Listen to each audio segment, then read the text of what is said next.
Good afternoon, members. You're all very welcome to our monthly full council meeting, albeit virtually. Item number 1 on the agenda is the notice of summons and meeting. I'm going to pass to our Chief Executive, John Kelly. Thank you, Mayor, and good afternoon, members. To all members of Derry City and Strabane District Council, you're hereby summoned to attend today's remote meeting of the Council to be held, as I said, today, Thursday, 25th of June at 4 o'clock, and starting, members, with the roll call. Alderman Breslin. Here. Alderman Devaney. Here. Alderman Guy. Here. Alderman Carrigan. Here. Alderman McClintock. Here. Alderman McCready. Apologies. Alderman McKeon. Alderman McKeon. Alderman Ramsey. Alderman Ramsey. Alderman Work. Here. Councillor Jason Barr. Councillor Jason Barr. Councillor Raymond Barr. Here. Councillor John Boyle. Here. Councillor Michaela Boyle. Shaw. Councillor Burke. Apologies, John. Councillor Carr. Councillor Carr. Councillor Cooper.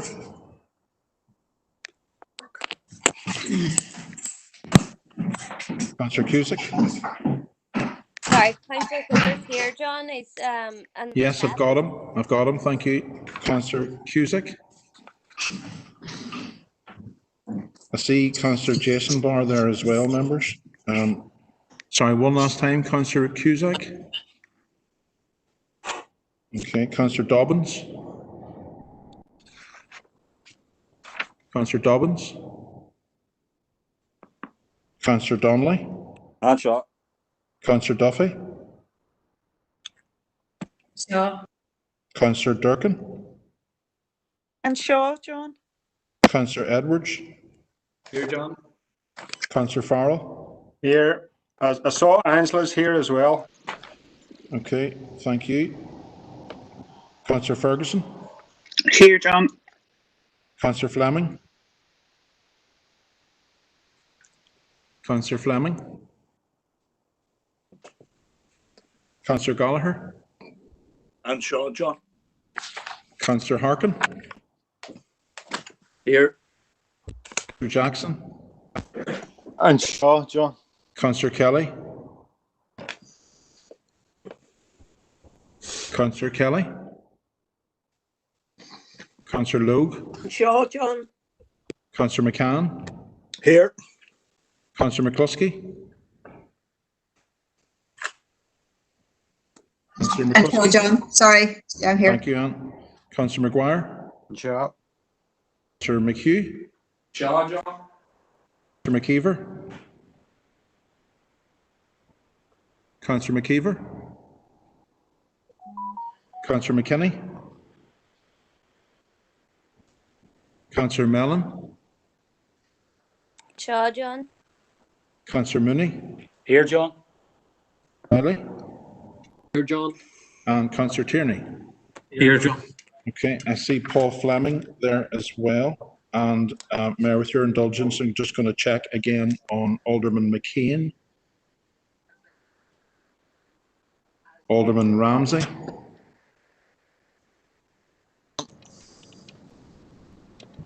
There, he must have difficulty speaking to you. He sent us a message. He's there. Okay, thank you.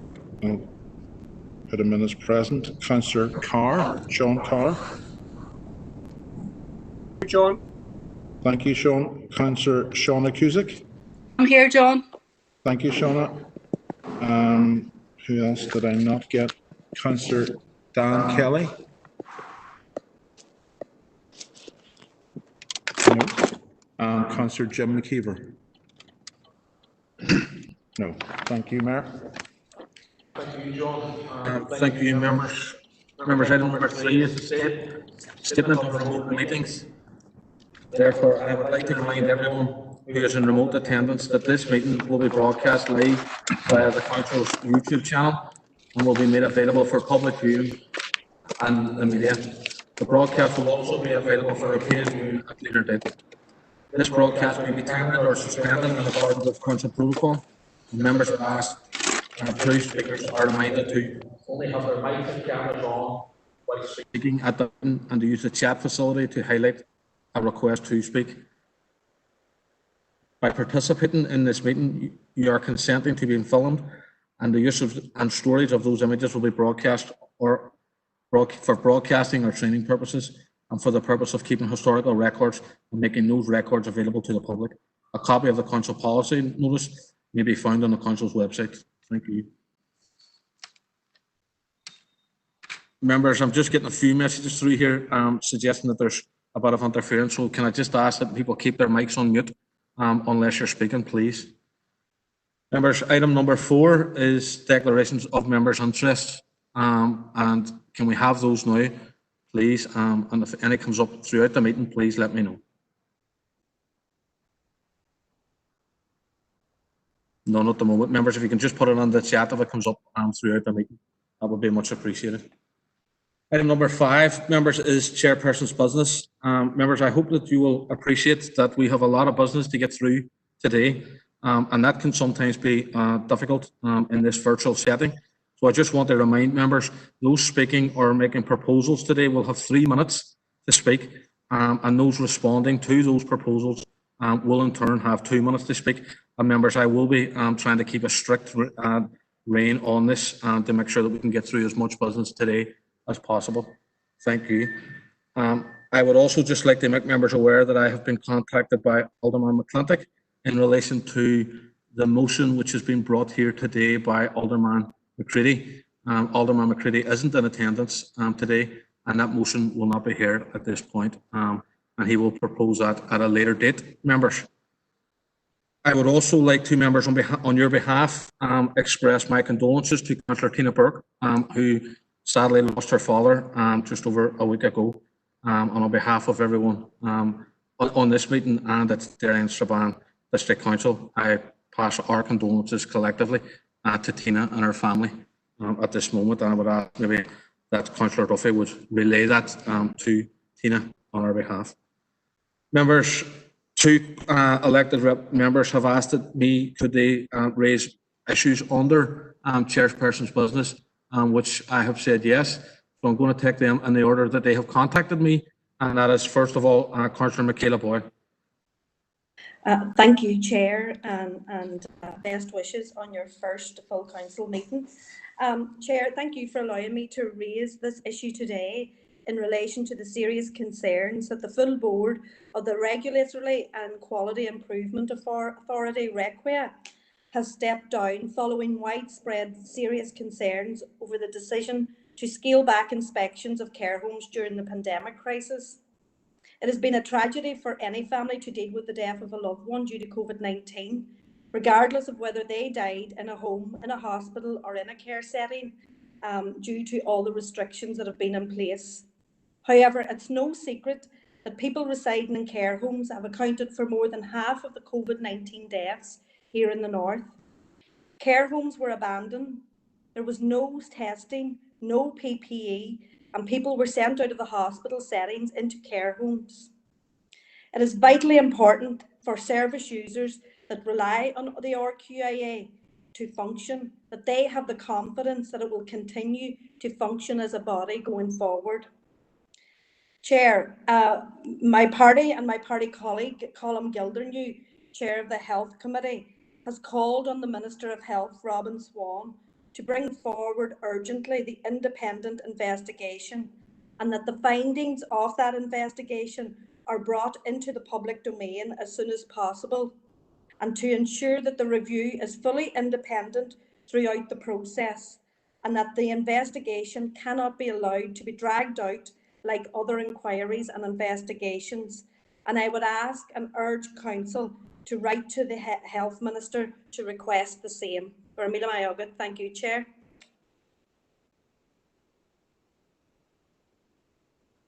Thank you, Councillor Boyle. Members, I have a few people that are dropping names into the chat.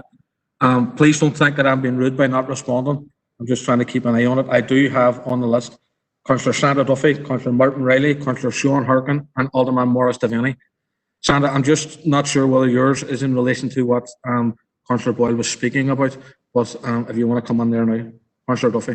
Yeah, it wasn't, Brian. It was in relation to the passing of Tina's father. So no, I acknowledge your words on that, and we will certainly pass them on to Tina.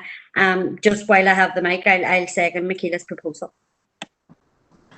Thank you, Councillor Duffy. Councillor Riley. Thanks, Brian. I think Councillor McCluskey is ahead of me on the list. Your ground will not fall out about it, Brian. It's not easy, and as I say, best wishes for your first meeting. It was really just Sandra's beat me to it. It was to second that. I think this requires a robust public inquiry. The carnage that went on in our care homes right across this island is something that really should never be allowed to happen again. It showed a degree of ineptness that it's actually difficult to understand. So yeah, that was just really what I wanted to say, and I want to thank Michaela for bringing this very important issue forward. Thank you. Thank you, Councillor McCluskey. Councillor Riley. Thanks, Mayor, and just to agree with your sentiments in relation to the passing of the councillor's father, so Sandra can relay on our party's condolences to Aileen on that. In relation to this issue, it was going to be raised by ourselves at the minutes of Health and Communities because it fitted in there, but certainly happy to agree and endorse the comments that has been made by Councillor Boyle in relation to all of this. The Health Minister has acted now, but we need to see that action in place urgently because, as we all know, there could well be a second wave of this illness and disease, and we need to make sure that the care homes and the people that RQIA are meant to be ensuring are looked after in the proper way, that they get on with doing that job. And there does need to be inquiries as to why they didn't do that work as well as they could have in the initial first wave of coronavirus. Much of that has been documented at Health and Communities Committee, and I think that the fact that the board has resigned, it does give some degree of concern as to what had happened in the past, but we need to make sure that what has happened then doesn't reoccur later on in the future. So thanks, Mayor. Thank you, Councillor Riley. Councillor Sean Harkin. Thanks, Mayor. And we also extend our sympathies and condolences to Councillor Burke. We didn't actually know about that, so solidarity, Tina. Yeah, we were also planning to raise this in the minutes of the Health and Community Committee. It's good that we're talking about it now because it's an issue that deserves attention. And I'm sure if people read through those notes, the report from the meeting, where we had the interim director, Mr. Parsons, and the Western Health official, there was no hint given from the RQIA interim chief that this crisis and that these divisions had appeared. And I think what we're seeing now is this is something that we as people before profit had been saying as a crisis well before the pandemic.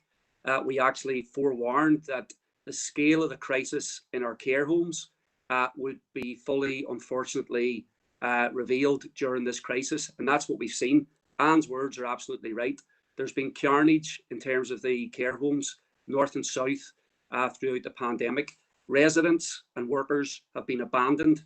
And so there needs to be a full investigation into why this happened.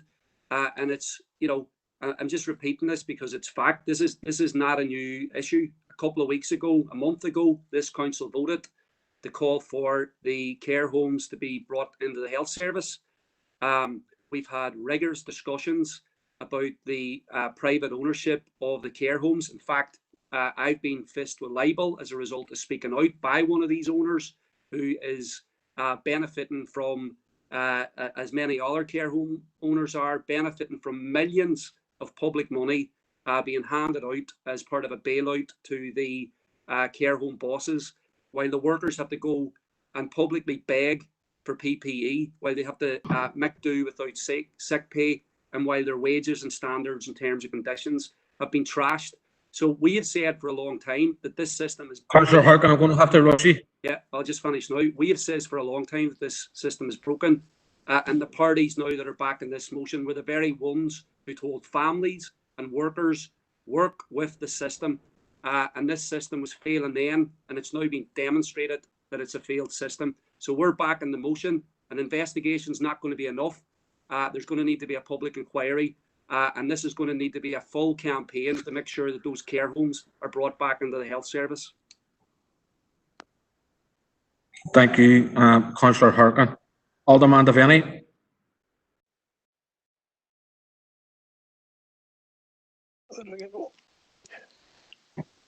Thank you, Mr. Mayor, for allowing me in. I have to say I agree with this proposal coming forward here, and it is quite worrying today, or over this last few days, when we see the fall of the RQIA board, and these were issues that were raised at the Health and Communities meeting, and there was no inkling then that there was a crisis within the RQIA.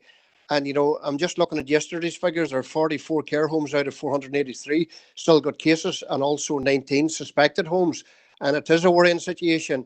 And I know our party have no problem in supporting this proposal going forward here, because I do say lessons have to be learned out of this. And as one of the previous speakers did clearly state, we need to be in position to deal with the second phase of this if it hits us.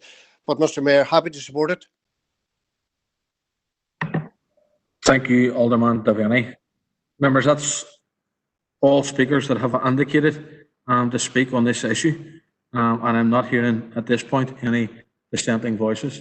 So I'm going to take this proposal as read from Councillor Michaela Boyle, which is seconded by Councillor Sandra Duffy. Yeah, okay. Thank you, members. Members, Councillor Christopher Jackson has also approached me and looked to raise something. So, Councillor Jackson.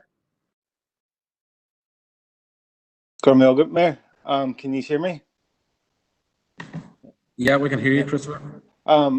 Mayor, I want to thank you for giving me the opportunity to raise the issue of the annexation of the lands in Palestine. Earlier this year, both the Israeli and the US administrations announced their intention to annex the West Bank and East Jerusalem by seizing an additional 30% of Palestinian land on the 1st of July. In real terms, we're learning from activists on the ground that this land grab will result in over 60% of the Palestinian land being seized, which will result on homes being bulldozed, shops being bulldozed, communities being ripped apart. Effectively, this annexation it culminates in a decades-long approach in trying to wipe Palestine off the map. This wanton violation of international law will lead to huge displacement of people, of natural resources, including water. And make no mistake about it, this will it will result in another Nakba. So it wraps up the Oslo Agreement of 1983 and ends any prospect of a two-state solution. So, Mayor, I want to propose that we write to the Irish government, either in caretaker form or a newly formed government, calling for the immediate implementation of the decision of Dáil Éireann in 2014 to immediately recognise the state of Palestine. It should end its opposition to the Occupied Territories Bill and pass this legislation at the same time. We're calling on the Irish government to use its position within the EU and its new seat in the UN Security Council to uphold international law and to assist in the promotion of the humanitarian and national rights of the Palestinian people.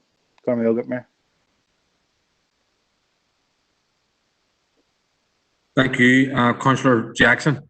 Councillor McCluskey has just put on the chat there that she's happy to second that proposal. Councillor Jackson. Councillor Mary Durgan. Gurmayogad Affair, Gurmayogad Christopher. Yeah, happy to support the proposal. Aintiam le gachrod an urge Christopher and Shaw, August Ben SDLP calculation and Shaw. As Christopher said, this annexation will be catastrophic. It's imperative that the Irish government and all governments stand up against the Israeli government and call out this flagrant breach of the most basic of human rights. The people in Palestine are living a daily permanent humanitarian crisis, and we're all coming out of this COVID-19, which I think shone a light on our interconnectedness around the world. And for those people living with constant humanitarian crisis, it was all the harder. I mean, hand hygiene was so important in COVID-19. The people in Gaza, they don't have, a lot of them are denied the most basic rights to water and to the most basic medical aid. So, and now we're facing this catastrophe. It was very disappointing to see the programme for government did not guarantee the enactment of the Occupied Territories Bill. And we have to ensure that commitments are followed through, and commentary is not enough anymore. The Palestinian people need international support more than ever. So happy to support this proposal and thank Christopher. Thank you, Councillor Turpin. Councillor Eamon McCann. Thank you. I think I want to underline the importance of this motion and the importance of bodies like Derry City Instraban Council taking a stand.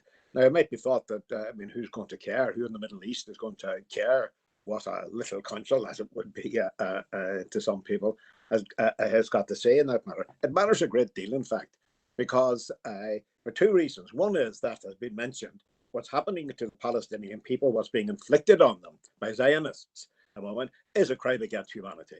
There's no doubt. But what's distinctive about it is that it's happening in full view of the world.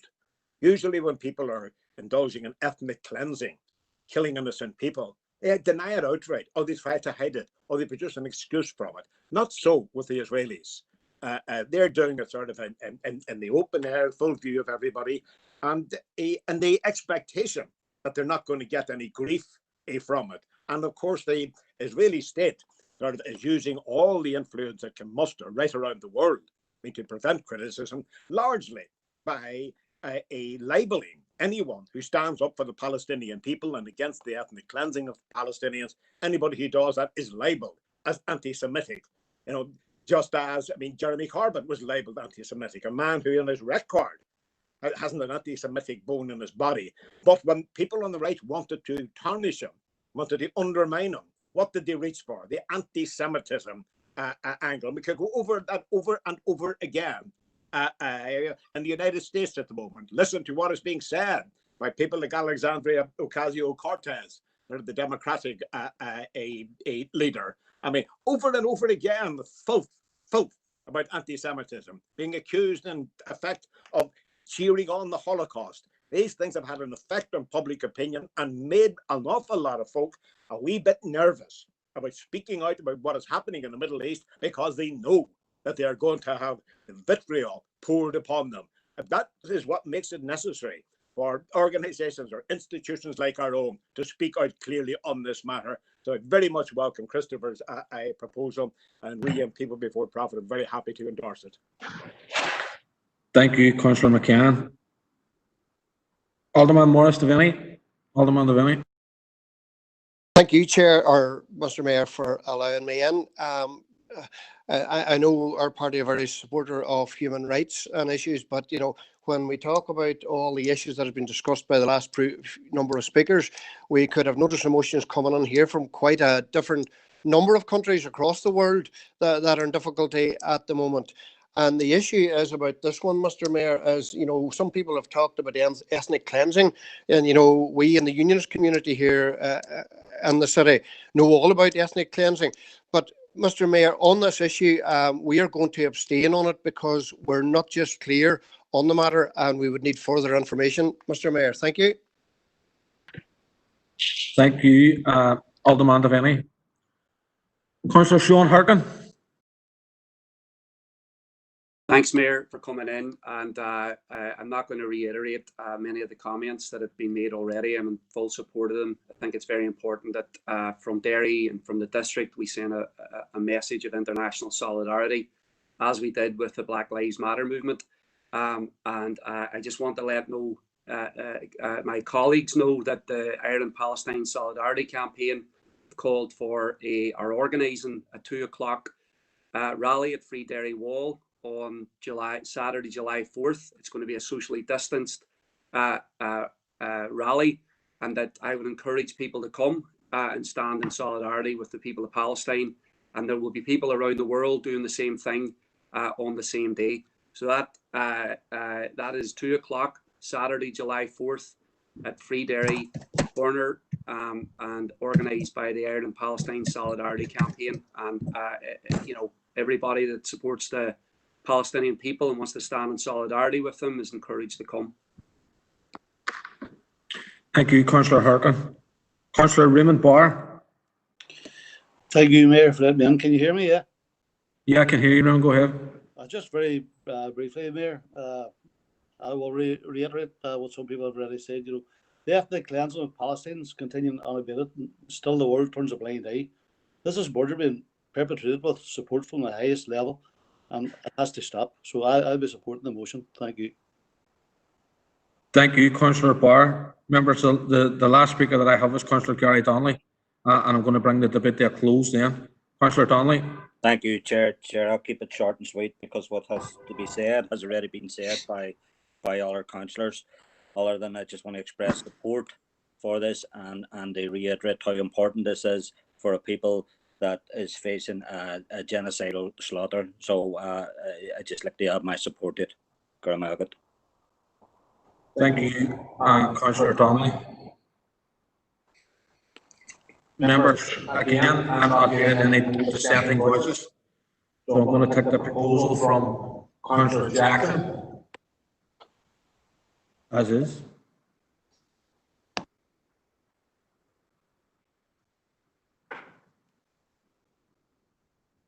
Oh, the DUP want to abstain. That's right. Sorry, members. Just whoever's there, just abstain. Yeah. No, sorry, members. My mistake. We're going to have to take a vote on this. Over to you, John. Thank you, Mayor. Members for, against, or abstain. Alderman Breslin. Against. Alderman Devaney. Abstain. Alderman Guy. Abstain. Alderman Carrigan. Abstain. Alderman McClintock. Was that abstain? Abstain. Yeah, thank you. Alderman Ramsey. Abstain. Alderman Wark. Abstain. Councillor Jason Barr. Yeah. Jason. Sorry, I can't hear that, Jason. Raymond Barr, Councillor Raymond Barr. You missed me there, John. Are you here, Andy? Sorry, I had marked you absent. My apologies. So Alderman McCain. What's your abstain? Thank you. Back to Councillor Jason Barr. Councillor Raymond Barr. For, John. Councillor John Boyle. For. Councillor Michaela Boyle. For, John. Councillor Sean Carr. For, John. Councillor Cooper. For, John. Councillor Cusick. For, John. Councillor Dobbins. Councillor Dobbins. Councillor Donnelly. For. Councillor Duffy. For. Councillor Durkin. Done for. Councillor Edwards. For, John. Councillor Farrell. For. Councillor Ferguson. For. Councillor Fleming. For, John. Councillor Gallagher. For, John. Councillor Harkin. For. Councillor Jackson. For, John. Councillor Logue. Anne.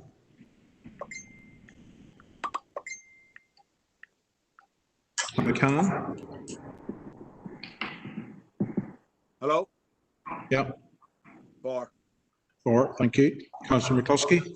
4. Councillor McGuire? 4. Councillor McHugh? 4, John. Councillor McKinney? 4, John.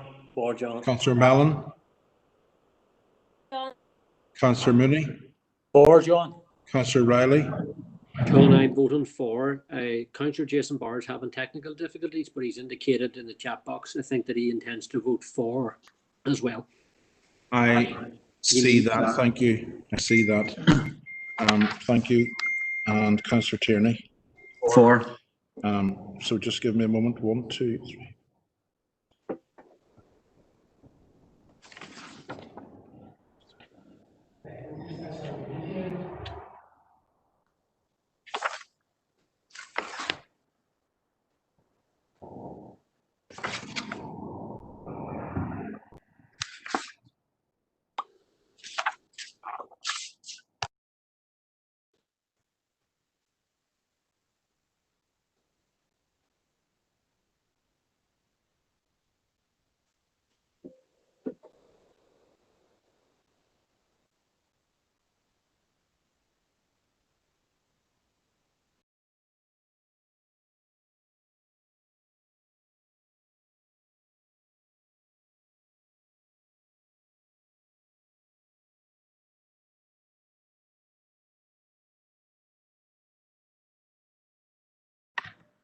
Okay, members, that was 27 for, 1 against and 7 abstentions. So that proposal has been carried. Members, moving on, item number 6 is our COVID-19 recovery update. And John will take us through that. Thank you, Mayor. Members, presentation similar to the presentations that we used to do during the difficult days. I think they will be uploaded shortly. Just giving Paul a wee moment to do that.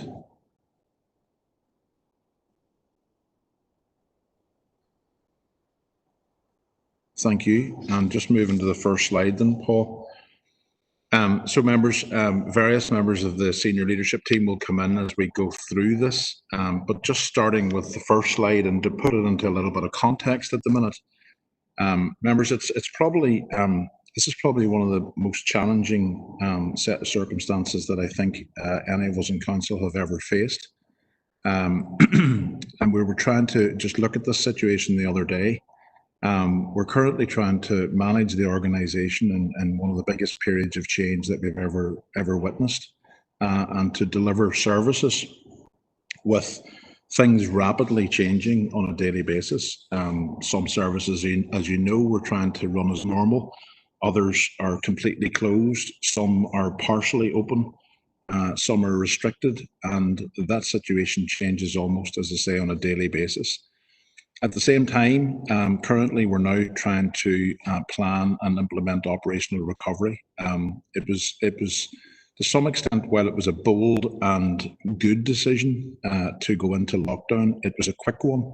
The lights, if you like, were turned off immediately. But in terms of operational recovery, as you know, it's a very slow, long, drawn-out process. Every step of the way for every single service area has to be thought through.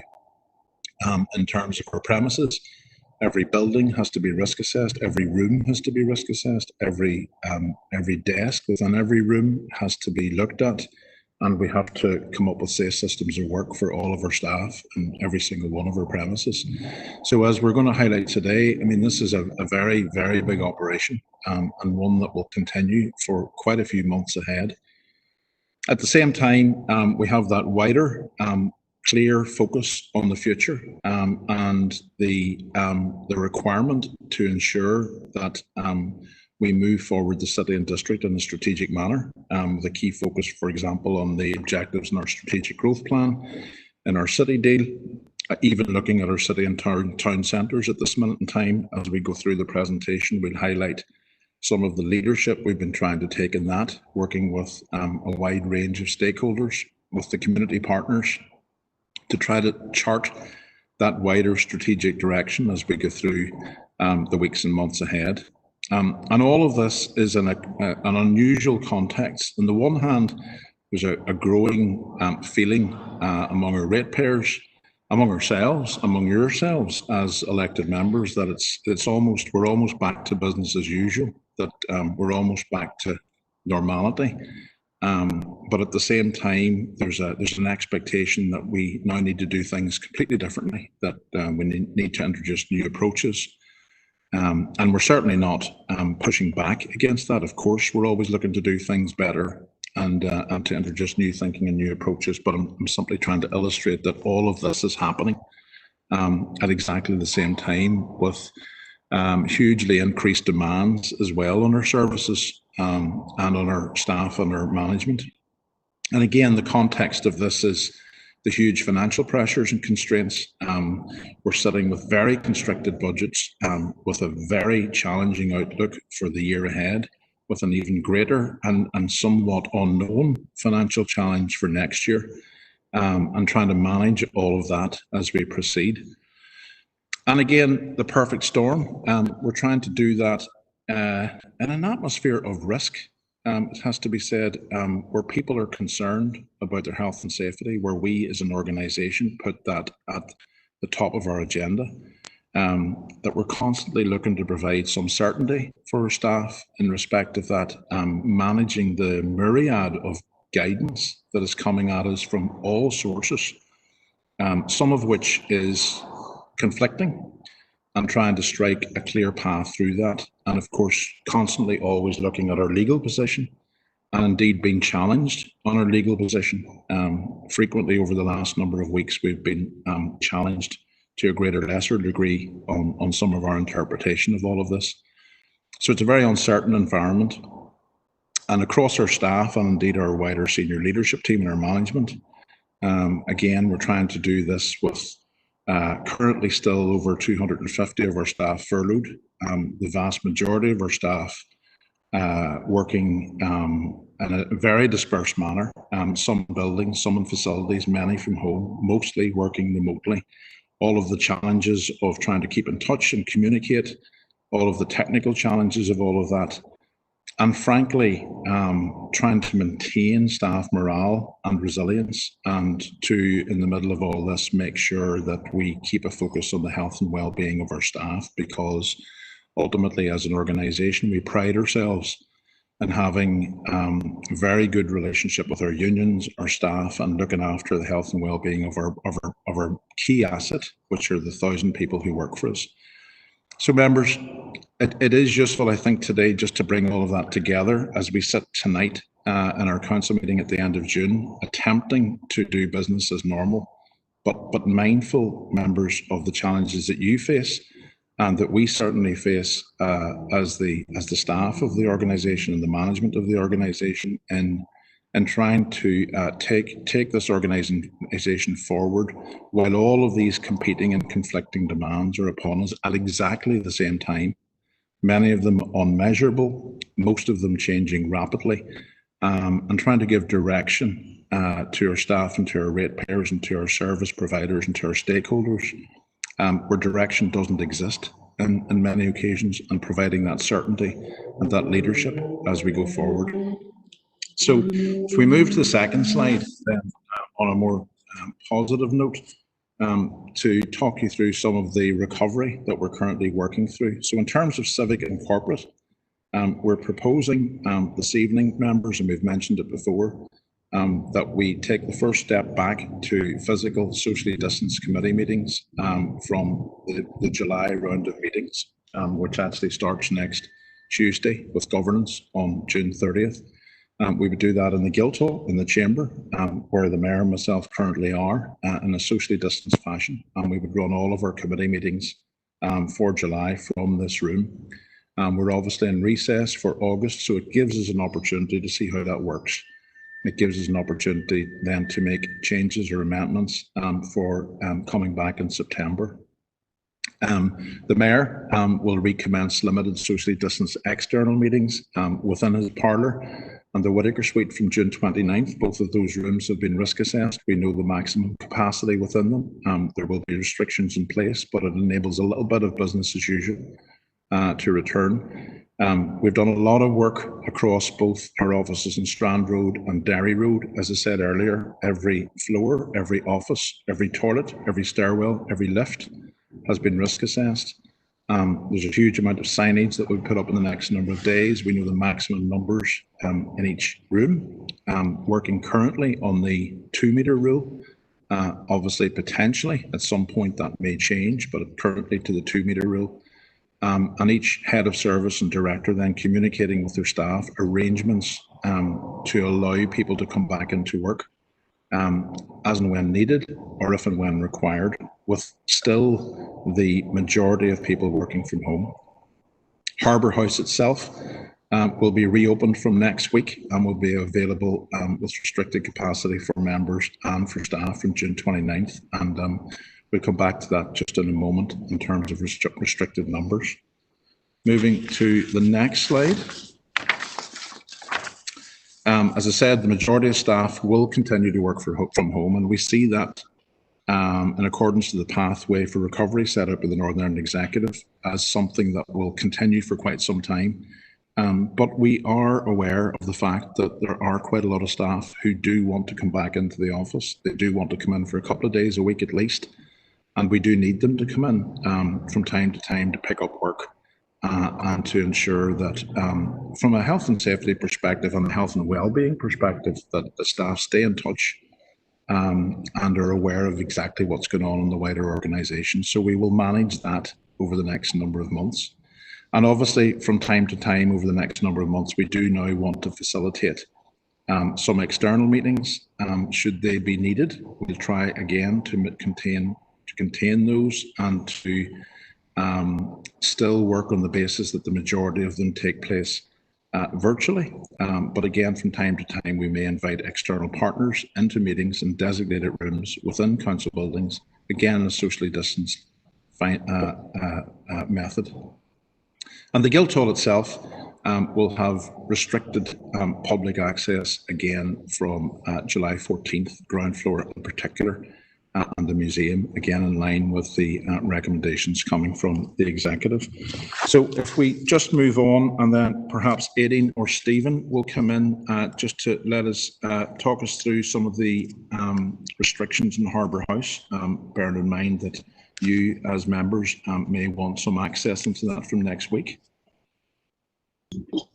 Thank you, John. Stephen here. So members, as John says, we've risk assessed all the various rooms, and this is based on socially distancing the occupancy levels for Harbour House. So we will try and facilitate everyone to use Harbour House as much as possible, but I would say we want to be restricted in terms of the numbers.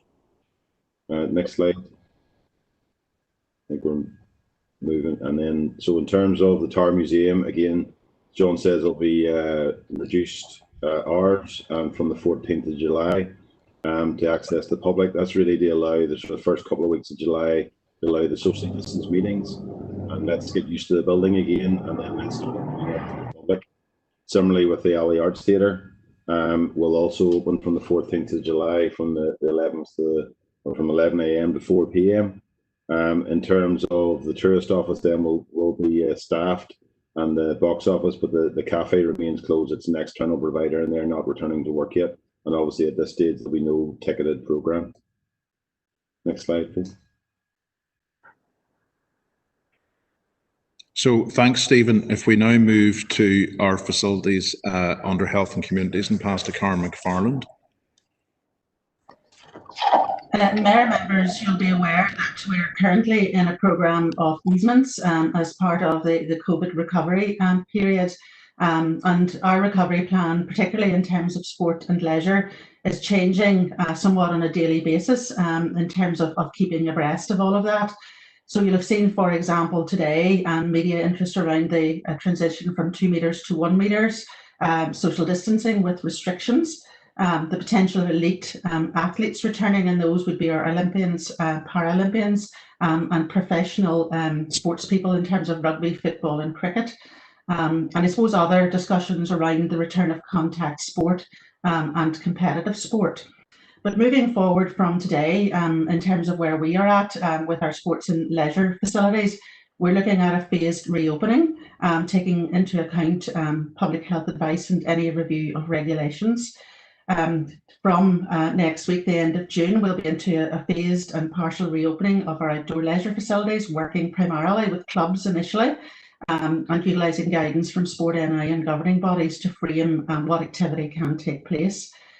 You'll be aware that the outdoor recreation facilities are already opened, and that permissible activity involves groups of up to 10 meeting to participate in informal non-contact sports or meetings, and that's largely around skills and drills and training.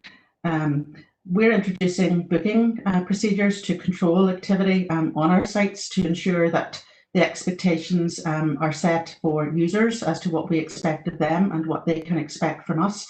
And similarly to ensure our staff operate safely under revised risk assessments, safe systems of works, and essential health and safety requirements. So for this phase, in terms of our outdoor facilities, which takes in things like tennis courts, bowling greens, pitches, and so forth, we're hoping to operate on our existing staff contingent with only a minimal number of staff being returned from furlough. As we move then, members, to the second slide, you'll be aware that indoor leisure obviously features in phase 4 of the recovery plan, where it states that leisure centres can reopen. Some sporting events can take place behind closed doors or with a limited number of spectators. And stage 5 of the recovery plan is that close contact physical sport can take place and full use of sporting facilities can return. So at this point in time, we're focusing on phase 4 with the proposal that we will open our tier 1 leisure facilities, starting and commencing with gyms and classes, and also our Derg Valley Leisure Centre site, which is a small operational contingent of staff and is quite self-contained. Obviously, in doing that, there are significant financial implications. So we will bring in a full paper to the Health and Community Committee now on the 9th of July. So we're scoping using best practice as to how we might best operate. Obviously, changes to social distancing rules would impact on what our plan is. And we're looking at how we use the space available beyond gyms, with perhaps stretching zones, the movement of some equipment such as spinning bikes, for example, or whatever. Swimming remains a more complex matter, although we will be entering into discussions with our swimming clubs initially to look at a return. So Swimming Ireland have provided advice to us, but it's a very different operational arrangement from what you would normally expect. So rather than go into the detail of that, it's just to say to you, look, there are sort of ongoing plans. We're responding to the various announcements and we are ramping up that opening activity with a view, with subsequent approvals from the committee and council to moving towards a fully operational phase somewhere late summer, early autumn. So members, that's the update from Health and Communities.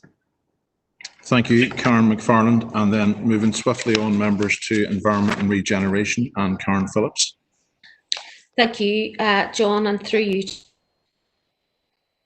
The update in terms of environment and regeneration, you will know that our Skeg and Strahans Road depots are operational, and we are providing pretty much a normal service from those facilities.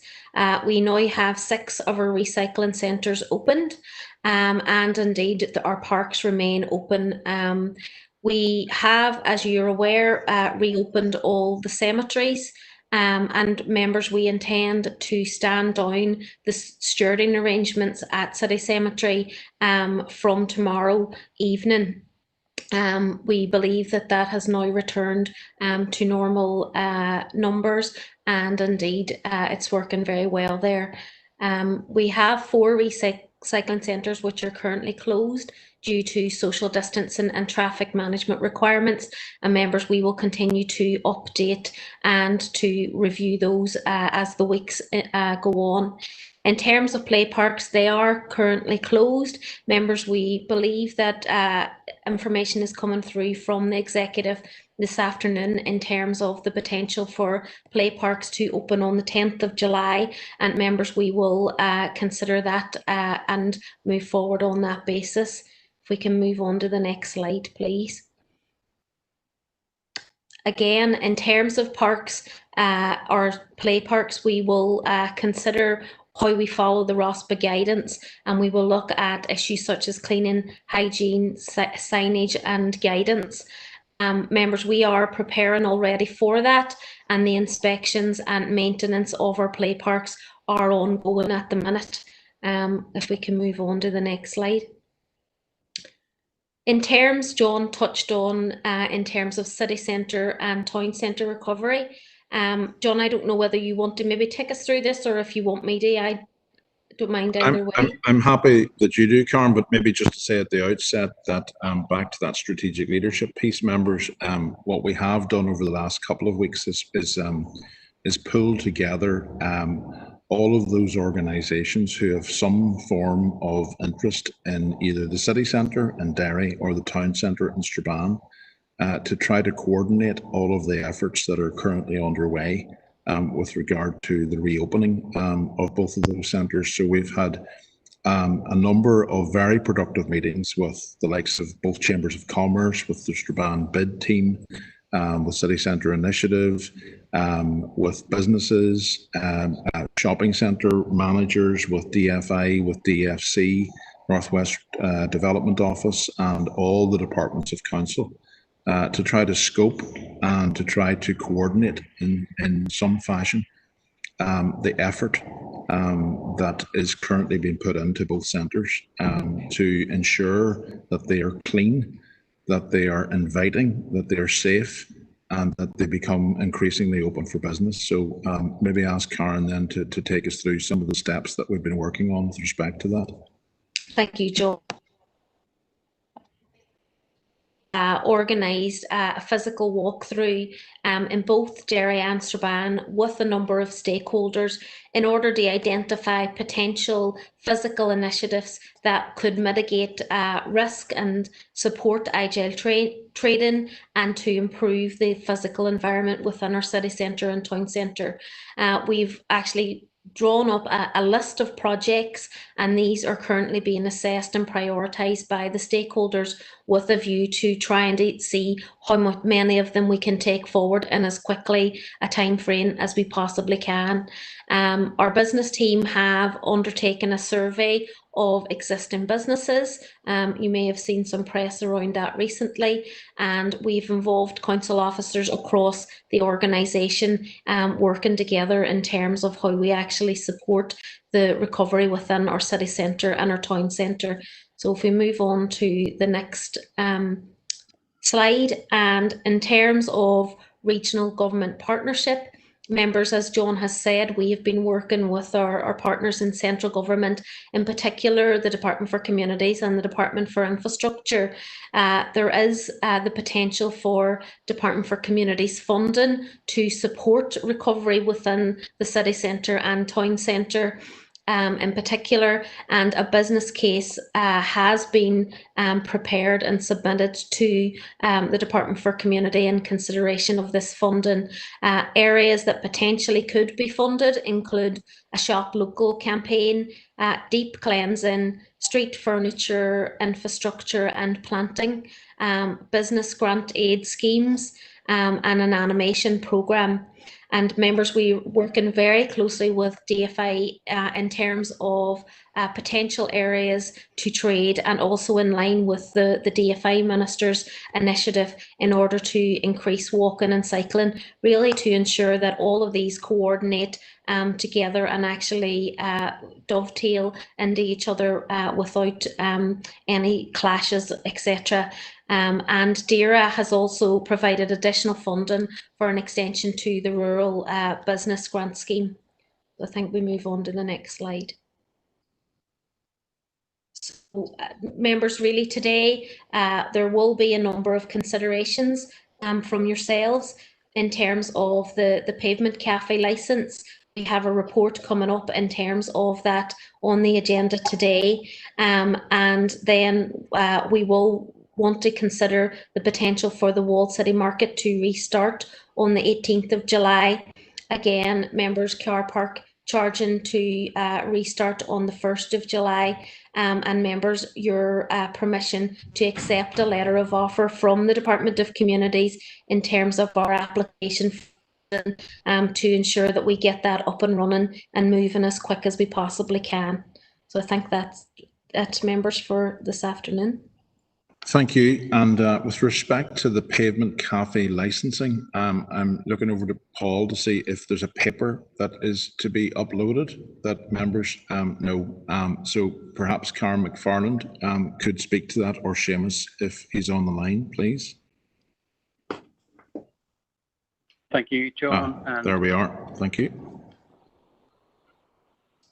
Through you, Mayor, members, the report out proposal for council to temporary pavement scheme in order to assist hospitality retail businesses which are due to reopen on the 3rd of July under the Executive's Recovery Plan. The proposal also includes waiving all fees associated with granting a temporary licence for a period of 6 months. Members, it's important to note that currently the health protection coronavirus regs prohibit the use of pavement cafes for the consumption of food and drink. So hospitality retail businesses, including hotels, bars, restaurants and cafes, will be able to provide food and alcohol on a table service basis from the 3rd of July. It's anticipated that restriction will not be in place when businesses reopen next week, and the proposal may assist some businesses during the recovery phase. Although pavement cafes may not be suitable for all businesses or streets, it's believed that the pavement cafes may help some hospitality retail premises during the recovery phase. Members' Council's role in processing applications is largely administrative, where it's required to consult with DFI roads, which will determine if the location is suitable, and there are no obstructions to pedestrians. Council will also consult with the DFI where the premises are licensed to sell alcohol before making a final decision. Members, this proposal would result in pavement cafe licences only being issued where no representations are made within the statutory 28-day consultation timeframe, and all statutory consultees are satisfied that the pavement cafe can be operated safely.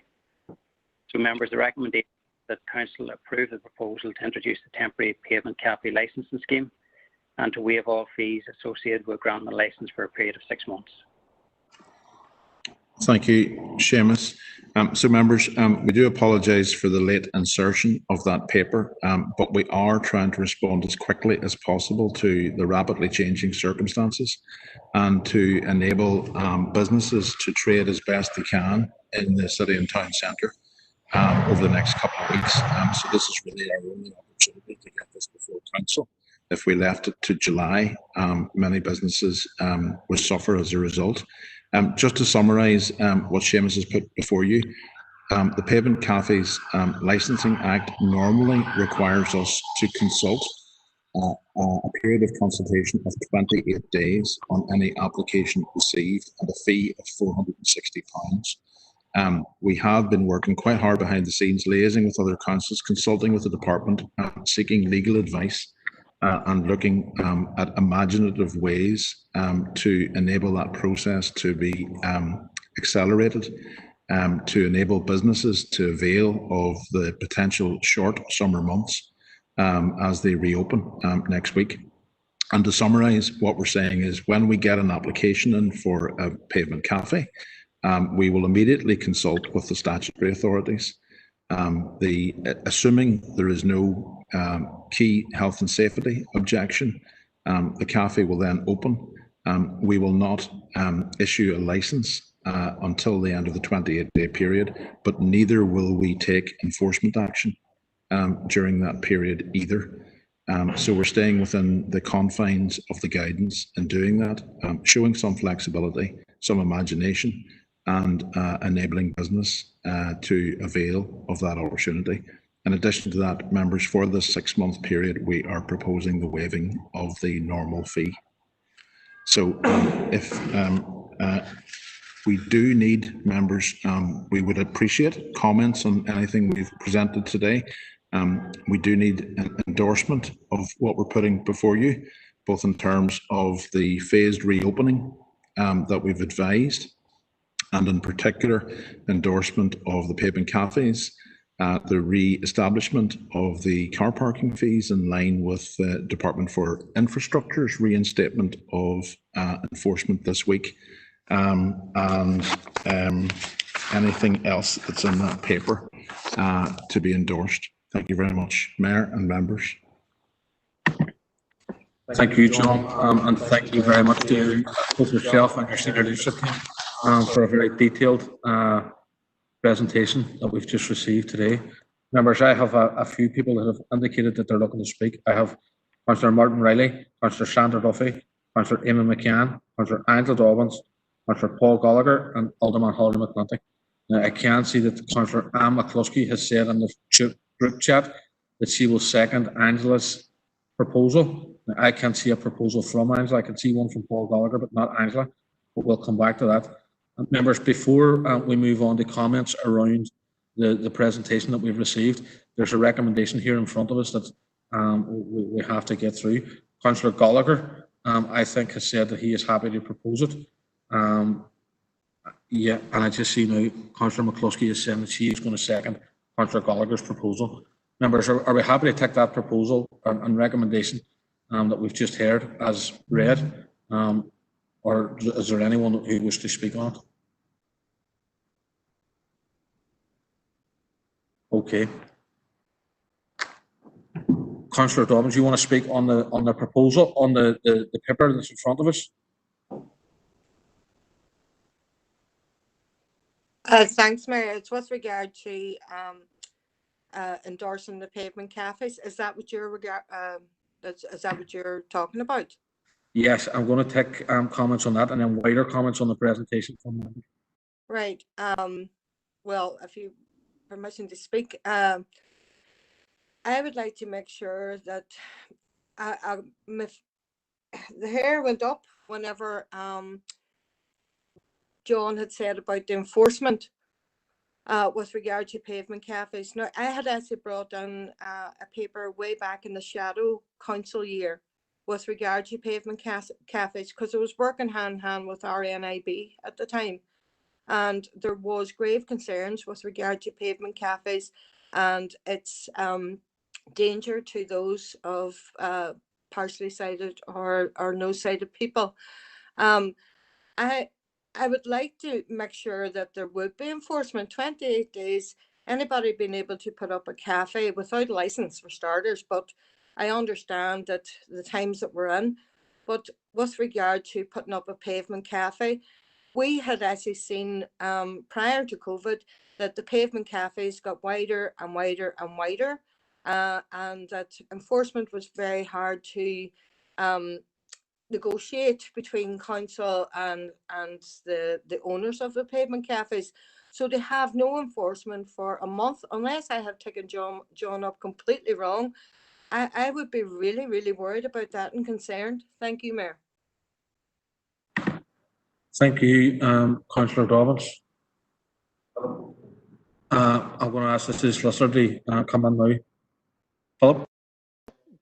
Councillor Dobbins, the very issues that you've raised are matters which officers have considered in respect of this, particularly the impact of pavement cafes in respect of those with disabilities, and particularly RNIB.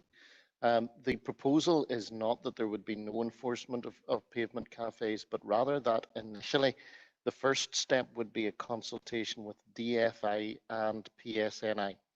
If PSNI and DFI were satisfied that what was within the application was something that could be progressed, then pending the response from, pending the conclusion of the 28-day consultation period, that those matters, that the applicants would be allowed to trade within those areas that were specified as being acceptable to DFI and PSNI.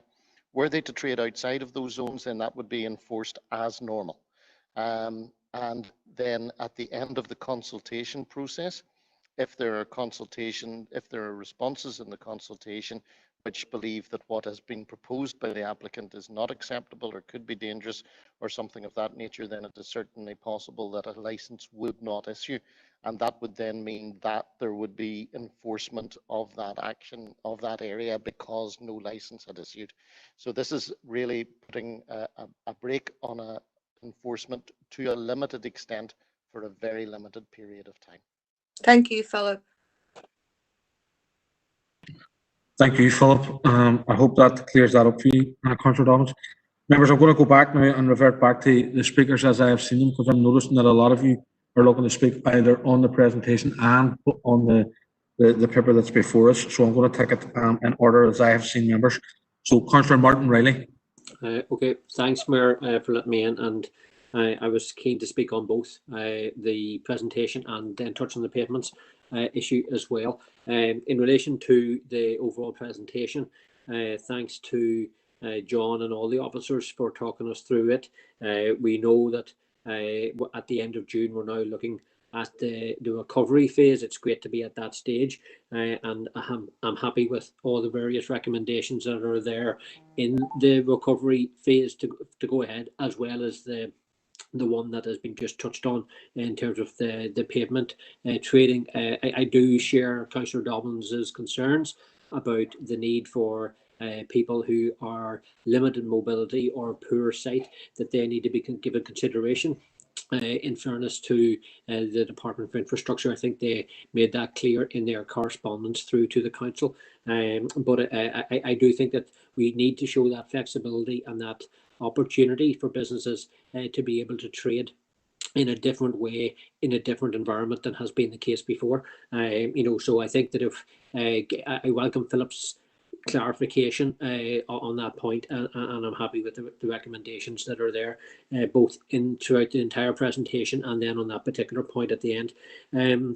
I do have two other quick points in relation to, first of all, to councillors coming into the Guildhall for council meetings, and I declare an interest in this because it affects myself.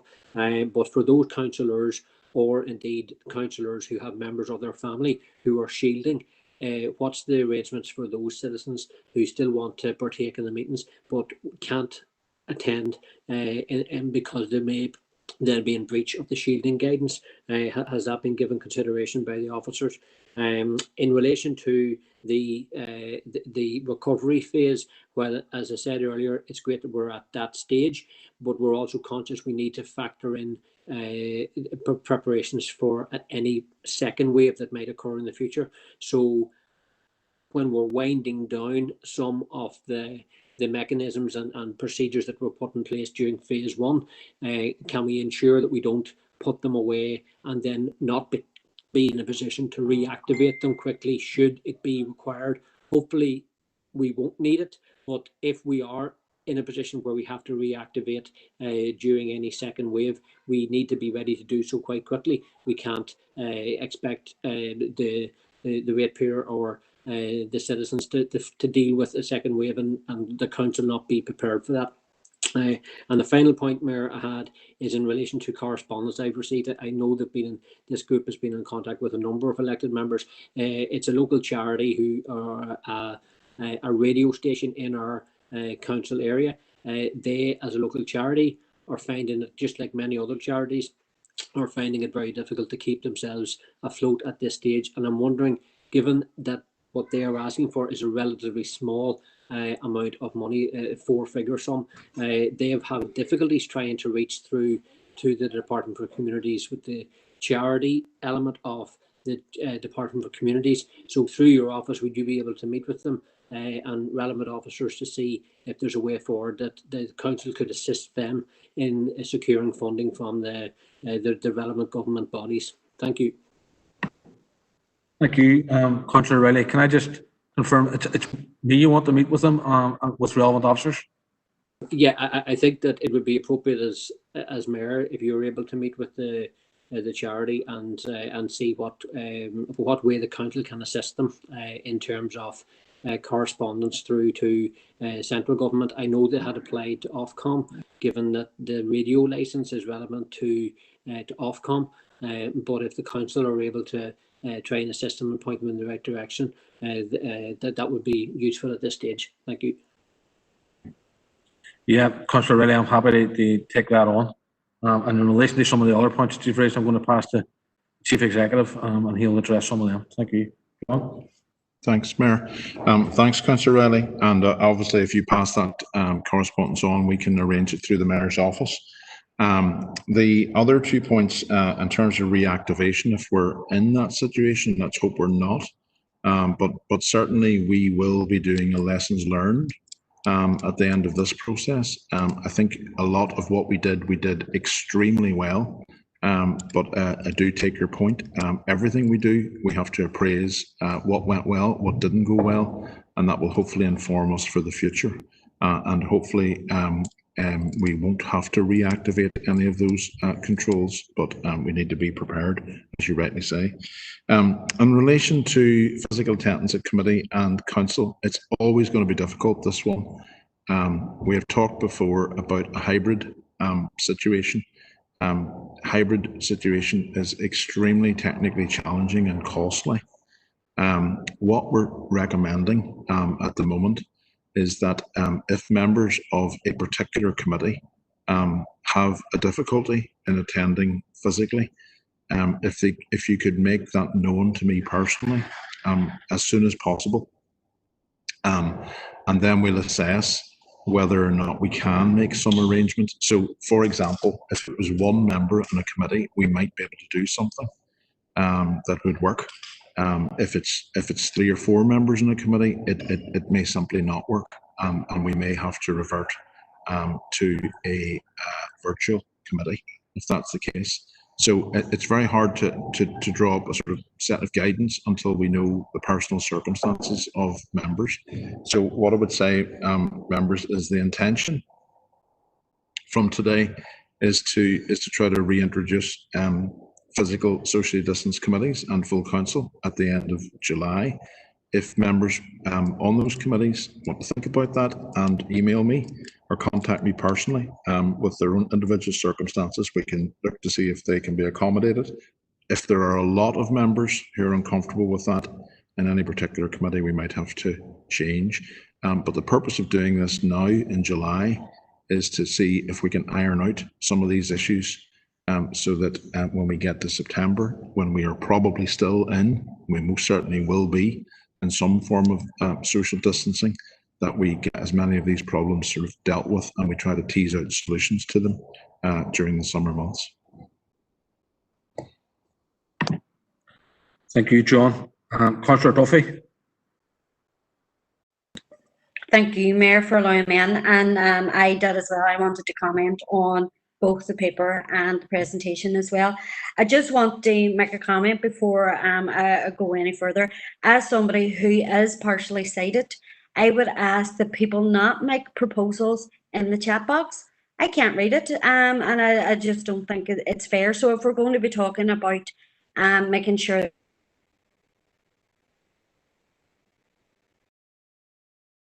that we don't make proposals in the chat box, that we do it properly through our speaking rights. So that's the first thing that I would just like to say. And I don't mean, but I can miss things if they're in the chat box, so I just wanted to make that clear. In terms of the presentation, it was a really extensive paper as usual, John, so thank you for that. We are in a good place, and we're in a good place probably because of the really quick action that we took as a council area. I know that we are in recovery phase now and all the rest of it and what that brings and the dangers that can bring as well. And we have seen, and I've heard it said many times by many different people on many different chat shows, that the danger is often coming down the mountain. So we need to make sure that we do it right and we do it in a safe and controlled sort of way. But I think that, John, the way that you have outlined things within the plan are good. They're step by step, so I have no issue with them. Martin covered the issue that I had around members of committees who may be shielding or have family members that are shielding. Probably the only additional question I have in relation to that is, can I assume that full council wouldn't be in the chamber then? It would be in the main hall. I mean, we can socially distance committees in the chamber, but not full council. So I assume that that's in the main hall. In terms then, just a question around our pitches and stuff. I know we've been trying to get sort of a handle on this. We're looking at summer schemes and what we can do in our communities over the next wee while. And probably pitches are one of the things that we're looking at as something that we can use in a controllable way, because they are enclosed and that. So Could we get a wee bit of clarity around how these can be accessed by communities going forward for the use in summer schemes? Good news on the play parks. In terms of the pavement cafes and bars and outside space, I think that can only be welcomed. Our bars and cafes took an enormously brave step before St Patrick's Day and closed down on the back of decisions that we took as a council. And I believe that decision that they took to close the bars before St Patrick's Day undoubtedly saved lives in this council area. So I would congratulate the bar and cafe owners for that. So anything that we can do to assist them with their recovery, I think we should. But likewise, as Angela has pointed out, we do need to be take into account people from Section 75 groups, not just those who are blind and partially sighted, but those who are wheelchair users and what have you. So I would request that we conduct consultation with those groups. I have already had conversations with DFC with regard to that. But all in all, John, I'm happy with the report and happy to proceed about the recommendations. Thank you. Thank you, Councillor Duffy. I'm very close to your time limit there, but because it's an important issue, I'll let you go. Councillor McCann. I'll be very brief too, or at least I'll try, but I will be. We're going to have I think Karen said, a walk through the city centre with the stakeholders, to take a look and see what's possible and all the rest of it. I just wondered about the definition of stakeholders, and not in any antagonistic way, but I know a group of young people who are looking to get a facility up and running anywhere where there's a bit of spare land, sort of around the city centre, and I wanted to know, as far as I'm concerned, they're stakeholders, but I wanted to be sure that they would come within the definition so that we could ask them to be part sort of this excursion, whatever it is, sort of around the city centre. What I'm talking about are skateboarders. And I've met sort of a group over the last couple of months, been talking to young skateboarders who really have nowhere to go. And skateboarding is a very healthy and vigorous, fun activity. There's a few score, at least. How would I count them all, sort of? But I mean, it's not just a handful of people who are into skateboarding, and incidentally, it's just become an Olympic sport. It would have been this summer if the Olympics hadn't been postponed. Next year, we'll see 4 gold medals up for men's and women's skateboarding. So it's what I'm saying, that's by long preamble. So I said, can I say to the young people concerned, I mean, they're teenagers, seems to me they're very, very responsible people. I met a group of them, and about 10 times they used the word please. I was nearly going to say to them, look, you're teenagers when you stop saying please. That's but can I say to them, okay, that bring them along sort of as stakeholders, because they have a lot of very imaginative ideas about how they could use relatively small public spaces for their activity. So it's just a question, really. Thank you, Councillor McCann. John? Okay, thank you, both Councillors Duffy and McCann. Just maybe, Mayor, going through some of those points. Councillor Duffy raised, is the full council anticipated to be in the main hall? Yes. We currently, this afternoon, set out the main hall to see if it would work. Very similar, actually, to one of the last meetings that we did just before lockdown. But what we are trying to do, and I think Paul Jackson has managed to achieve, is mics for the tables to try and make the sound, and he's nodding at me, to try and make the sound a little better. But again, that will obviously depend, members, on how many members may come back to me and say they're uncomfortable. But on the basis that we are able to do that, then we can do it. Pitches, I'm going to ask Karen McFarland to say a few words about that. And in relation to Councillor McCann's, the skateboarders, it certainly had been for a very long time a project that the former Derry City Council aspired to take forward. For some reason, I don't know why, but for some reason it dropped off the agenda. Perhaps I think for a period skateboarding became less popular, and then there was a revival, and then I think it sort of disappeared again, and there's more recently been another revival. So we're certainly very happy to engage with some young people, or not so young, who are interested in skateboarding, and consider what options might be available and bring a report through to the relevant committee. And I would ask perhaps that Karen and her team would undertake that. We do have a Children and Young People's Officer, and through who's in the same department. And so we can perhaps do a little bit of thinking and work around that and bring you some suggestions, members. Karen McFarlane, could I bring you in there, please? Yes, Mayor and members, our proposal is to open a series of pitches to allow training, albeit that may correspond to the new notifications that have just issued on the BBC with further relaxations at this point in time. So we want to go back and consider that. We're having a booking system put in place. We've got a communication plan, and we will be going out now to user groups to look at how that needs to be implemented. So I don't know whether you've picked up the statement, but you will see that outdoor leisure playgrounds can open from the 10th of July.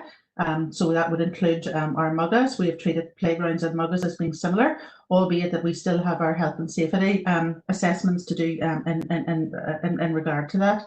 So we'll issue in the coming days, members, to you just the detail of what that recommencement process is going to be, with the booking information, the requirements that we'll be asking user groups to put in place, the insurances, etc., that we'll potentially require people to have, and hopefully that will be a help in those that are planning summer STEAM activities.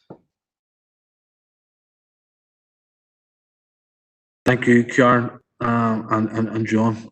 Councillor McCann, just for your own information, I've also been seeking a meeting with the young, the people who are involved in the skateboarding petition. And once I get that meeting set up, I'll be asking the relevant officers to attend that meeting with me so that we can take some sort of a plan and move that issue forward. Councillor Paul Gallagher. Can I just say before you move on, there's a meeting and been organised with the young persons officer at the minute. I've been in contact with Barry O'Hagan regarding it. Thank you, Councillor Duffy. Councillor Gallagher. Thank you, Mayor, for letting us in. Thanks everyone for the presentation.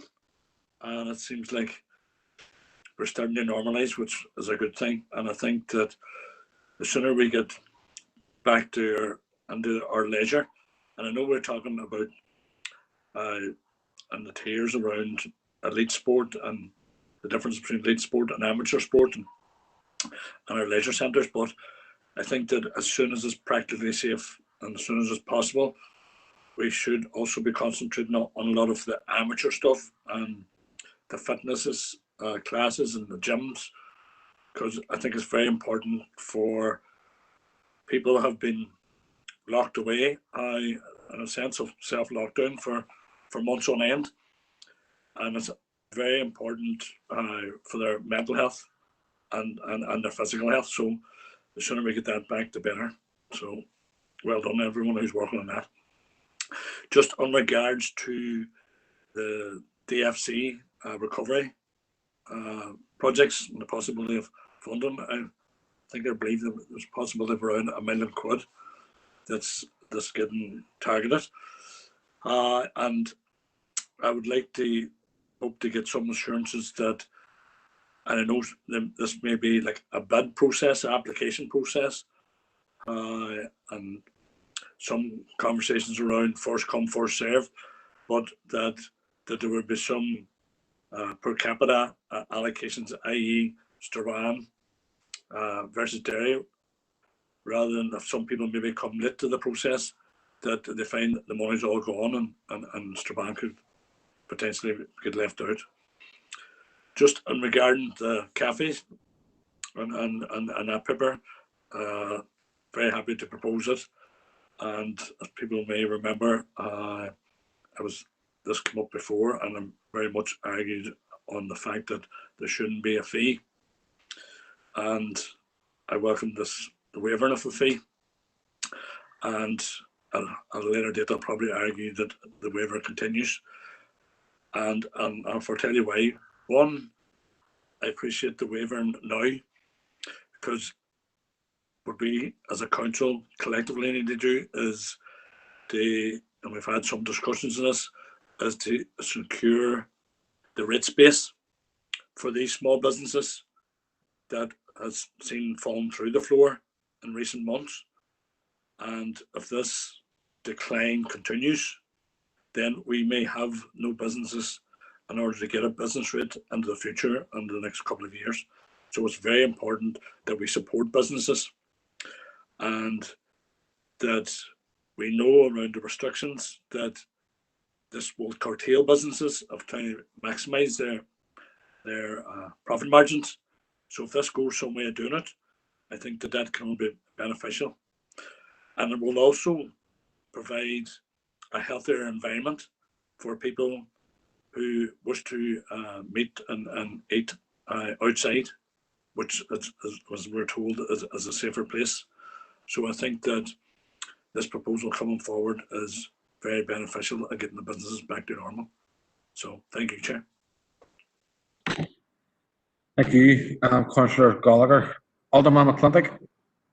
Thanks, Mayor. Try not to repeat just what's been said already, but thank you, John, for the presentation. As always, detailed about the phased comeback, which isn't going to be easy.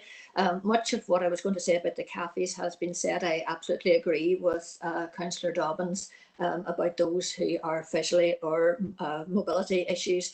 I think we saw that when recently people were concerned about the quayside, but I think that's very much linked into the issue of our town centre recovery. And I suppose I would urge, and I think Karen Phillips did mention, that there are a number of groups who have to be consulted, DFI and whatever, because I think, Fergie Street is an obvious one where we have narrow pavements and a busy road through it, and obviously if there's going to be pavement cafes and areas like that, I think the two go hand in hand. So if we can obviously progress that town centre recovery element of the city centre, I think that will actually help the pavement cafe issue as well. The next thing, I don't know whether we needed to approve the acceptance of DFC funding. If that's the case, absolutely happy. Anything we can get that helps us. Regarding the charity that Councillor Riley mentioned, I have obviously been contacted, as I'm sure many have, by that same charity. So it would be good if through the Mayor's office, the charity in question could be signposted, because obviously we're going to have a lot of similar cases, but signposting and help might be very useful to them. And I suppose finally, it's good to hear there from Karen McFarland about the Muggas and the potential of them opening on the 10th of July, because I know a number of the community hubs, COVID groups, stroke neighbourhood partnerships are worrying about where they're going to hold some of the activities that they have funding for at the moment. So, and I think the Muggas, for some of them, for small numbers of 10 that will be doing exercises, would be a good way if we can work with those. So thanks again for the presentation. Thank you, Mayor. Thank you, Alderman McClintock. Councillor Ferguson.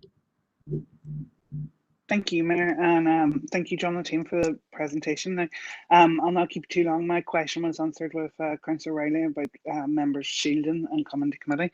What I was thinking again around the cafes, I know this is a huge issue with the Section 75 members of our community. Is there a way of being proactive and having our access and inclusion officer have like a good practice available for businesses? Because we don't want to impede them. We want them to be able to open up and recover, and obviously the best way to do that is to have the outdoor facilities. But it is a huge growing concern and conversation going on at the moment with not just the blind community. You know, there's people unsteady on their feet, and a number of people have come to me. So I just thought maybe would that be a good way for us to kind of show leadership and having a guide on what we think through our access and inclusion officer, how that could look. Thank you. Thank you, Councillor Ferguson. Alderman Guy. Thank you, Mayor, for letting me in there. Thank John for the presentation. In regards to the cafe license, obviously, as Hilary touched on it there are different sized havens in different parts of the town, some with advantage over other businesses because of that. Are we looking at here closing the whole, possibly the whole town centre, or making a one-way system to extend an area which businesses could set up tables and chairs in, possibly making it safer for everyone, so that when they are walking around the area that is set out for tables and so on, they're not stepping on the traffic flow or anything like that there. There is certain streets in the town that you could actually close off. For example, Water Street outside Sandino's, extend the lay-by and Foyle Street, Lennon Hall Street and so on, you know.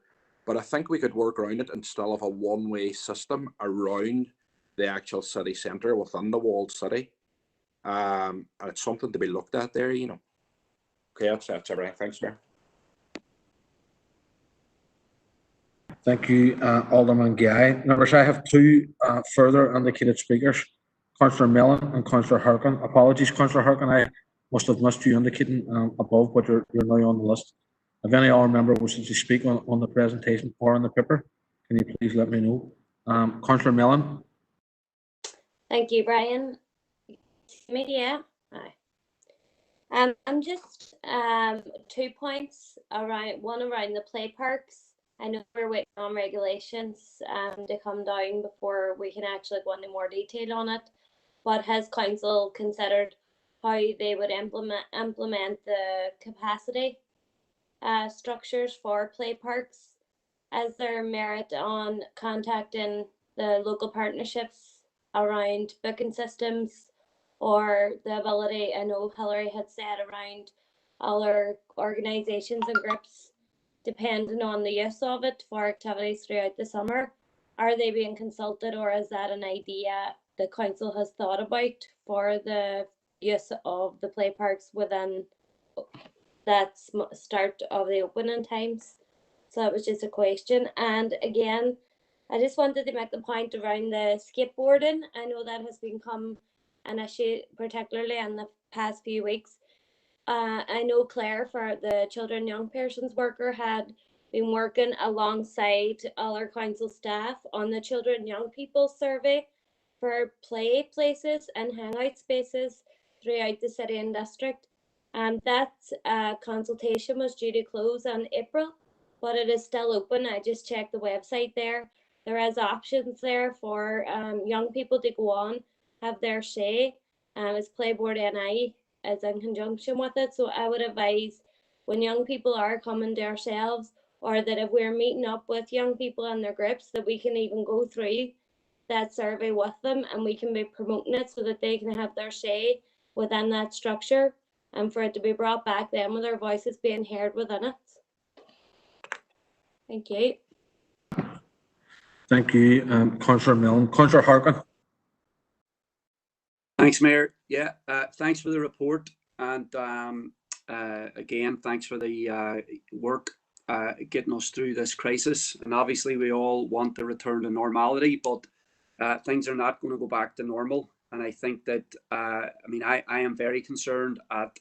It seems to me that there's an attempt to do away altogether with social distancing as quickly as possible, and there's mixed messages. And I think we are, you know, many other countries are already experiencing their second wave of this. Germany was in the news today. I'm sure people were listening and heard about that. So some of what has come from central government has been very, very worrying and very concerning. And I have to say, I was very disappointed at the 1.3 million that's been awarded to the council. And before anybody jumps, this is not about one department. This is about the executive, because when you think that that private care homes are being handed millions and millions and millions, which is essentially a bailout, and our council area is handed 1.3 million, there is a big discrepancy there and a serious problem. So 1.3 million will be welcome, but it's not going to be enough. We all know that, and there's going to be a big financial hole here, and there's a problem with the way Stormont is distributing the money. So I think we're going to have to come back to that.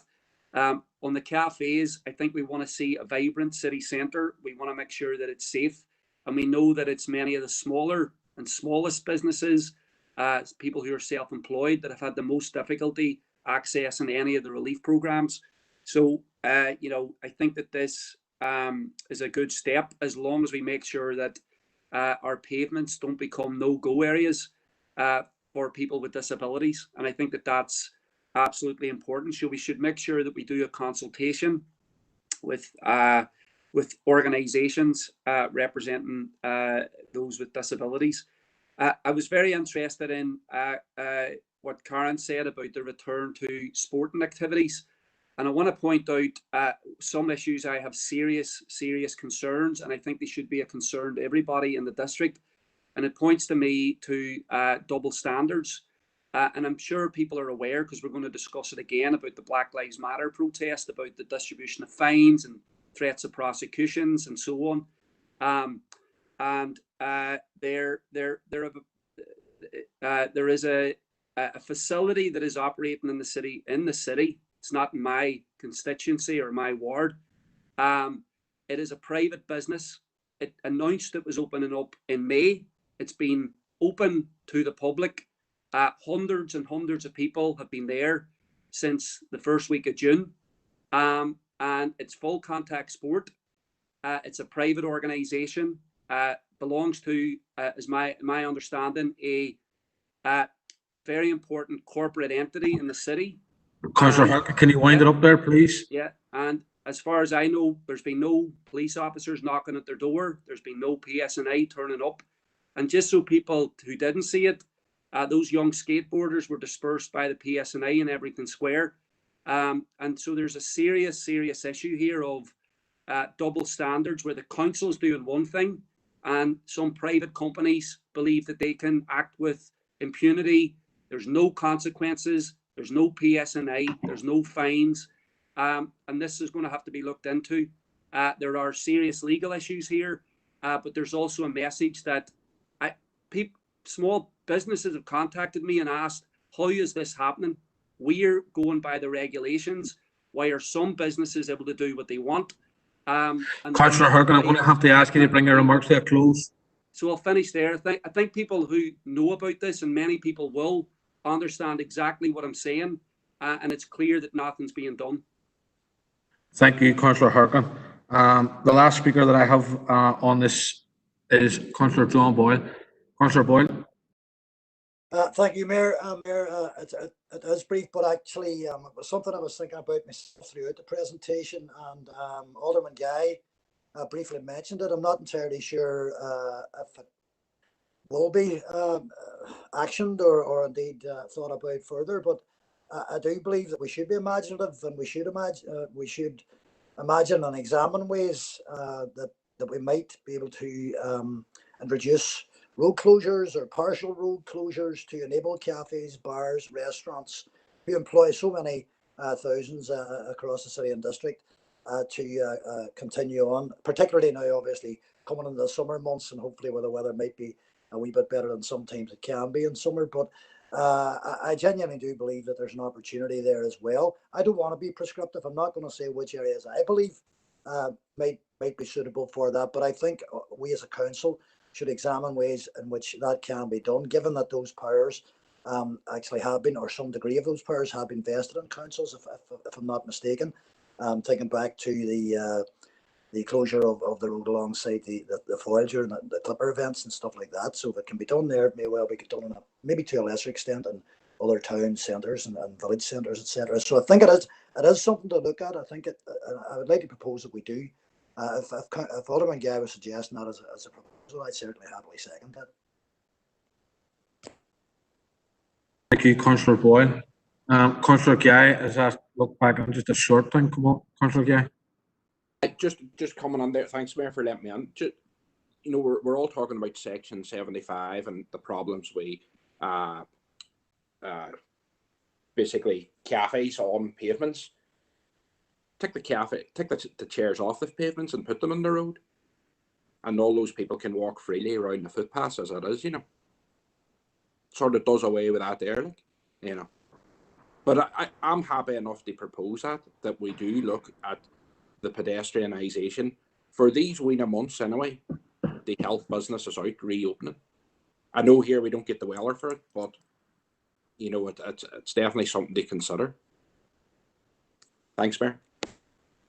Thank you, Alderman Guy. Members, there's been a lot of questions posed there, and I'm going to ask the Chief Executive to try and make some leeway to this best answer. Over to you, John. Okay, thanks, Mayor. Thanks, members, for the comments. And I'll say a few words and then maybe also ask Karen Phillips, just giving you a bit of advance notice, Karen, to come in as well. With regard to Councillor Gallagher's comments, Strabane most certainly will not be left out. As I said at the start, we are looking both at Derry City Centre and Strabane Town Centre and working with businesses, the BID team in particular in Strabane, and looking at all the same issues in both retail centres. More broadly, with regard to the comments of most of the members, I suppose this provides us with a little bit of an opportunity over the next few weeks, members, to do to experiment, to do things that we normally couldn't do. Clearly, we do have to be. We're balancing so many objectives at the minute, as I said at the start. The need to help business reopen. As one of our members said this afternoon, we have to try and ensure that we do everything we can to promote and help our independent businesses in particular, to enable them to trade as best they can with social distancing in place. So in passing this recommendation today, that is one tool that will enable us to do that. We are ramping up our cleaning regime in the city and town centres. We're using some of that DFC money to do that. So where our cafes are starting to trade in the streets, they obviously become dirtier and grimier. People won't sit down unless they're clean. So we need to do all of that as well. And in some areas, it's very easy. There are wide pavements, pedestrian areas already. And in others, as members have pointed out, businesses, cafes are sitting alongside very narrow pavements. So that's what we're trying to do in tying up the DFI initiative of temporarily closing or removing some parts of roads during the summer and giving those back to pedestrian access. You'll have seen some of the stuff that we've already implemented down the quays. We're trying to do some more of that down the quays. And if you recall, members, we brought a presentation into a number of weeks ago where we suggested the focus areas are the quays and within the wall city. So Karen Phillips has been working on that with DFI. So it's all about what is possible at the moment and trying to do things that we normally wouldn't be able to do because of very strict controls, because of the logistics that are written into all of the policy papers, while at the same time trying to respect everybody's rights, which is one of the reasons why policies are so complex in the first instance. So we will try to do as much of this as we can over the next number of weeks. And perhaps, Mayor, if you're content, I'll just bring Karen Phillips in a moment just to say a little bit more about the current work with DFI in terms of temporary pedestrianisation. Yes, thank you, John. Through you, Chair. Members, we have actually tried, as I said earlier, to tie a number of these issues in together to make sure that they work well together. We'll be aware that the DFI Minister has an initiative around trying to improve pedestrianisation and additional space for cyclists, etc. And we want to see that that actually works well and fits in well with our wider initiatives around making sure that there's enough space to socially distance outside shops, and indeed, in addition to that, to consider how traders might be able to trade outside potential public spaces in our city and centres, etc. So we have actually undertaken a very extensive street-by-street review of each of the streets within Derry City Centre, both on the city side and on the trading areas of the water side. And in Strabane Town Centre, involving all of those stakeholders, representatives from business, and various teams within council in terms of our regeneration teams, our planning teams, our environmental health who cover cafe pavement licensing schemes, etc. And now what we've done is on a street by street basis documented the types of things that we might be able to do. And that would include things such as closing down streets for to traffic at particular times of the day, times of the week, or en masse for a period of time. Temporarily, in other areas, they would do this, for example, by putting at either end of the street just to block access. There's various different ways of doing it, and we're learning from good practice across the world on that.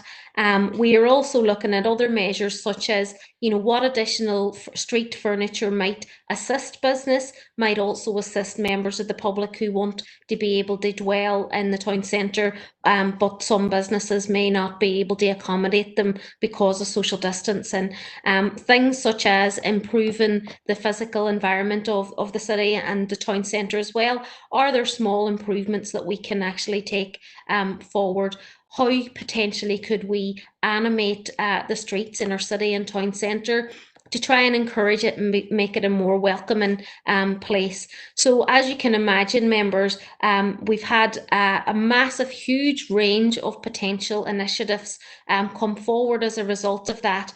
And we've brought them all together in the lists which we've now sent out to the various stakeholders, because clearly, as Councillor Gallagher picked up on, there is a significant amount of potential funding available. However, that said, we could probably spend an awful lot more than that if we were to do everything that we wanted to do.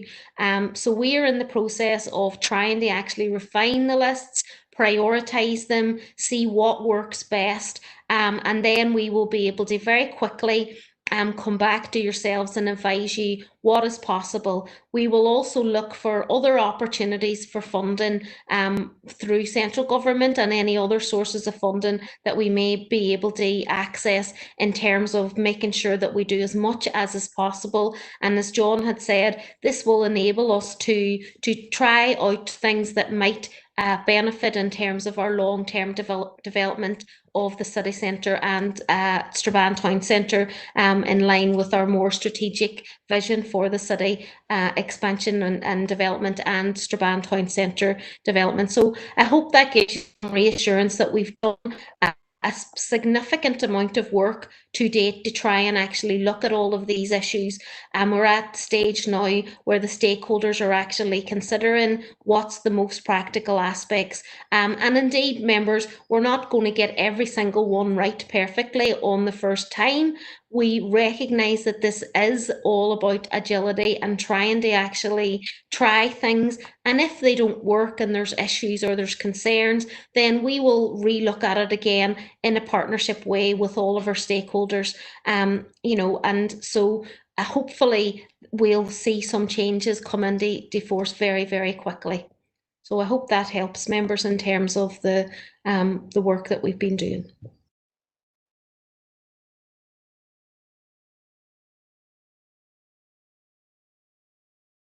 Okay, thank you, Karen, for that, and you also, John.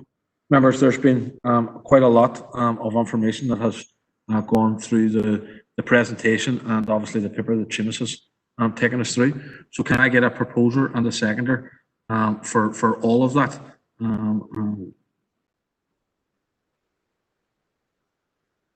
Happy to propose, Chair. Chair, I'm looking to propose the cafe one, Chair. That's right. Yeah. Yeah. I just want a proposal for everything, Councillor Gallagher. Propose everything, then, Chair. Right. Okay. Proposed by Councillor Gallagher and seconded by Councillor Riley. Members, I don't hear anybody speaking against any of those plans, so I'm going to take it as is read, and we will move on. Thank you very much. Item number 7 is the confirmation of the open minutes of our council meeting held on Thursday, the 28th of May, and they are pages 1 to 18 for accuracy, members. Can I get a proposer? Propose it. Who's that, sorry? Mayor accuracy. Alderman Breastland. Alderman Breastland. Sure. Yeah. Who's that? Maguire. Go ahead, Kieran. It's page. A second, Chair, to find it.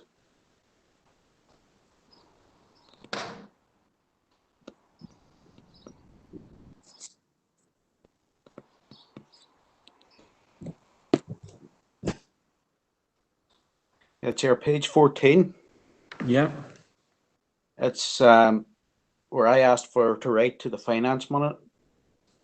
The finance minister provided 25 million, and I asked a letter to go, but it says the letter went to the finance minister. The finance minister made the money available to the dairy minister, so the query should have went to the dairy minister to prioritise the allocation of the funding to the beef and sheep farmers, if you understand. Yeah, no worries. Councillor Maguire will get that adopted, and a letter will go to the dairy minister also. Okay, thank you. Thank you, Councillor Maguire. Alderman Breslin has proposed. Can I get a seconder, please, members? Anyone? That's Morris here. Second that, John or Brian. I think that's Alderman McCain. Yeah. His second. Members, matters arising for the same minutes, and I see Councillor Duffy has an issue that she wants to raise. Councillor Duffy. Yep, Brian, thank you. It's C140/20, the Community Crisis Intervention Service. I just want to acknowledge and welcome the intervention from the Minister and the £32,000 that he has provided for the Community Crisis Intervention Service that takes us up until September. I would like to say, though, I am still concerned that it's not the full package that we had requested. I would also like to put on record my concern at the fact that we did not know that the Minister was coming in. I had put a request in February that the Minister meet with the Council and meet with members of the Steering Committee in relation to the Community Crisis Intervention Service, and that invitation still stands. I think that the Minister, to fully understand the service, to fully understand how it came about and why it's in this position now, he needs to meet with ourselves and with the steering group as well. So I would like to make that a proposal again, that the Minister come to Derry, or a virtual meeting if that's what it needs to be, and meets with the Council and meets with the Steering Committee to get a full picture in relation to the Community Crisis Intervention Service. It's a vital service for the City and District. Mayor, you know it as well. We were on Radio 4 the next morning discussing it, and I know that we agree on the matter, so I would like to make that a formal request. I would say that I am disappointed that the Minister didn't respond to any of the other correspondence as well. So I would just like to put that on record. Thank you, Councillor Duffy, and you're right. We do agree on a lot of these issues around the Community Crisis Intervention Service, and I know a lot of the other members on this call do as well.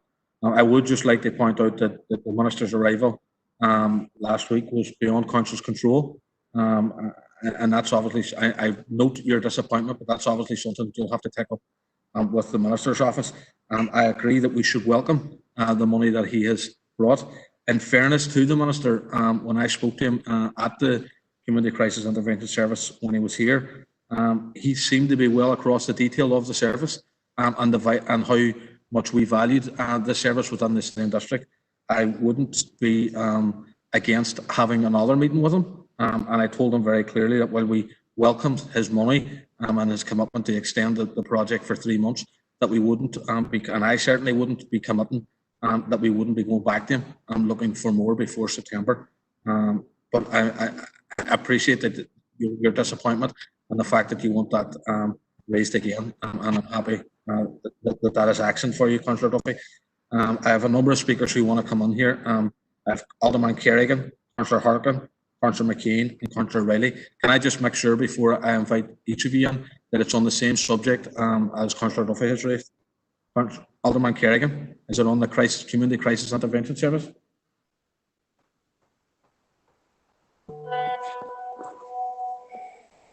I didn't. Sorry, Mayor. I didn't. I don't think I indicated there. Sorry. My mistake. Sorry. Okay, we'll move on. Councillor Harkin, is it on the Community Crisis Intervention Service? It is, and I have another issue to raise and matters arising to Brian on this. But yeah, Can we just stick to the one at the moment? I'll come back to you on the other one. I agree. Look, I think that 30,000 plus, it is disappointing. It's good that there's 3 more months of life for the service, but we had a full discussion here about the message it would send if we weren't able to extend this.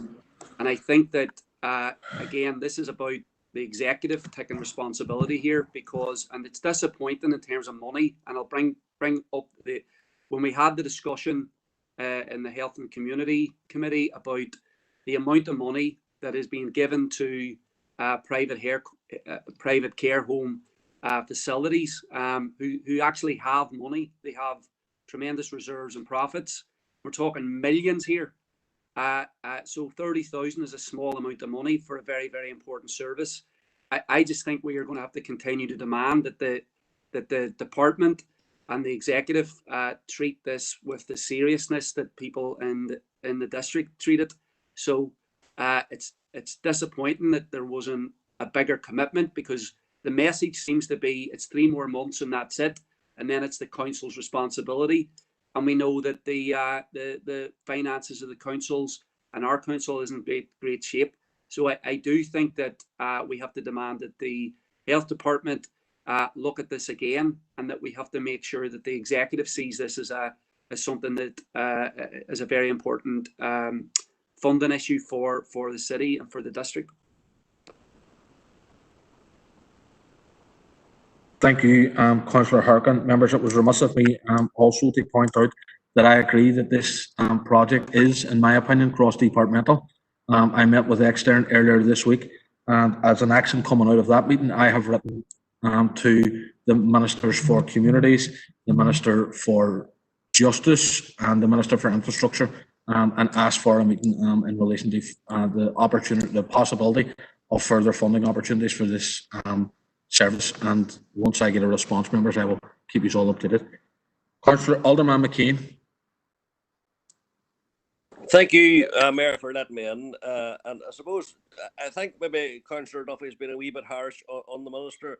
The meeting was planned at very short notice. I myself only knew about it the day before.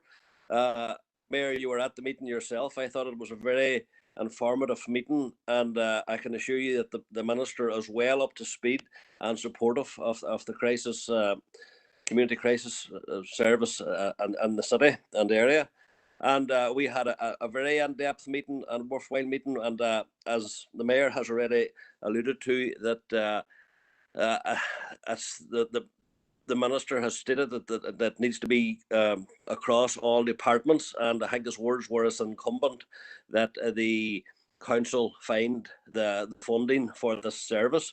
So I think, we need to live in the real world. The Health Minister has a budget like every other minister, and I think we need to be working on this now and not putting our heads in the sand for the next 3 months and going back looking for more money in 3 months. I fear the money may not be there from the Health Minister in the next 3 months, and I'm sure that, well, the Mayor was there, and whether he agrees with me or not, but he heard the same words. So I think it was a good meeting. It was very informative, and the Minister is well up to date and very supportive of the crisis intervention service in the city. Thank you, Mayor. Thank you, Alderman McKean. I'm not sure what you're asking me to agree to there, what I heard, but what I did hear and what I know is the work that I have been involved in since and before the Minister arrived in the city, and the work that I've done since. I am not at this stage, and I think it would be foolish of anyone to rule out the fact that we might have to go back to the Minister for Health to seek further funding for this. I think it's premature to be closing any door to the possibility of funding for such a vital service. That's my opinion on the matter. Councillor Martin Riley. Thanks, Mayor, for bringing me in, and can I agree with much of what has been said on this issue already, with first of all, the need that this isn't executive wide. That's the amendment that was brought by myself at the last meeting, that the one that went through was that it is executive wide, so we need to get that buy-in from all the various different government departments that are affected by this issue. The second point, Chair or Mayor, I wanted to raise is, as well as writing to those ministers and those people in the executive, we should also be writing to the new mental health champion, Siobhan O'Neill, not only to congratulate her on her appointment to that role, but also asking her, who will, we all know, be very familiar with this this project in our city region, but we ask her that she uses her office to assist in trying to help champion the need for funding for this type of service, as well as congratulating her on her appointment. Thank you. Thank you, Councillor Riley. I'm glad to see that you're not even giving her the chance to get into your office before you're congratulating her and looking for a meeting. But I think you're right, and I think that's something that we should be looking for.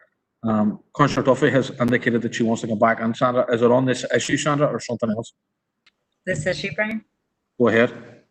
I agree with Councillor Riley there in terms of Siobhan O'Neill. We do have a great advocate there for the city, and particularly for the Community Crisis Intervention Service. She's been involved in it from its inception.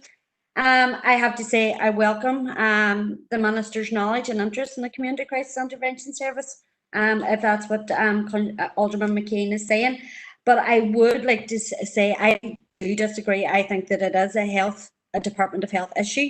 I feel that it falls under the Protect Life 2 strategy, the mental health strategy. This is where the Community Crisis Intervention Service sits. And while the Minister might not have money in his budget at the minute for it, he can make a bid to the Executive for money for it. He can make a bid to the Finance Minister in the monetary round. He did not. He chose not to do that in the past. And that's why it is imperative that we have a meeting with him. It is not the Council's responsibility to provide this service. It is the Department of Health. And that's the meeting that I need to have with the Minister. And we have continued to work on that with the Health Committee and with the All-Party Working Group on Suicide Prevention. And we will continue to do that. Thank you. Thank you, Councillor Duffy. Members, we're going to move on and take the other members and their issues that they want raised. Councillor Ciara Maguire. Chair, it's back to that same issue to do with DAERA. Yeah, going back since even the Shadow Council, I've been requesting some kind of a rural committee, rural working group of some description. I've got a lot of nodding ahead from Chief Executive and different ones, but it hasn't been actioned, and it needs to be actioned.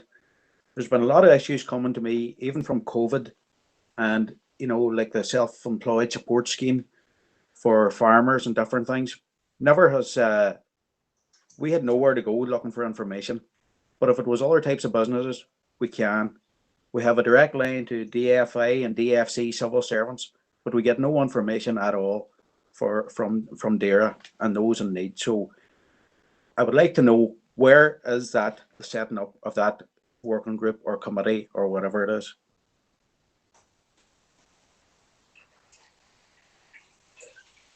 Mayor, I think you want me maybe to come in on that one.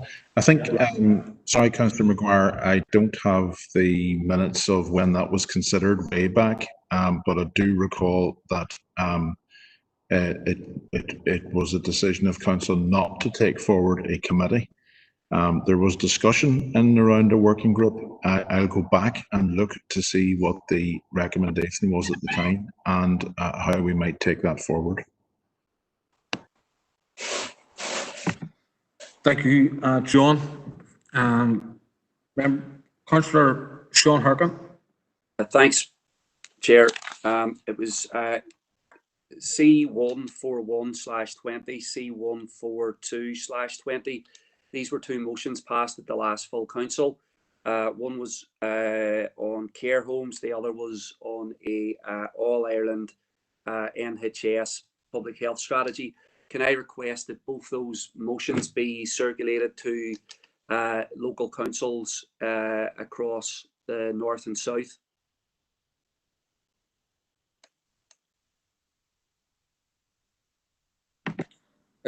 Is that a proposal that you're making, Councillor Harkin? Yeah. Is a request or a proposal? Yeah. Yeah. Can I get a seconder for that? I'll second that, Chair. Councillor Gallagher? Yes. Yep. Thank you, members. Proposal from Councillor Sean Harkin, which has been seconded by Councillor Gallagher, on the floor. It's open to yourselves, members. Not hearing any dissenting voices, so I'm going to take it as read, and that proposal will be actioned. Thank you. Any further matters arising, members? No. Okay, moving on. Members, it's just gone shortly after 6 o'clock. I'm going to suggest that we take a 10-minute comfort break, and we'll come back and hopefully get through the rest of this meeting for that. So if we can all sort of try to be back online for roughly around 6:15, members, that would be appreciated. Thank you.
Okay, members.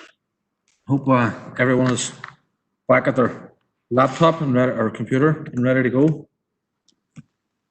Item number 9, members, is the confirmation of the minutes of the annual general meeting held on the 1st of June 2020, pages 19 to 38, and I propose taking them in bulk. For accuracy first, members.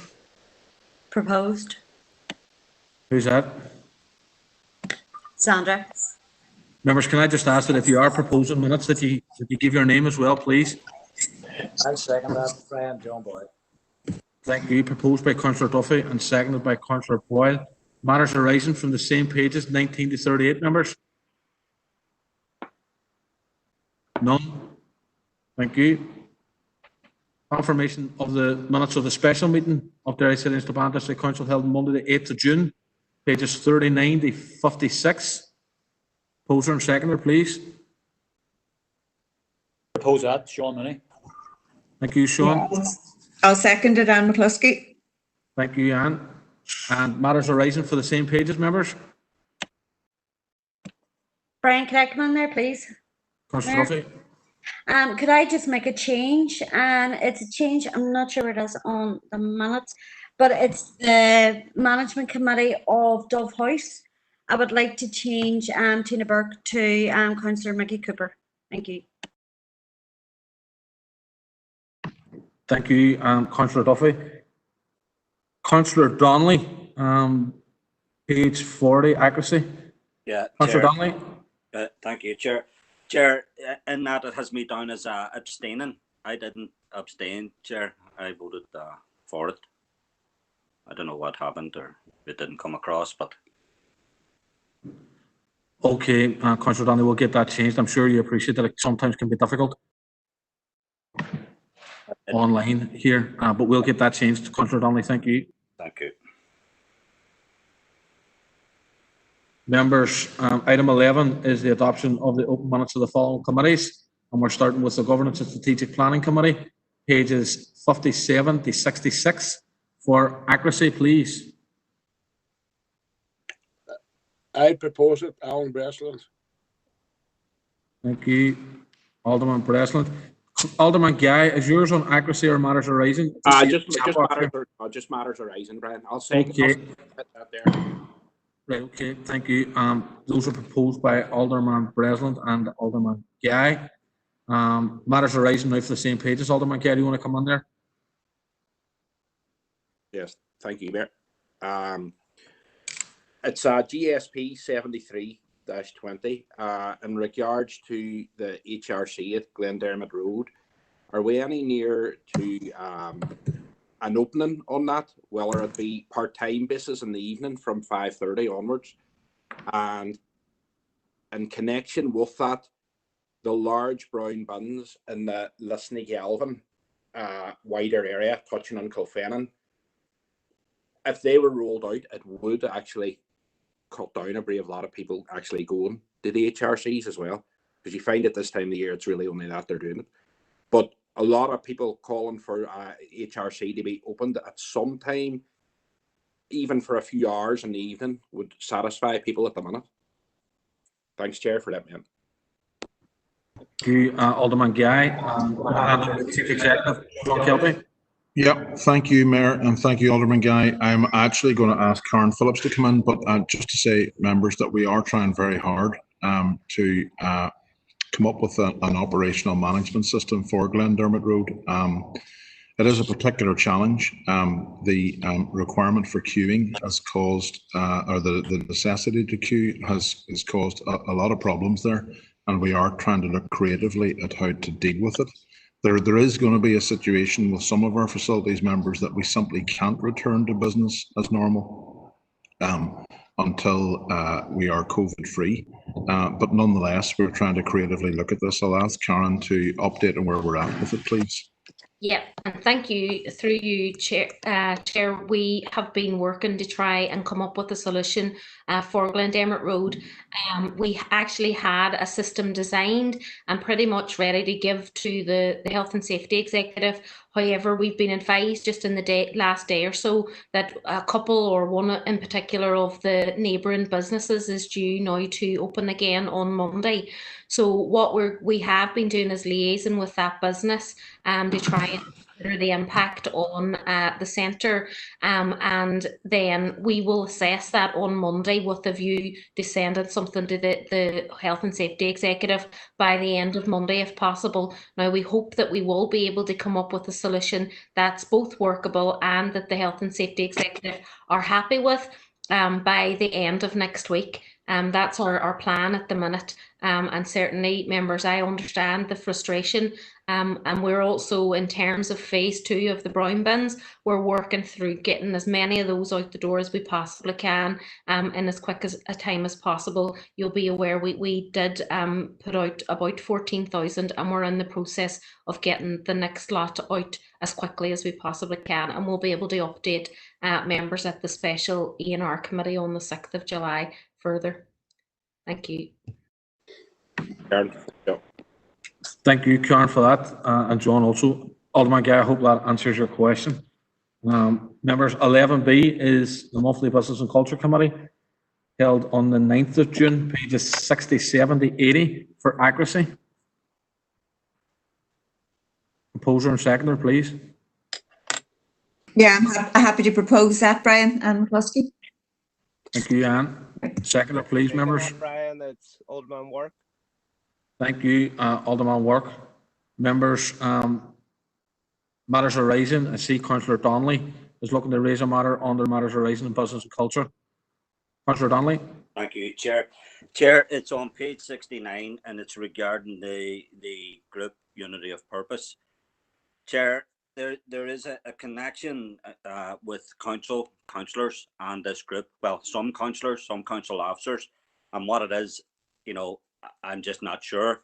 I know that people before profit have called them out, and they did. There has been no response. So my concern was that in a quick search regarding this group, they say that they're there to facilitate dialogue across statutory, voluntary, and business sectors, and that their meetings are with political parties, public service providers, business, church, trade unions, and to discuss what they describe as any item pertinent to the city, and which will bring benefit to all citizens, especially the most excluded and marginalised.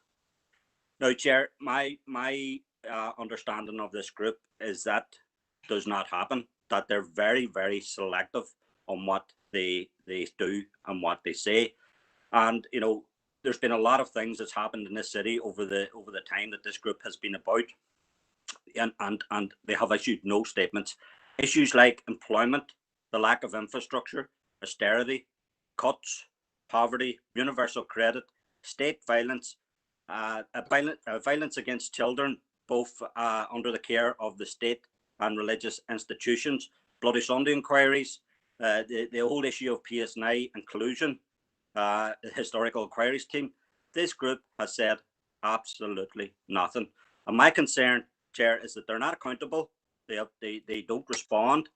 They're selective, and there is a council connection that I am deeply concerned about. And you know, I've seen photographs with councillors and I've seen photographs with council officers, and I want to try and get some clarification on that. I want clarification regarding funding. Do we fund them directly or indirectly? I know there's a link to them in the city centre initiative. And Chair, far from doing what they say they do on the tin, their actions have led to people becoming more marginalised and excluded. So, you know, I would, if anybody can shine a light on that, then I'll be all ears. If not, I would want council to come back with and answer some of the questions that I've posed here. Thank you. Thank you, Councillor Donnelly. Councillor Harkin is looking to come in. Councillor Harkin, is it the same issue? It is, but I also want to come in another issue in this section, but I'll leave that separate. So if I can speak in this now, is that okay? Yeah, go ahead. Yeah, well, I appreciate Councillor Donnelly giving us the opportunity to speak about this. And we're going to talk about the Black Lives Matter protest later. So this is really just about the Unity of Purpose group. And so since they issued the statement on June 5th, and then there was the protest on June 6th, we and others have called for the Unity of Purpose group to issue a statement about the what happened in the aftermath. Indeed, local journalists and others have also tried to contact them, but they've been completely silent, which is why we've called for them to disband. So you know, in the minutes that are there when Councillor McCann tried to raise this issue, you know, Councillor Duffy appears, she speaks, it seems to me, for the Unity of Purpose group. It's the closest thing I've seen to any kind of attempt to speak for that group, where it's described as good leadership, and it's the DUP concurs with Councillor Duffy on this about the Unity of Purpose and what they argued for and what they've said, and I just point to the same inconsistency that Councillor Donnelly has pointed to, which is that there's been all sorts of emergency issues in this city, from care home workers crying out for PPE, meat plant workers terrified that their facility was a hotspot, call center workers who were terrified when they were on top of each other when their company was doing nothing. And that's only some of the issues related to the pandemic. The Unity of Purpose didn't issue any statements when the nurses were on strike or when the civil servants were on strike. They've issued no statement about the Crisis Intervention Centre or any of the other issues that are hugely important in this city.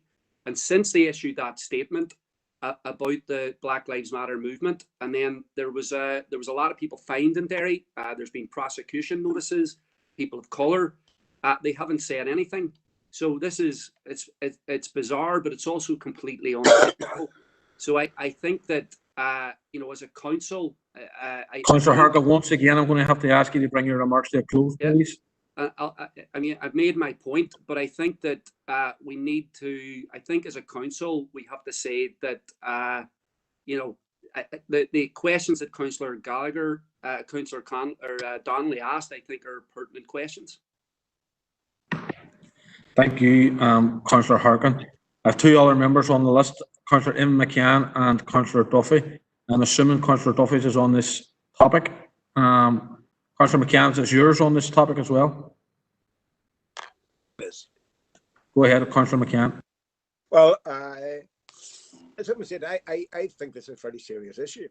You know, it's we had a statement issued by people sort of who are faceless as far as I was concerned. I don't know who anybody has seen the actual statement, physically seen the actual statement issued by Unity of Purpose on the eve of the Black Lives Matter demonstration.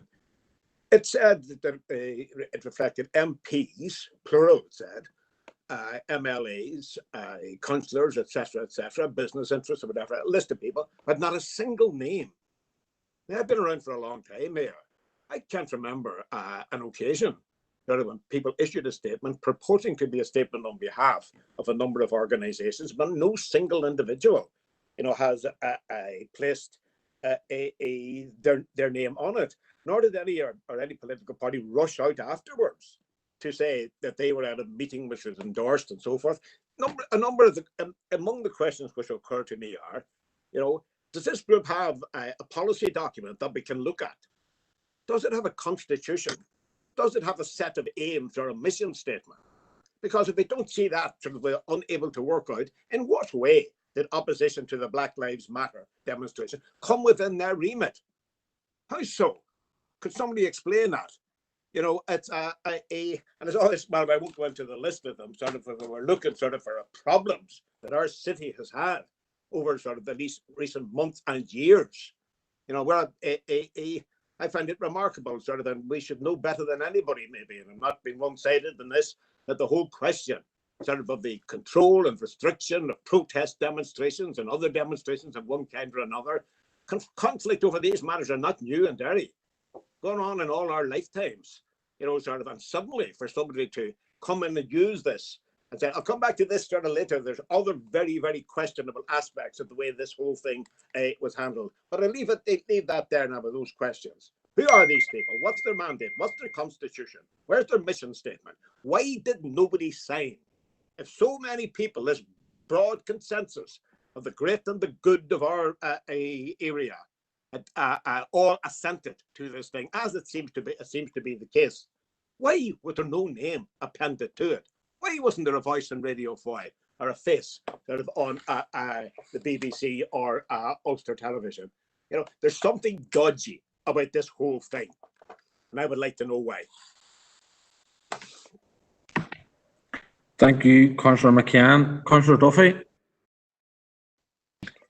Thank you, Chair, for allowing me in. I'm not going to go on too much, but I just felt the need to respond, seeing as Councillor Harkin decided to appoint me as spokesperson for the Unity of Purpose group. I would like to confirm that I'm not a spokesperson for the group. I have never attended a meeting of the group, but what I did do at that meeting was confirm the purpose of the statement that was put out. It was a cross-party statement. It was in relation to calling people onto the streets in the middle of a global pandemic. There had already been numerous statements issued by individual political parties and interest groups, and the Unity of Purpose group put a statement out calling for people to come together in terms of not coming onto the street, not putting further pressure on our frontline workers at a time when we were still in the midst of a global pandemic. That made sense to me. Councillor Harkin talked earlier on about in terms of warning us about moving too quickly coming out of lockdown and the concerns that he had around that. It doesn't make any sense when he says that in one breath and then says this in another breath. Councillor Harkin, it's a bit of double speak coming from him. Stay at home, but don't stay at home. Sounds a bit like Boris Johnson to me. Okay, thank you, Councillor Duffy.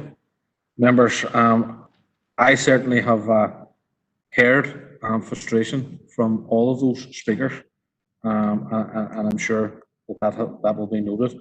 At this point, I'm going to move on. Councillor Harkin has got a different.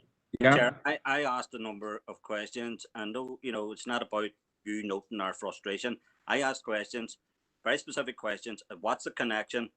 If there is a connection between councillors, council officers, funding directly or indirectly, and you know, it's a shadowy group.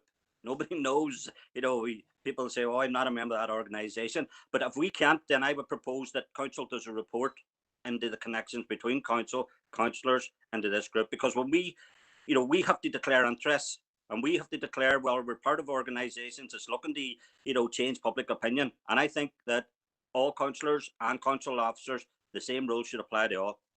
Thank you. Thank you, Councillor Donnelly.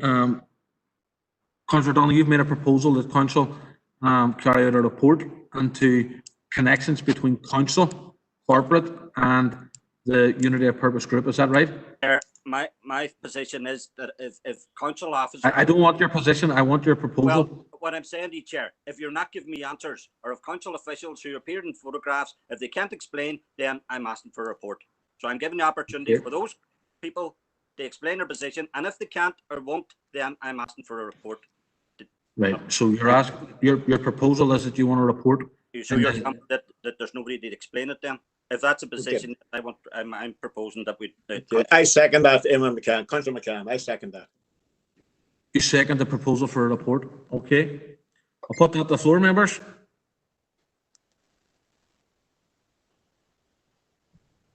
I don't hear no dissenting voices. So that proposal from, yeah, who's that calling there? Is someone calling there, folks? Mayor, it's Alan Breslin. I'm against it. Okay, we'll go to a vote. Bear with us, members.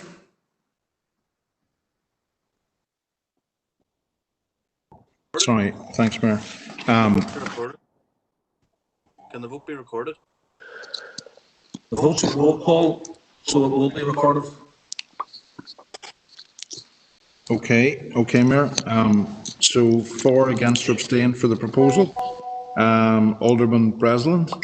Against. Alderman Devaney. Against. Alderman Guy.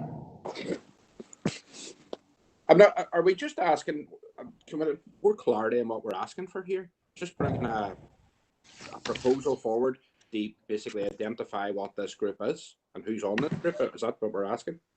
I think the report that we're being asked for is to identify any links between council corporately and this group Unity for Purpose. That's my understanding of the proposals before us. I'll vote for it. I've no reason to suspect anything. We don't need an explanation. Yeah. Okay. Sorry. For interruption. Sorry, the vote has been called, folks. Sorry, it's a bit echoey. Sorry, okay, can members turn off their mics, please? Okay, I'll resume. Alderman Guy. Vote for. Go ahead. Yep. Alderman Carrigan. Against. Alderman McClintock.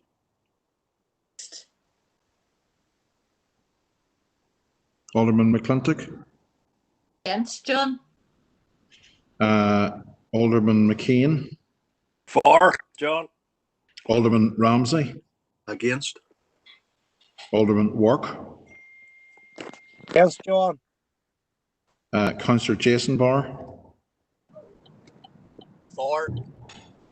Councillor Raymond Barr. For. Councillor John Boyle. For. Councillor Michaela Boyle. For, John. Councillor Carr. For, John. Councillor Cooper. For, John. Councillor Cusick. For, John. Councillor Dobbins. For, John. Councillor Donnelly. For. Councillor Duffy. For. Councillor Durkin. Son, for. Councillor Edwards. For, John. Councillor Farrell. For. Councillor Ferguson. For. Councillor Fleming.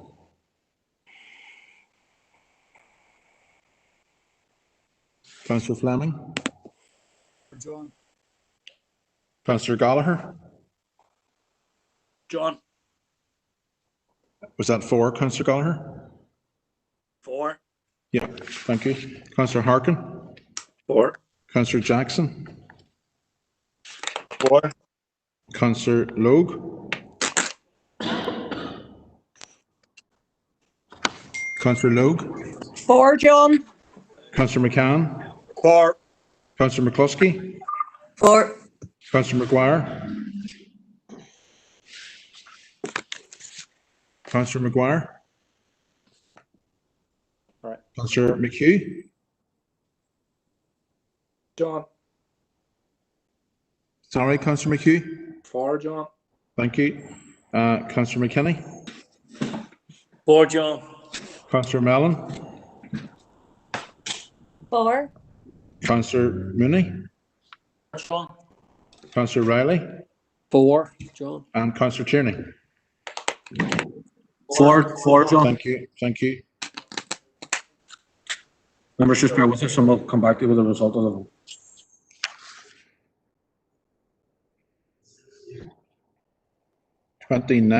For,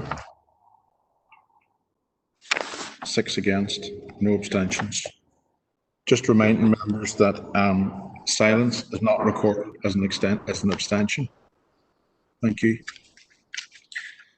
Okay, members, Chief Executive has called out the result of the vote, which that proposal from Councillor Donnelly will be taken forward and a report will be brought to the relevant committee. Councillor Harkin has asked to come on a separate issue. So, Councillor Harkin. Yeah, thanks, Chair. BC 77/20. This is regarding the council motion regarding trade union representation in COVID-19. People will see it in front of themselves. I'm glad to see that this has been progressed through the Business and Culture Committee. I think it's very, very important that we're doing this, given all the challenges workers are facing now on the job, and many more people will be brought back to work. And a couple of things about the letter. I think that I want to propose that we add to the letter, or we make sure that it, in addition to what it says, in addition to supporting trade unions, it should also say that the council supports living wages, good terms and conditions, an end to zero-hour contracts. And in addition to the two requests that are in there, I think we should ask that employers who will be in receipt of the letter respond to the mayor's letter to the council. And the final one is councillors who wouldn't have been on the committee meeting won't have seen the letter, but that I believe that the spirit of it was that we would send out these letters to all employers across the entire district, from Derry to Strabane to Castleberg to Eglinton. And I think we should be aiming to send it out to the public, private, voluntary, community, social economy sectors. So I know that there was a list that the council created of, or council officers created of some of the bigger employers, some whom have unions, some who don't. And then there's been some additions there to say that the hospitality sector, the care sector, and a few others be added in.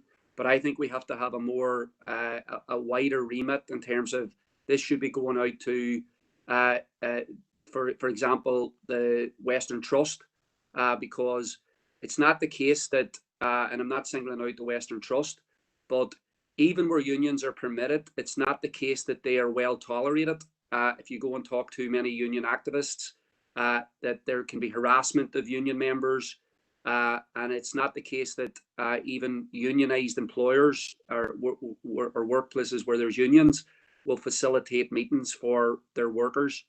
So there's a number of changes that I think will strengthen the letter that is based on corporate council positions, and then the request for a response. And then I think we should make sure that it goes to as many employers as possible, so that this is something that the council is seen to be doing, and not something that is invisible where there's no response back. So if we could, I would like to propose that those changes if possible.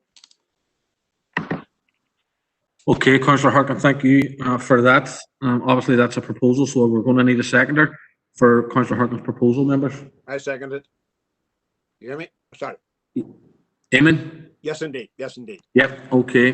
Proposed and seconded by Councillor McCann. And at this point, members, I'm going to bring in the Chief Executive. Thanks, Mayor. Members, if you're minded to go down that route, we will draft a corresponding letter and bring it back into B and C. If we can, we'll try and get it in at the next B and C just in a few days' time, for members to consider, because just want to make sure we capture all of the comments there. Okay, John, thank you for that. Members, the proposal, as Councillor Harkin has stated, and seconded by Councillor McCann, is before you now. If anyone is against that, can they please make that known to me now?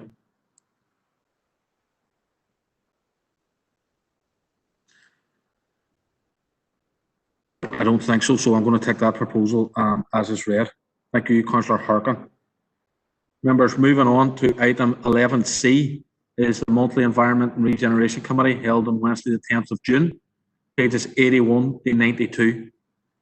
Can I get a, Councillor Riley, is yours for accuracy or matters arising? Just see it in the chat box. Matters arising. Okay, members, if you can just state in the chat box if you're looking to come in, whether it's for matters arising or accuracy, it'll just make things a wee bit easier and quicker. Mayor, I have an item for accuracy. Councillor Duffy, go ahead. Thank you, Mayor. It's, let me just find it.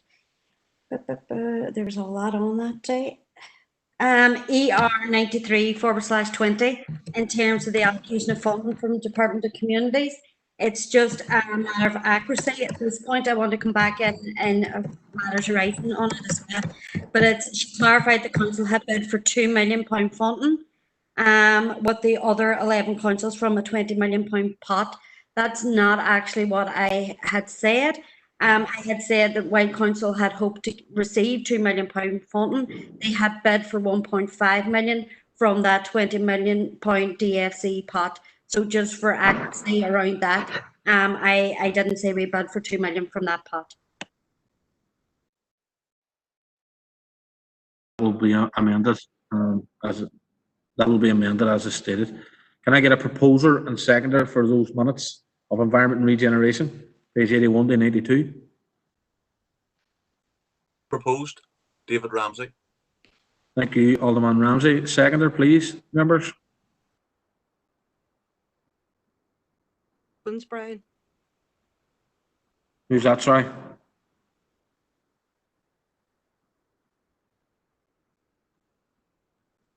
Councillor Dobbins, I think that was. Yeah, proposed and seconded. Members, moving on to matters arising, and I've got 3 members who have indicated already. I'm going to go Councillor Riley. I think, Chair, in fairness, there were other people in the chat box ahead of me. I think it was David Ramsey first. Okay, Alderman Ramsey. Thank you very much, Councillor Riley and Mayor. ER 94/20, page 83. I'm not looking to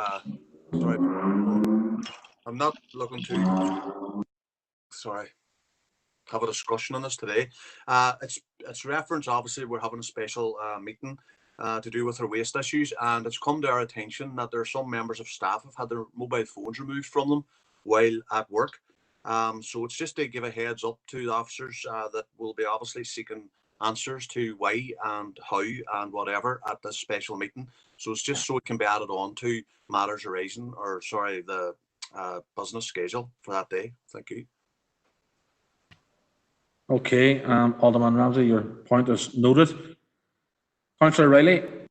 Yep, thanks, Chair. Thanks, Mayor. ER 8920, it's page 82. Can I thank Karen for actioning the issue in relation to getting the official from Road Service to get in touch with myself. Unfortunately, he did get in touch with me, but unfortunately, the issue has moved on to the extent that the work has been carried out, and it is disappointing that the work was given the go-ahead, but without the agreement or the engagement with all the local businesses along that street. I appreciate that COVID-19 hasn't helped in being able to reach everyone or to contact every business, but the Department of Communities, I think, need to take a lesson from this, that if they are going to carry out that type of improvement work, that they do try to hear from all the businesses that are affected there. And there's not that many businesses along that street, so I think efforts could have been made to get the views of everyone. Thank you, Mayor. Thank you, Councillor Riley. Councillor Duffy. Thank you, Mayor, for allowing me back in. It's on the same issue that I raised the matter of accuracy there. On the DFC funding.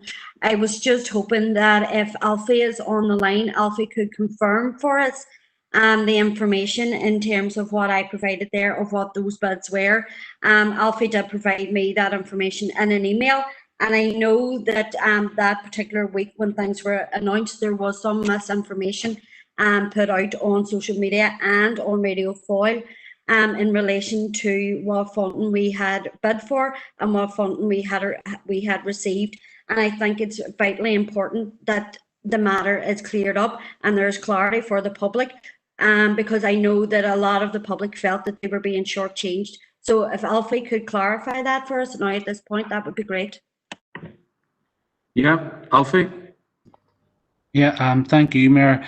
Mayor, going back to the report, you'll be aware that we mentioned that we were hoping to recoup 2 million, and that 2 million was across a range of claims. The first claim being the DFC financial losses claim, the second one being the Deer Waste claim, and the final one being a small element through CIFA claim. So in relation to the DFC financial losses bid, each council submitted a bid for their income and exceptional expenditure losses for the period March to June 20.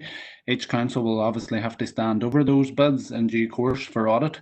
Our bid in that regard was 2.14 million, of which we weren't expecting to receive at all, and that represented a fair assessment of our losses. Each council received 60.2% of their bid, with each council then being expected to make up the remaining 40% through furlough. So our allocation in that regard was 1.291 million. Following up on that, a Q2 bid is now being progressed, where each council has been asked to update their figures, not only for Q1, but provide losses figures for Q2 as well. And that's been worked on at the minute. And alongside that, we're also progressing a Q2 bid with DERA in relation to waste management losses.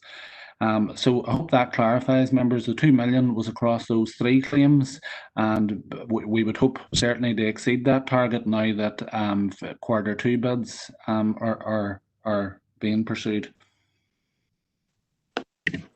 Thank you, Alfie. And Alfie, I have a few other members who are working on that same issue.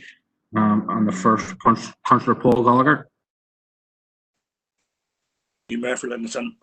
I think that any of the criticism that was coming was coming from a position of Stormont has collective responsibility, and we've seen in that announcement, Belfast got 4 million quid. Belfast Council is very much a cash rich council.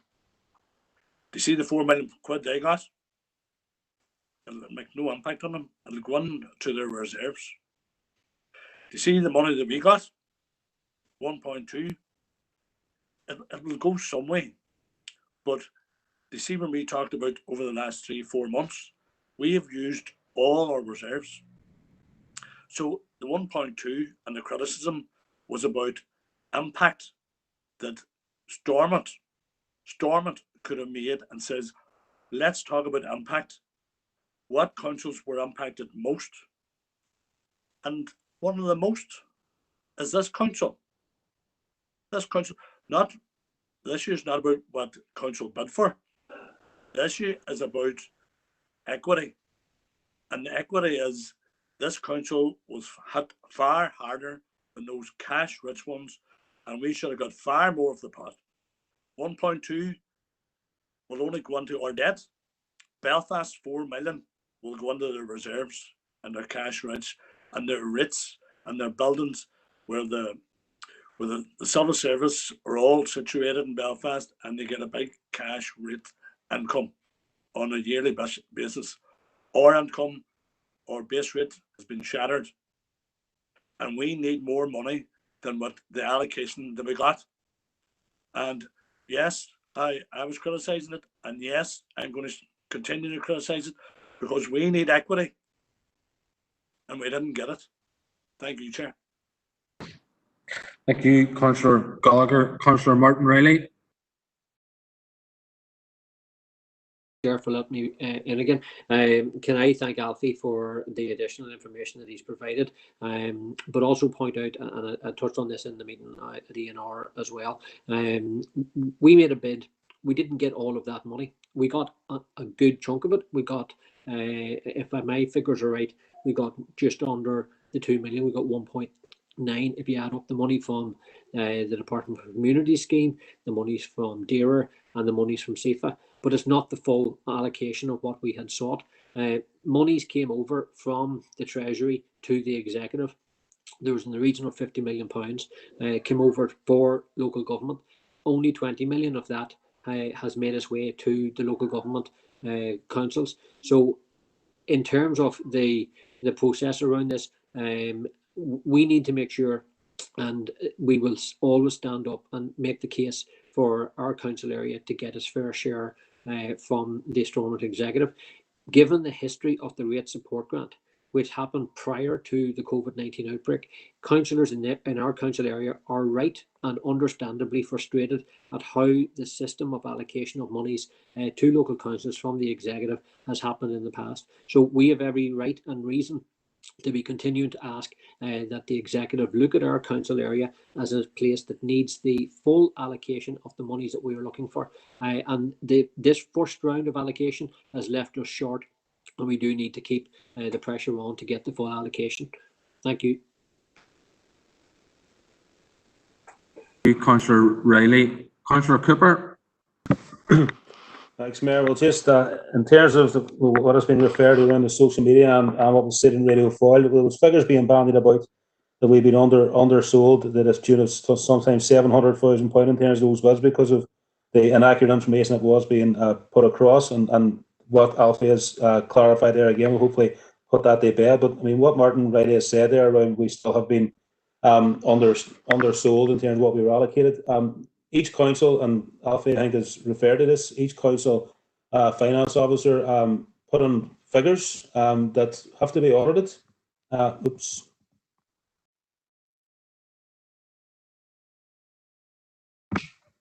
You okay? Can you hear me now? Right. Okay. Sorry. Yeah, go ahead.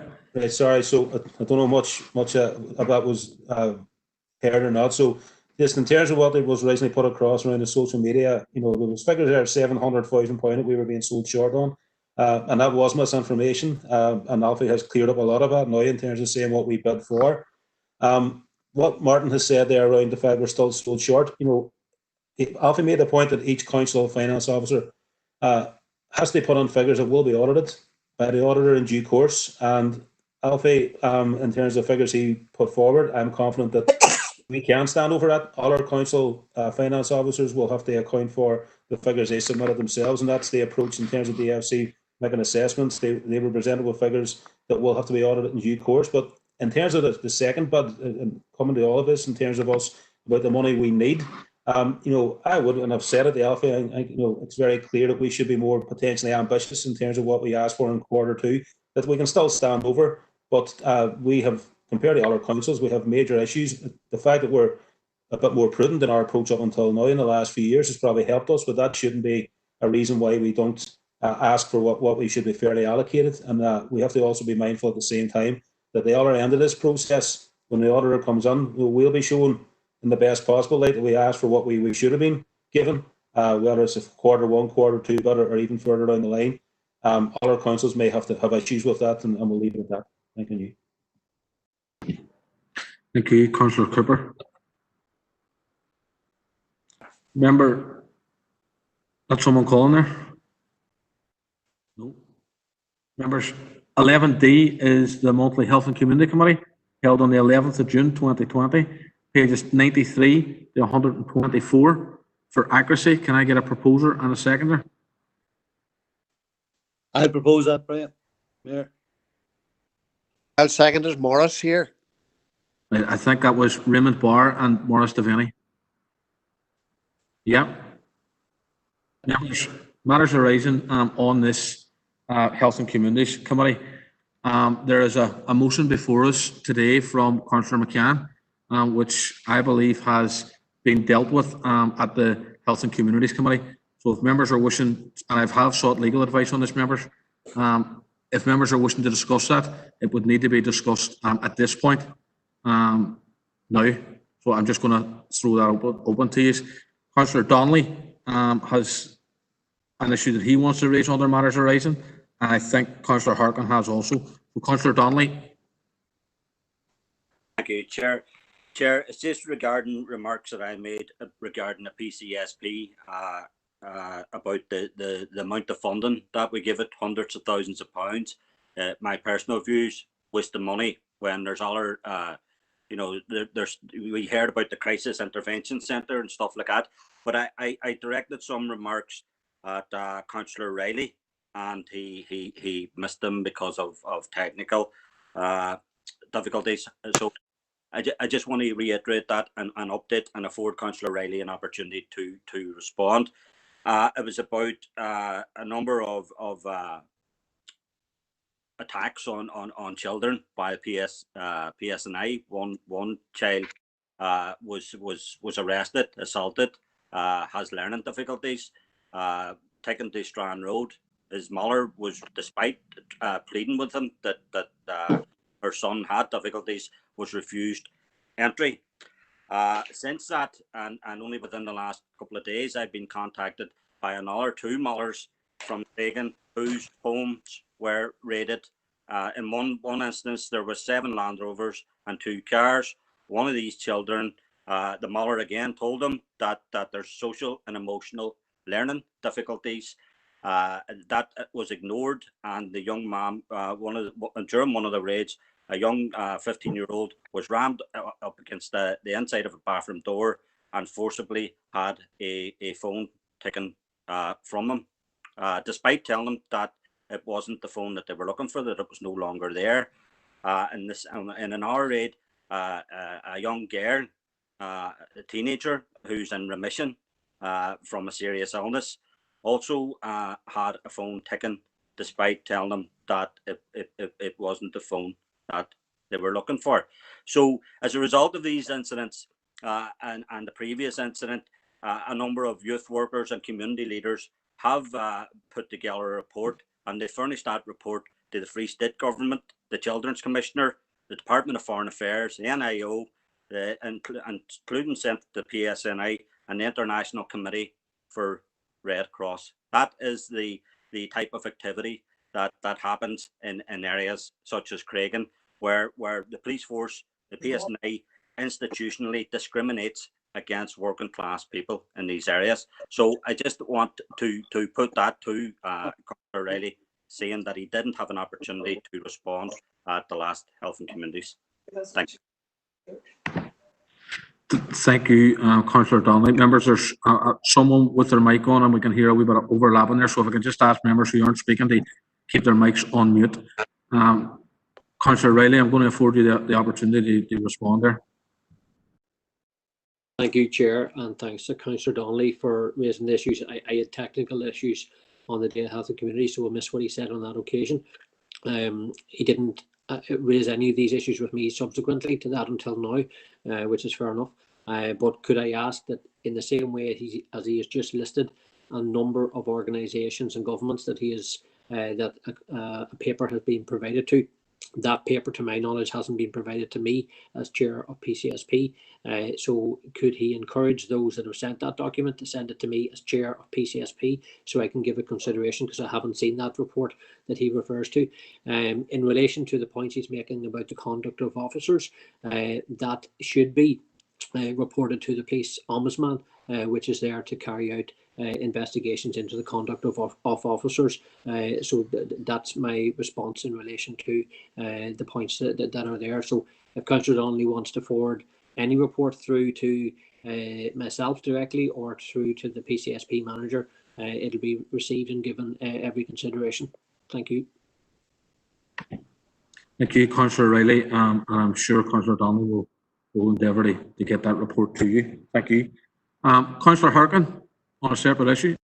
Thanks, Mayor. Well, there's a couple of separate issues. One, I had an issue of accuracy in the minutes there, where there's reference to coloured. Can I get that changed to people of colour? Because that's what I said.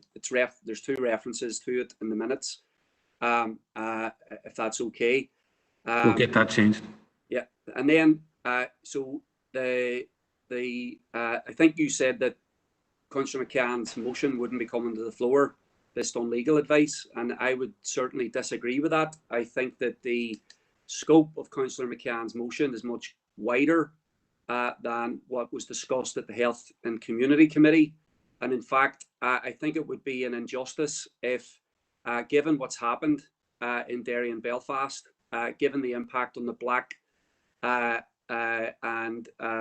the Black community and the BAME community here in Derry and across the north, I think we need to have a full discussion about what's happening and about, we're a very proud city in terms of civil rights. And this was certainly not, people's civil rights have been trampled upon. So I would challenge that that motion can't come to the floor. And we need to have a discussion about that first before we figure out what we're doing next. Okay, Councillor Harkin, as I said already, I have sought legal advice on this. Like, I'm not suggesting that you can't have a discussion on the wider issues that you have raised, but what I am saying is that if you want to do them, then in my opinion and in the legal opinion, the best place to do that is now, before this proposal that was put forward at the Health and Communities Committee is adopted by Council. So what, I'm not saying that you can't debate it, but what I'm saying is if you want to debate it, then it needs to be debated now.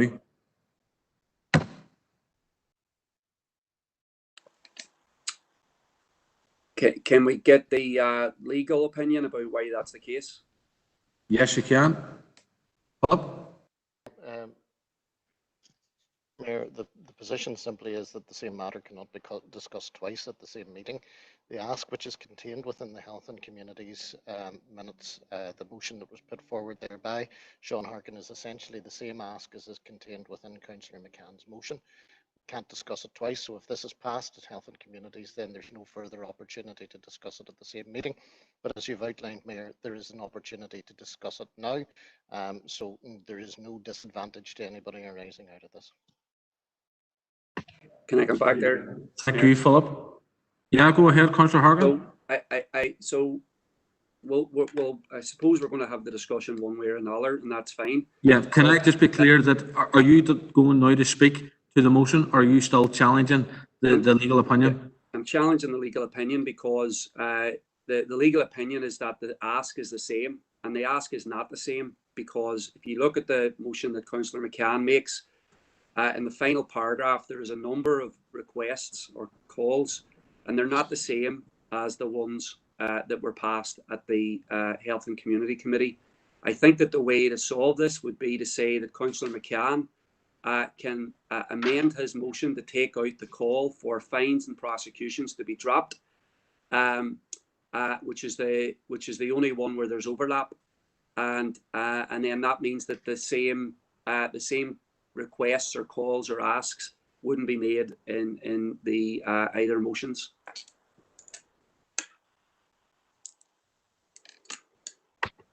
Sorry, thank you, Councillor Harkin, and I appreciate what you're saying. But can I ask, just, there's no one saying that it can't be debated. What I'm saying is we either debate it now. You have an opportunity to debate it now. What does it matter if we debate it now or we debate it in an hour's time?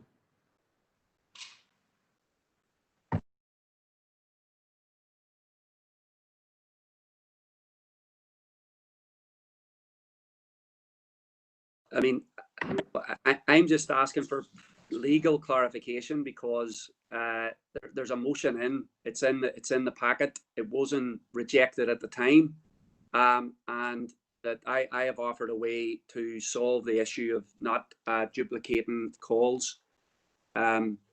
So, As have I, Councillor Harkin. As have I. Now, I don't see. I genuinely don't see what the issue is in terms of when this motion is debated. You're going to, Councillor McCann is still going to have an opportunity now to debate this motion as opposed to waiting another hour or an hour and a half. And any ask that you or Councillor McCann may feel that isn't included in the proposal that was at Health and Communities can be you can seek to get that included on that proposal. So I don't, it's not as if the debate has been stopped or anything like that. I'm giving you an opportunity to debate it, but what I'm saying is that, and I'm following the legal advice on this, which you have asked for and has been clarified. If we want to debate it, it needs to be debated now because we can't have the same thing, two asking the one thing. Councillor Gallagher. Thank you, Mayor. I'm just maybe on consideration if you're saying the possibility of two motions being talked about at the same meeting. Is there a possibility that Eamon can amend this motion to incorporate the other stuff that's in the motion later on? Is that a possibility? And then yes, that's what I've just said, Councillor Gallagher. That's what I've just said. If there's asks in this that Councillor McCann feels that aren't included in the proposal that was put to Health and Communities, then they can be amended and included now. The issue isn't about what, we debate it now and he can include that. I have no problem with it. I've just said it. Well, Eamon should cut and paste that. Yeah, but the point I'm making, members, is that if this wants to be, if people want to debate this, i.e. Councillor McCann, then it needs to be debated now. So I'm going to come to Councillor McCann to see what his view is.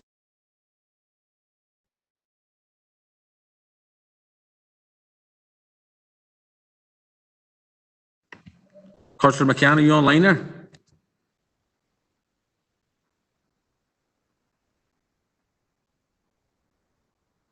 No. Oh, hello, Brian. Yeah, go ahead, Eamon.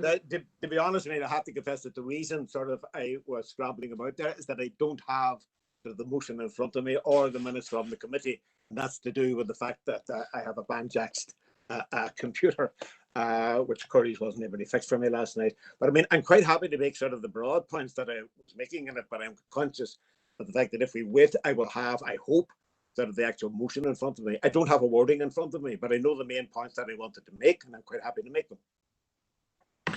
Yeah, that's fine then. We'll take it now. Go ahead, Councillor McCann. Okay. Just bear with me. Yeah. Bear with me 1 second, Councillor McCann.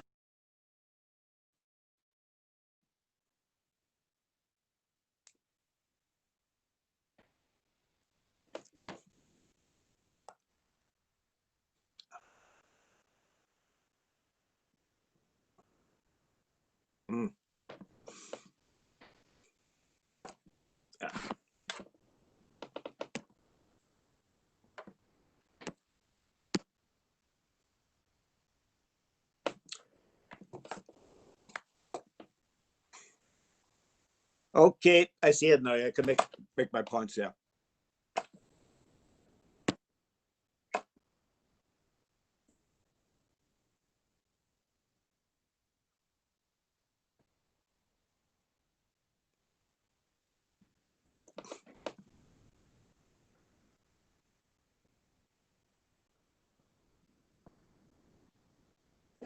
Hello? Fuck's sake.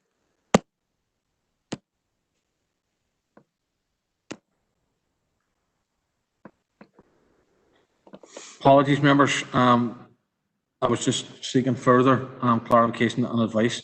Now, Philip has come up with a suggestion that I think we all need to hear, so I'm going to come to Philip.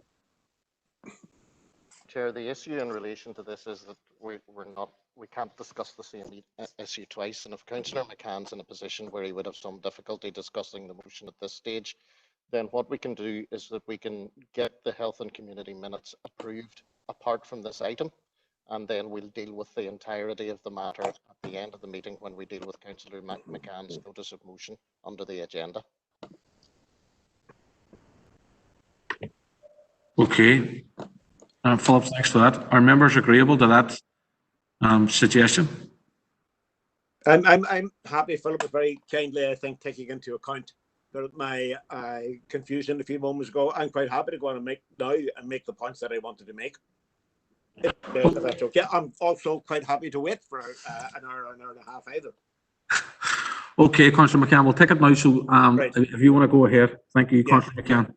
Okay, at the first place, I have to say that having heard it now explained to me, I think 3 or perhaps even 4 times, I'm still at a loss to understand what is meant by the legal difficulties which this motion is supposed to confront us with. I have no doubt that an argument could be made about procedure to say that you can't discuss something twice. To describe this as illegal, that it is out of all proportion to what we're talking about. It's not illegal.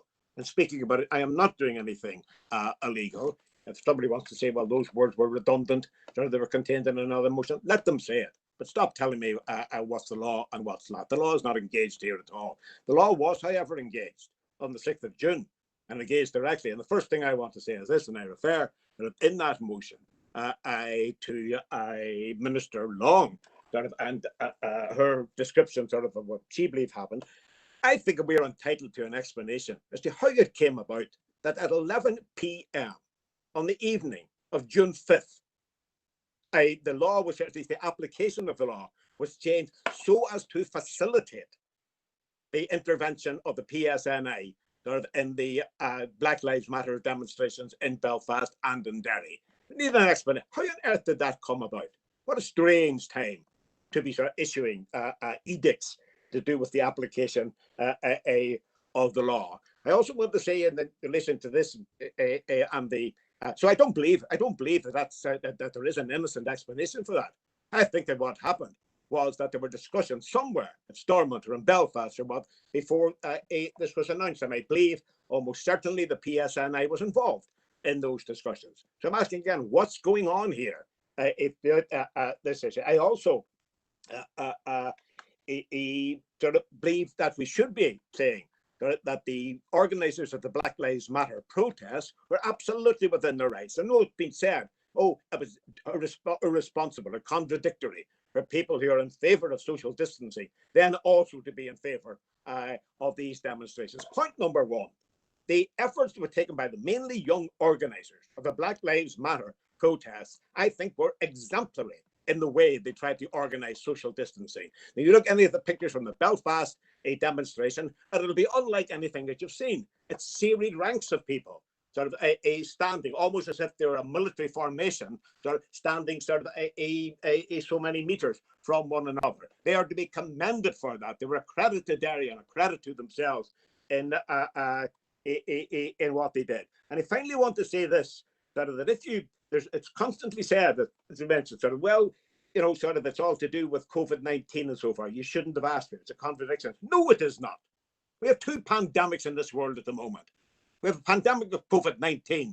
There's also a pandemic of racism, which didn't start 3.5 months ago. It started at least with hundreds of years ago, and which has affected the Afro-American community for 400 years. We're dealing sort of with the backlog of racism. And let us keep in mind that if we say it's nothing to do with us, that the role of the Irish in enforcing racism in the United States is a long and shameful one. And it places a duty on us, it seems to me, actually to come and sort of stand foursquare with black people sort of when they are a opposing party. The argument that says that we shouldn't have been on the streets having a Black Lives Matter demonstration on the 6th of June is the same argument as would be used if somebody said that in Minneapolis, in the aftermath of the murder of George Floyd, people should have stayed off the streets because of COVID. Now, these are difficult questions. They're finely balanced arguments that people have to make. It was our judgment and people before profit that if, and this turned out to be the case, that if the organizers could implement a social distancing in the demonstration, they were absolutely right to go ahead. And I believe that they tried to do that. Anybody at the Guildhall, the thing that disrupted the organization, the thing that meant that it wasn't quite as perfect as Belfast, was that the PSNI were questioning everybody who arrived in Guildhall Square. That didn't happen in Belfast around the Customs House. It didn't happen. Why the difference? Why the disparity? Why the whatever was 57 sort of summonses that are issued in Derry and 19 in Belfast in a bigger demonstration? There's something strange going on here. And I think that the intervention, we have to see the intervention of the Unity for Purpose group sort of at the same time as the PSNI action. I don't like, there's something smells about all this. There's something smells, and we need to get the full facts. What happened on the evening of the 5th of June at Belfast that caused this decision to be taken?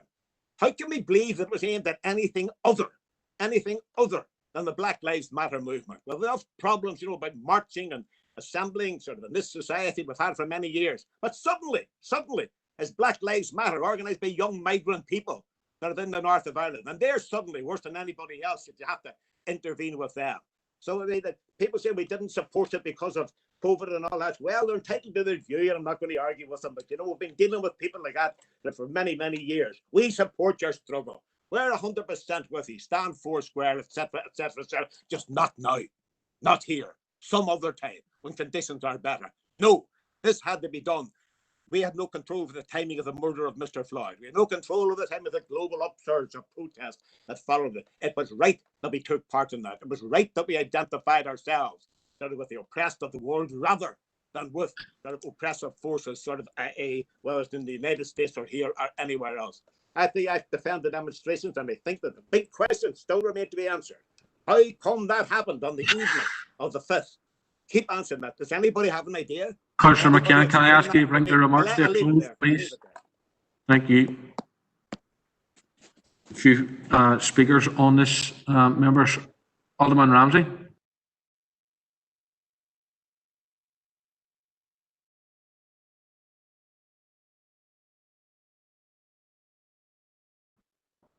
Alderman Ramsey. That's me now. I had a bit of difficulty there getting. Can you hear me? Okay.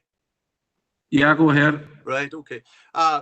Well, I mean, this basically is this motion is now put forward. So, you know, I was responding to it anyway. So, well, simple, really. The DUP can't support this motion, and the reason being, you know, we clearly support lawful assembly and protest. You know, we are a democracy, and we do support lawful assembly and protest. And the reason why we can't support this motion is obviously because council have abided by all COVID-19 rules since the beginning, with one goal in mind, that was saving lives. This demonstration was not lawful because it did breach certain rules. Like, our community throughout the city and district have been really, really supportive of government regulations and draconian measures. And these rules prevented us from leading a normal life for 3 months so far, and will continue to affect everyday life for the foreseeable future. Everyone at this meeting today and beyond have made sacrifices obeying very strict, oppressive lockdown rules. This included no physical contact with family and friends, limited health care, housebound, shopping made difficult, fearing for key worker family and friends who could contract the disease while trying to save others. We stood on our doorsteps, remember, for many weeks supporting the NHS and all key workers. And that was all about people who were on the front line saving lives. We stood in the steps, and then we have what happened on the 6th. This motion is asking this council to condemn the police actions against unorganised events attracting large crowds and putting us all at risk of another wave after all the hard work trying to prevent the spread. And this includes families not being able to attend loved ones' funerals, weddings restricted, having to stand on the street to speak to your parents and grandparents, not seeing our loved ones in care homes, not being able to socialise. Everyone made sacrifices to save lives. The PSNI are the last resort to preventing lockdown rules being broken. These draconian measures were necessary. They worked. The police are our last line of defence because there are people still not taking things serious enough. And we've seen this with, unfortunately, this event that happened on the 6th. Gathering in large numbers, the police have had to take action in the interest of everyone, no matter race, religion or gender. No matter how serious a BLM situation is, we cannot support breaking rules that could lead to the spread of the virus. The issue with large gathering on beaches and parks, police have had to disperse crowds. But it's different. Why? Because this event was actually arranged by an organisation that is a constituted group. All lives are at risk, and we have repeatedly said we are in this together. This week, I spoke at length to a member of the Northwest Migrants Forum, and I listened to the frustrations felt and why the Black Lives Matter group exists. There is no denying that there are racism issues still to this day worldwide, and we condemn all forms of racism. This is not about BLM. This is about saving lives of our community, and the virus does not discriminate. The fact BLM exists is clear in that from April the 1st, 2019 to March the 31st, 2020, there were 936 racist incidents in Northern Ireland. 936. They were reported here in Northern Ireland alone. The hate crime legislation is definitely not working properly. It definitely is not, and it is being looked at. The independent review of this legislation is due to be released soon. That's what we need to be looking at whenever that comes out.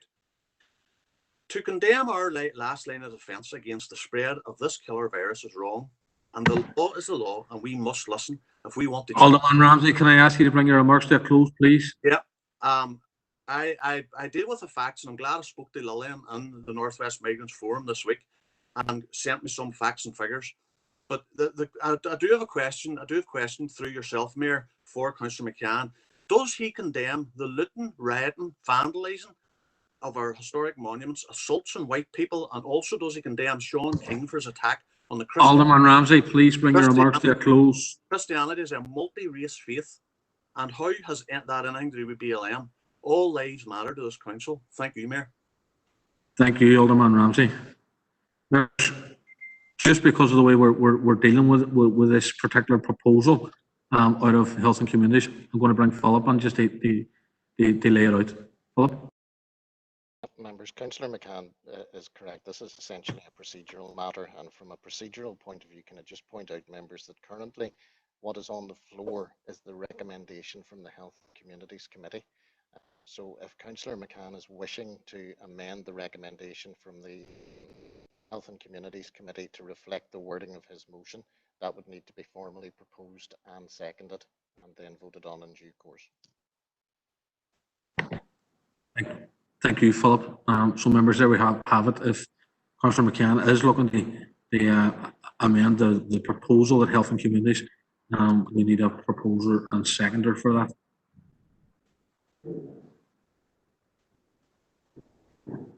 Councillor McCann?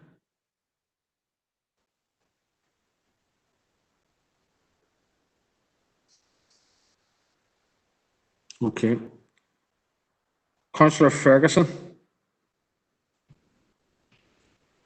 Thank you, Mayor. Obviously, I was hoping to come on with an amendment, which I don't think can happen until this one is voted on, but I will give my remarks to it at the moment. In this motion, it says that Ms. Long's statement reflects the unanimous view of the executive. When speaking with Minister Long, she said that she wants to clarify her reference of proportionality was generally to the policing of large gatherings, and it wasn't to any specific rally or protest. She said if there is an issue with any specific one, obviously report it to the Ombudsman. So we fully support the BML movement and eradicating racism. We also know the importance of the right to protest, and this has been challenging in the recent pandemic.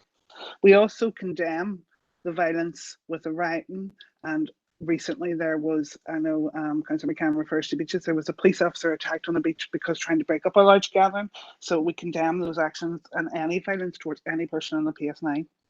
Our party has spoken with Lillian and the Northwest Migrant Forum. We have arranged for a number of BME groups to come together and speak with our party and our minister, and we're going to keep going and a meeting with them. We're also proactively engaged in a number of meetings with the PSNI, and I agree. I have the questions around the proportionality of the tickets that were given, the fines that were given here versus Belfast, and also the questions around other rallies that did not get any fines at all. But what I do think this motion does, it takes away from the bigger question. Other councillors have referred to it. There is a conversation around hate crime and the number of hate crimes that we actually have within our city and district. And what I would love to see is us as a council to engage with Northwest Migrant Forum and bring them in. There's no point in us having this discussion and not having their voices heard on it, and how we can change our policies within council to reflect what looks good, or how our policies could be improved. So if this motion goes ahead without any amendments, we definitely won't be supporting it. But as I say, I'll wait and see whether or not from Philip, when it goes ahead, if we could do an amendment. Thank you. Thank you, Councillor Ferguson. Councillor Harkin?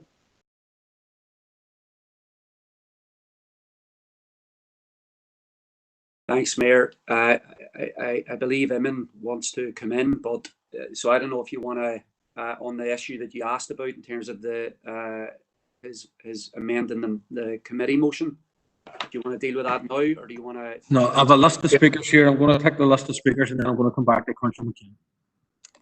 See, I'm happy to go down that road. Very happy if it shortens things. It possibly would shorten things, but I know that the speakers are going to want to speak on this issue, Councillor McCann, so just bear with us. All right, thanks, Mayor. So I'm going to speak to the issue and to really what the motion is, assuming that we're going to be debating this. I think it's very, very important that the Derry and Strabane Council send a strong message that they don't condone what happened in Derry and Belfast on the 6th. Thank you, Alderman Ramsey, for doing what I was going to do, which is talk a bit about the actual experience that people have here of racism, because I'm sure over the last week people have heard lots of representatives on the radio basically denying the existence of institutional racism here in the north, and it's a very real thing. I think if people read the reports in the local newspapers by people of colour describing their own experiences, and many of us know this. But look, there's an issue here of hypocrisy, right, and double standards, and that's what's being debated. When the DUP say they were leading the way in terms of defending people in this pandemic, I mean, they were the ones that actually followed the advice of Boris Johnson to a T, with no criticism. Divergent strategies on the island made no sense. Workers crying out for PPE, doing nothing about workers in call centres and meat plants, no inspections going out to actually look at these places to hear what workers were saying. So when it came to actually defending people, defending health and safety, there was very little done, and a lot of the lockdown or efforts to protect actually came from below, came from people taking action by themselves to ensure safety, and then government was forced to act. And here you had a rally that was organised in Derry by people of colour, and then all of a sudden there had to be PSNI turning up at people's houses, people of colour's houses in this city, telling them that they were going to face possible prosecution if they went ahead with a rally. And there are so many examples of where there's been violations. I'm sure everybody's seen there a week and a half ago in Belfast, there was a so-called rally to defend the statues, and an illegal gathering under the health regulations, and absolutely no fines, no prosecutions handed out. So black people and people protesting for Black Lives Matter get harassed, they get their human rights violated, they get faced with prosecution, and then there's other actions that are happening and no action is taken. So the police were sent out to do this. So ultimately, responsibility does lie with Stormont. The Justice Minister said that what happened in Derry and Belfast was proportionate. Those were her words when people were frustrated and angry and trying to understand what happened. We had the unity of purpose statement. Indeed, we had a joint statement from the First Minister and Deputy First Minister. And since the rally has happened, nobody is willing to actually take responsibility for what the PSNI were sent out to do. And I think it's very, very clear what happened was an injustice, that the organisers in both Derry and Belfast made every attempt to enforce social distancing, encouraging people not to come if they were worried about their own health, trying to mark out the squares so there'd be 2 meters apart, 2.5 meters apart, masks, sanitizers, you name it. People were doing all that. And it was actually the PSNI who were undermining that by not actually social distancing themselves. So there's double standards here, and I think we have to understand as well that it's not good enough to say we weren't on the ground, we didn't see what happened. This was an instance of institutional racism, that Black people in this city feel abandoned, they feel attacked by the political institutions, and I think we have to rectify this. And I think that this is why the demands of there has to be a review of what happened. That is one of the demands that the BAME community is putting forward. That the council should support the call for a public apology to the BAME community here in the north, and that we also call for all the fines and the threats of prosecution to be dropped. I mean, this is something that Amnesty International and the Committee for the Administration of Justice here in the north are also calling for. So I think that this is about, you have to pick sides here. Can I ask you to bring your remarks to a close, please? I think people have to pick sides here. They have to decide if they're on the side of a racist criminalisation of the Black Lives Matter protests in Ireland, or if they're on the side of the state cracking down on that, or if they're on the side of people of colour having the right to protest and actually challenge racism. Thank you. Thank you. Councillor Duffy.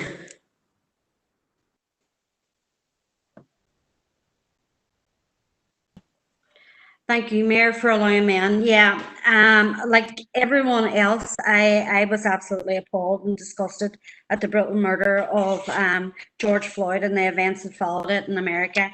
including the death then and the shooting of Ray Sharp Brooks. I joined with people across the world to show my outrage and opposition to what was happening.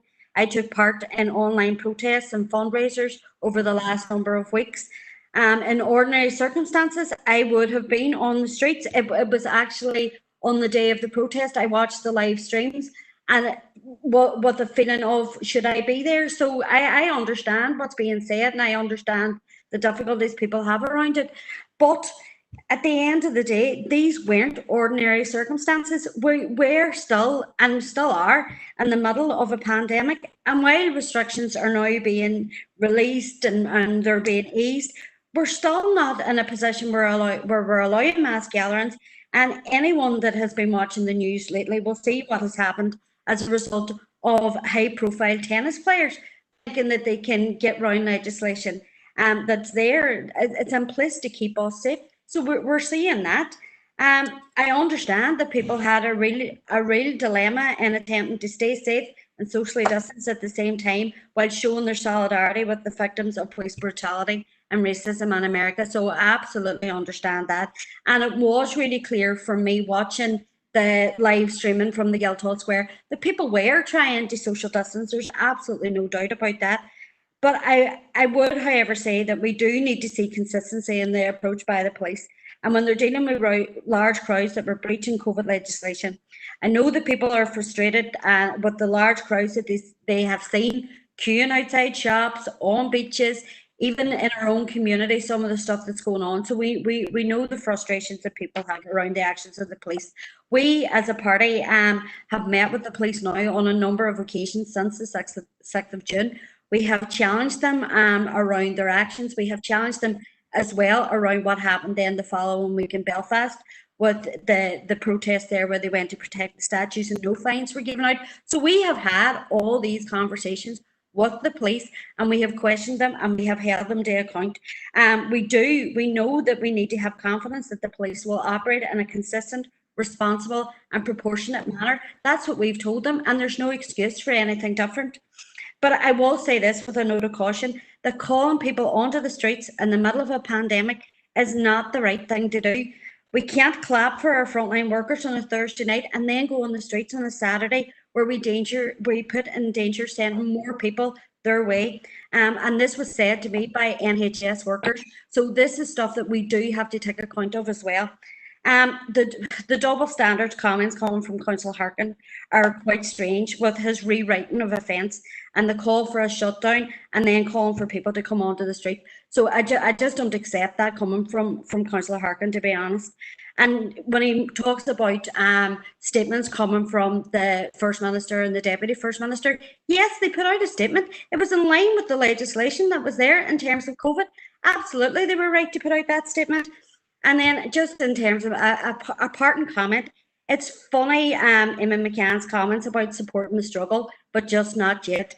It's a wee bit ironic, and I'll just end it there. Thank you, Councillor Duffy. Councillor Riley. Thanks, Mayor. And can I indicate at the time when this matter was debated at Health and Communities, we supported the motion that, or the proposal that came forward at that meeting.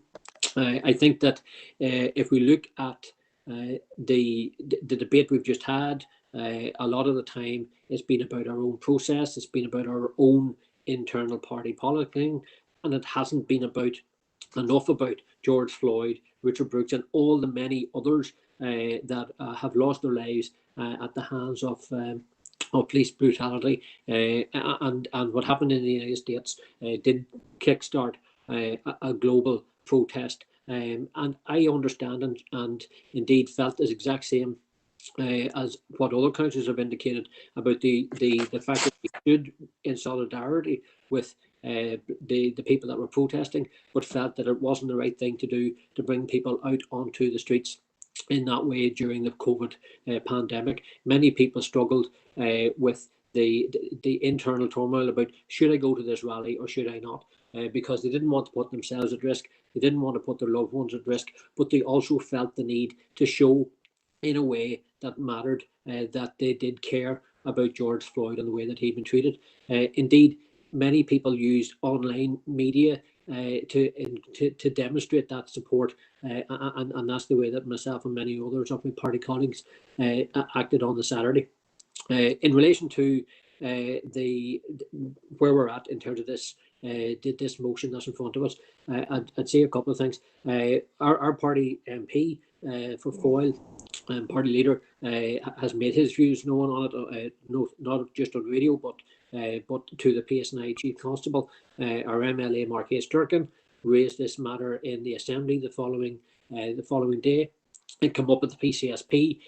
As I'm now the PCSP chair, the very first thing I did as PCSP chair was to reach out to the Northwest Migrants Forum to let them know that I wanted them to have an active and coherent way of sharing their frustrations through the PCSP into that process. I welcome what Councillor Ferguson has said about there should be a way for the Northwest Migrants Forum to continue to do that work, and it occurs to me that the Good Relations Working Group would be the right avenue for that type of approach to be developed, and hear from those citizens about what this council can do to make them feel safe and feel heard on this issue.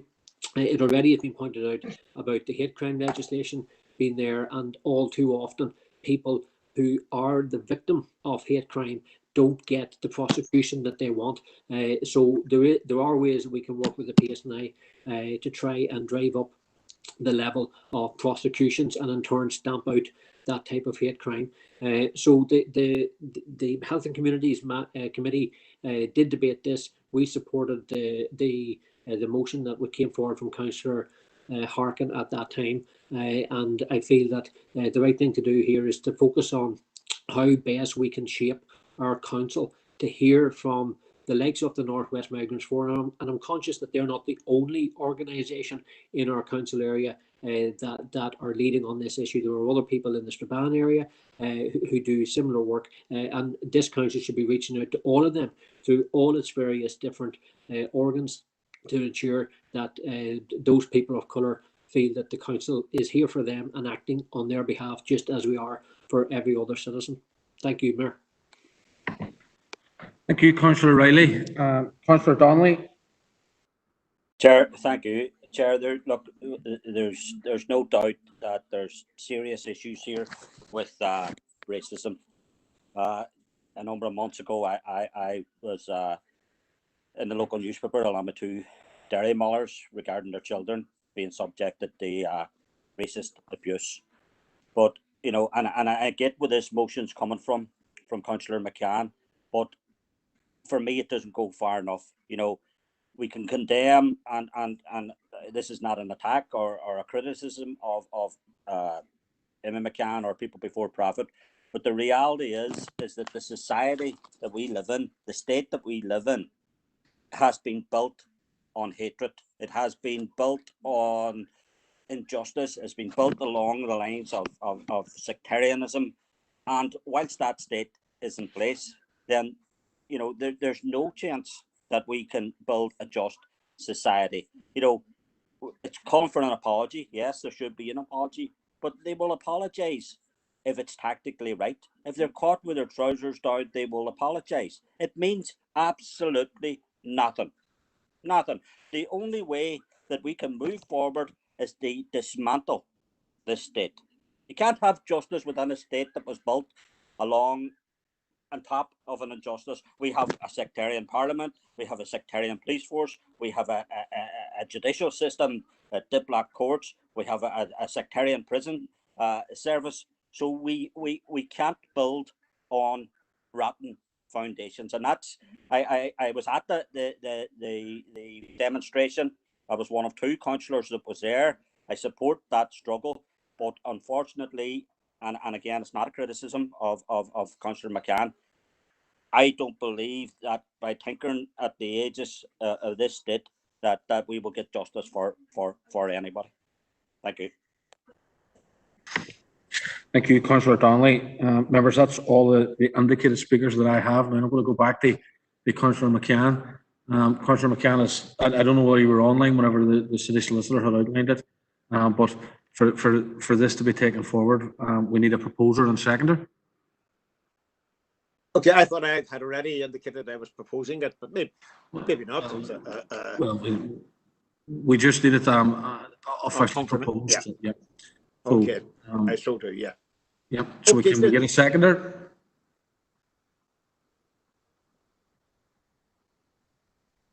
I'm prepared to second it, but when it comes to vote, I'm going to abstain just to get it on to get it to a vote. Councillor Donnelly. Okay, thank you, Councillor Donnelly. Members, it has been debated.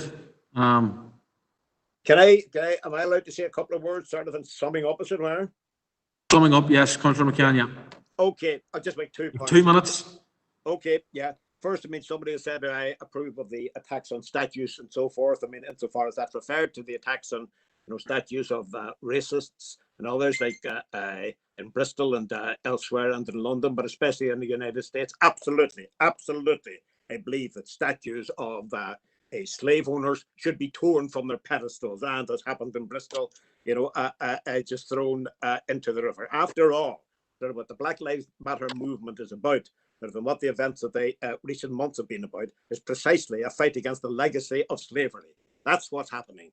People looking for reparations for slavery, for the fact that people had their lives and their labor stolen from them for so many years. That's what's happening. Do I support the struggle, of the Black Lives Matter movement? And it seemed to me to follow logically and inevitably from that I also support the ripping down of statues which are celebrating slavery. One other point at the end.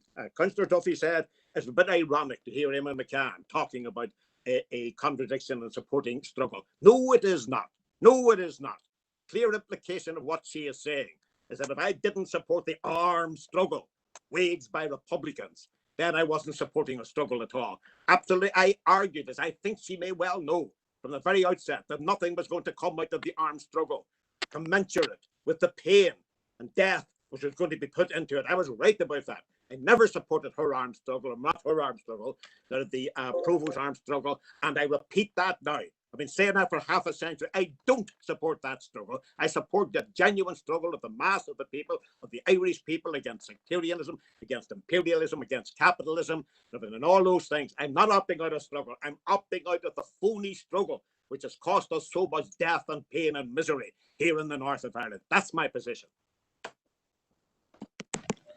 Thank you, Councillor McCann. Members, proposal. Sorry, Brian. Sorry, Mayor. Sorry, who's that? Sorry, that's Councillor Ramsey. Alderman Ramsey, you've already spoken, and Councillor McCann has wound up on this debate. Okay. So we're going to move to a vote. John?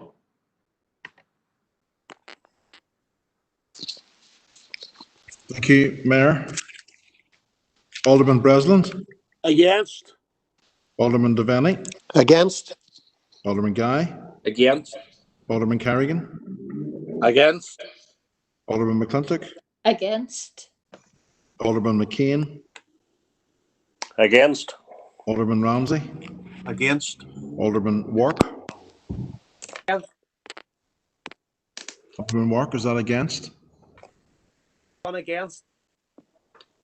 Councillor Jason Barr? Or. Councillor Raymond Barr?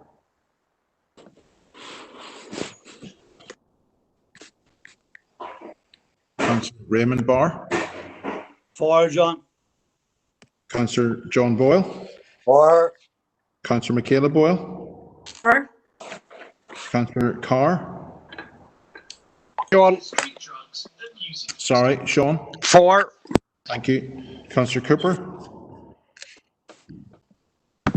For. Councillor Cusack? For. Councillor Dobbins? Councillor Dobbins?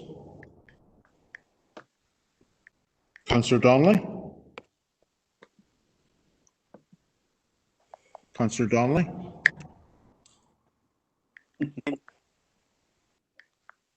Abstain. Okay, Yeah. thank you. Thank you.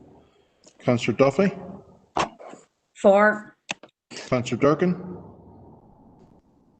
For. Councillor Edwards? For John. Councillor Farrell? For. Councillor Ferguson, Against. Councillor Fleming, For John. Councillor Gallagher. For John. Thank you. Councillor Harkin, For. Councillor Jackson, For John. Councillor Logue, Councillor Logue, Councillor McCann, For. Councillor McCluskey, Against. Councillor McGuire, For. Councillor McHugh, Councillor McHugh, Councillor McKinney, Against.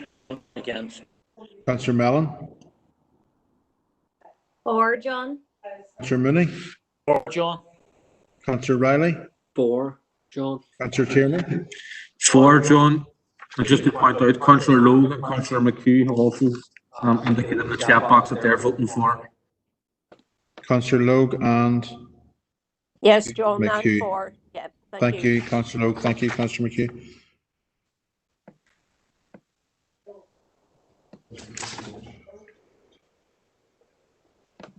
(24).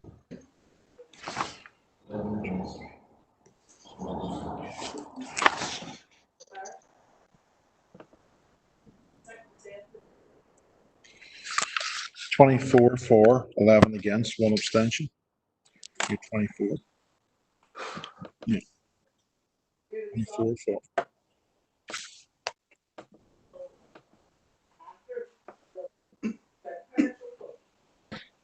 Okay, members, that was 24 in favour, 11 against and 1 abstention.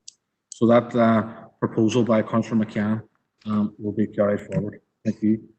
Members, item 11E is the monthly planning committee held on Wednesday, the 17th of June, pages 125 to 138.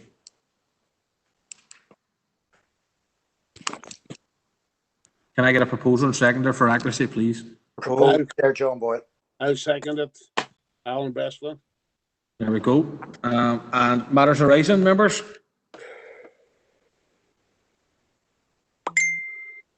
None. Thank you, members. Members, item number 12 on this evening's agenda is obviously the notices of motion. Members, can I just remind you that in terms of speaking, you have got 3 minutes to propose and 2 minutes to respond and sum up. And if we can just try our best to stick to that time frame, it'll make things a lot quicker and a lot easier for all of us. We're going to go to Councillor Anne McCluskey to move her motion. Councillor McCluskey. Thank you, Mayor. The motion that I propose is I hope everybody can see it there on the screen. And I've brought this motion because I do believe that the city and district. Before you speak to it, we need to get a seconder, please. Sorry, beg your pardon. Myself, Councillor Donnelly. Brent. Thank you, Gary. Councillor McCluskey. Thank you, Gary. So as I was saying, I've brought this motion at this time because I do believe that this city and district are at a very significant crossroads in terms of the future peace and prosperity of this part of the world.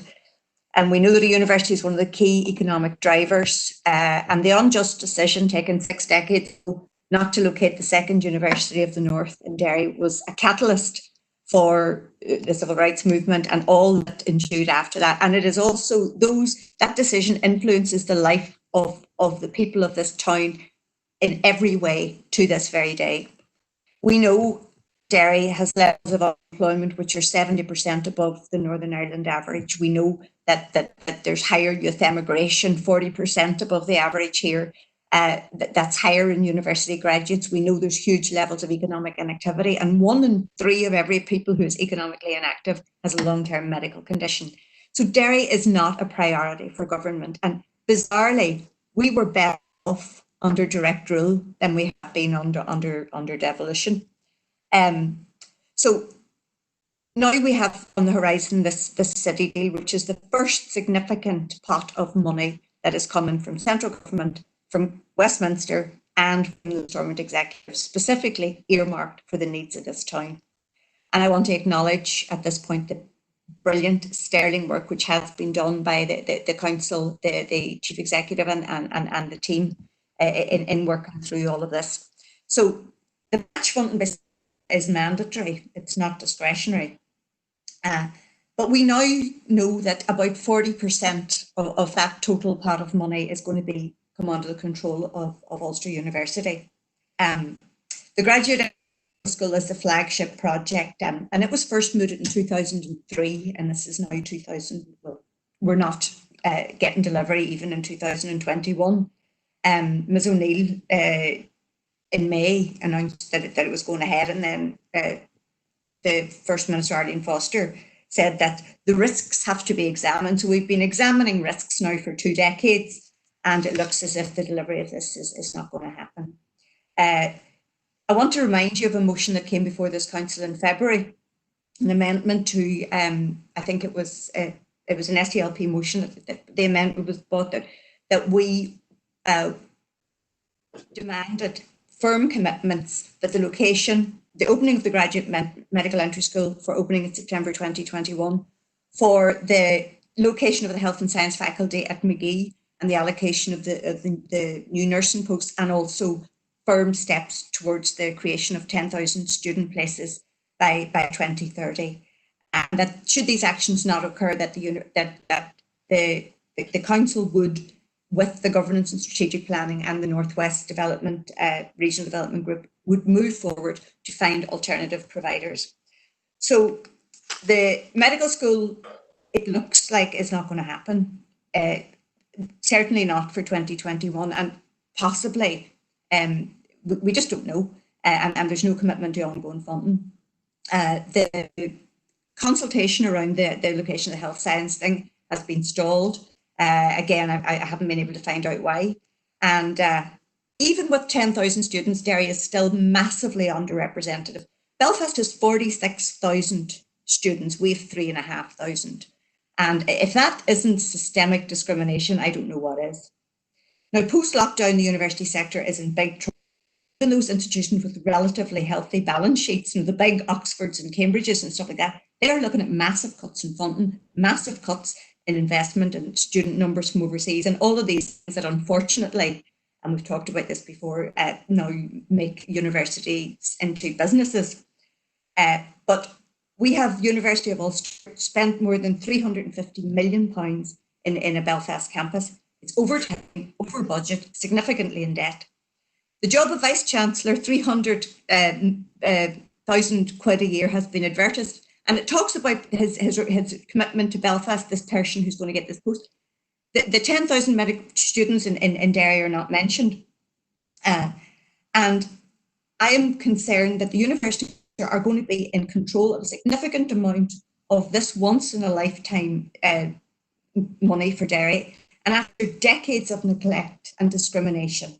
And they're being paid to provide what they should have been morally obliged to do for over half a century.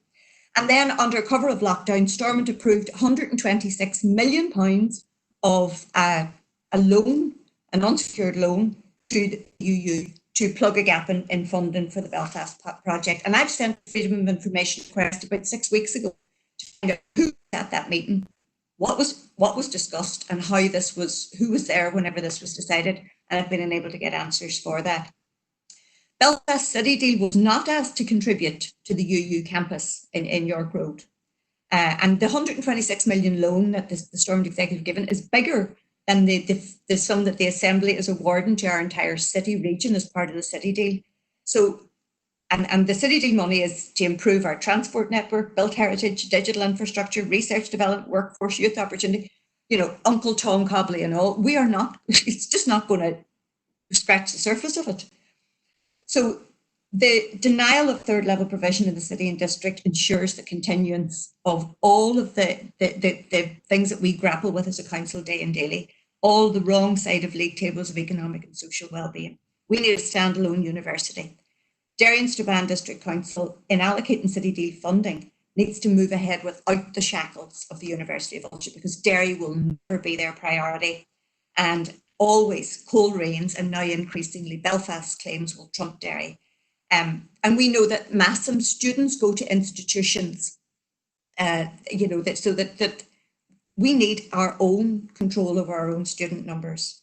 We need direct allocation of funds from governments, and we need to take back the McGee buildings and lands which belong to the people of Derry, and we need to establish new institutions for the accreditation of degrees. Now, I understand that there's a huge amount of work that has already been done in this, but there is no expectation of delivery, and we need, and we already, as I say, have passed a motion demanding that we have signs that this is going to happen, and they failed us on that.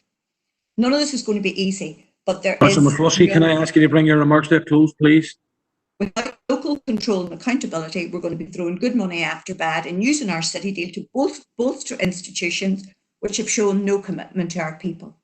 And we also, we don't have the guarantees that you won't take the money and run as they've done for 6 decades now. So thank you, Mayor, for letting me speak to that. Thank you, Councillor McCluskey. Councillor Riley.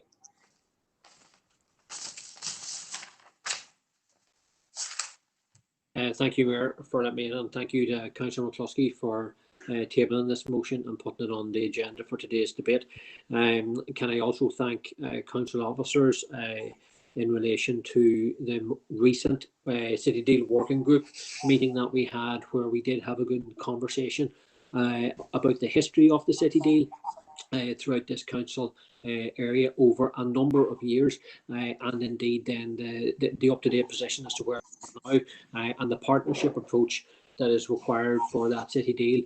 You know, as the SDLP had been the first party calling for a city deal, going back to when Mark Durkan was MP and back when George Osborne was the Chancellor, when he launched these as a mechanism of delivering growth within city regions. We have always had the University of Ulster expansion as part of that process. Indeed, the university expansion predates city deals. It goes back through the One Plan, and indeed, as Councillor McCluskey has said, over a number of decades, and indeed a generation of people here have had to leave to get third level education elsewhere.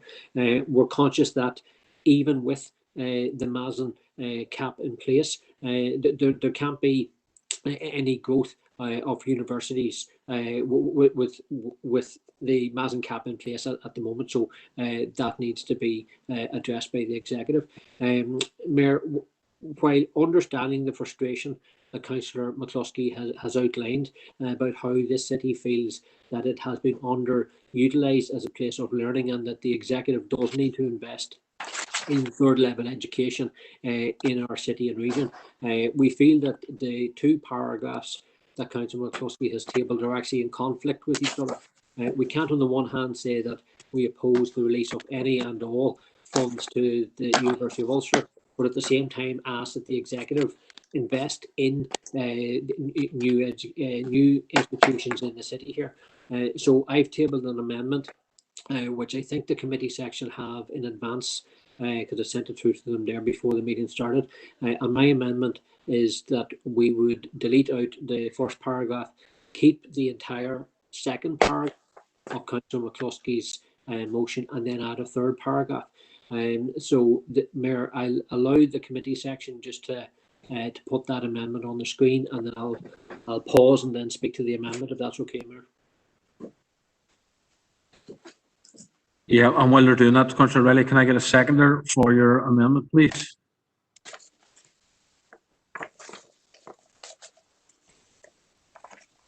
Happy to say, Mayor, Shauna. So, Councillor Cusack, thank you.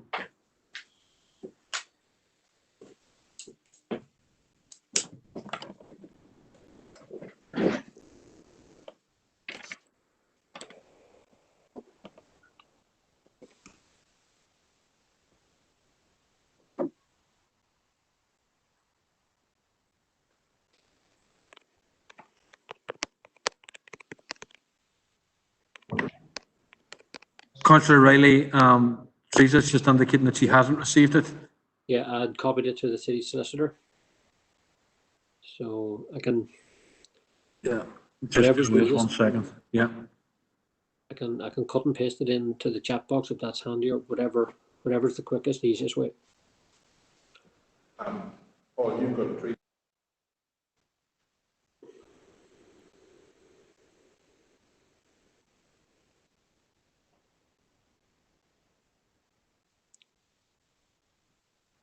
Councillor Riley, if you just bear with us, we're trying to get the amendment to the committee section, so just bear with us, please. Okay.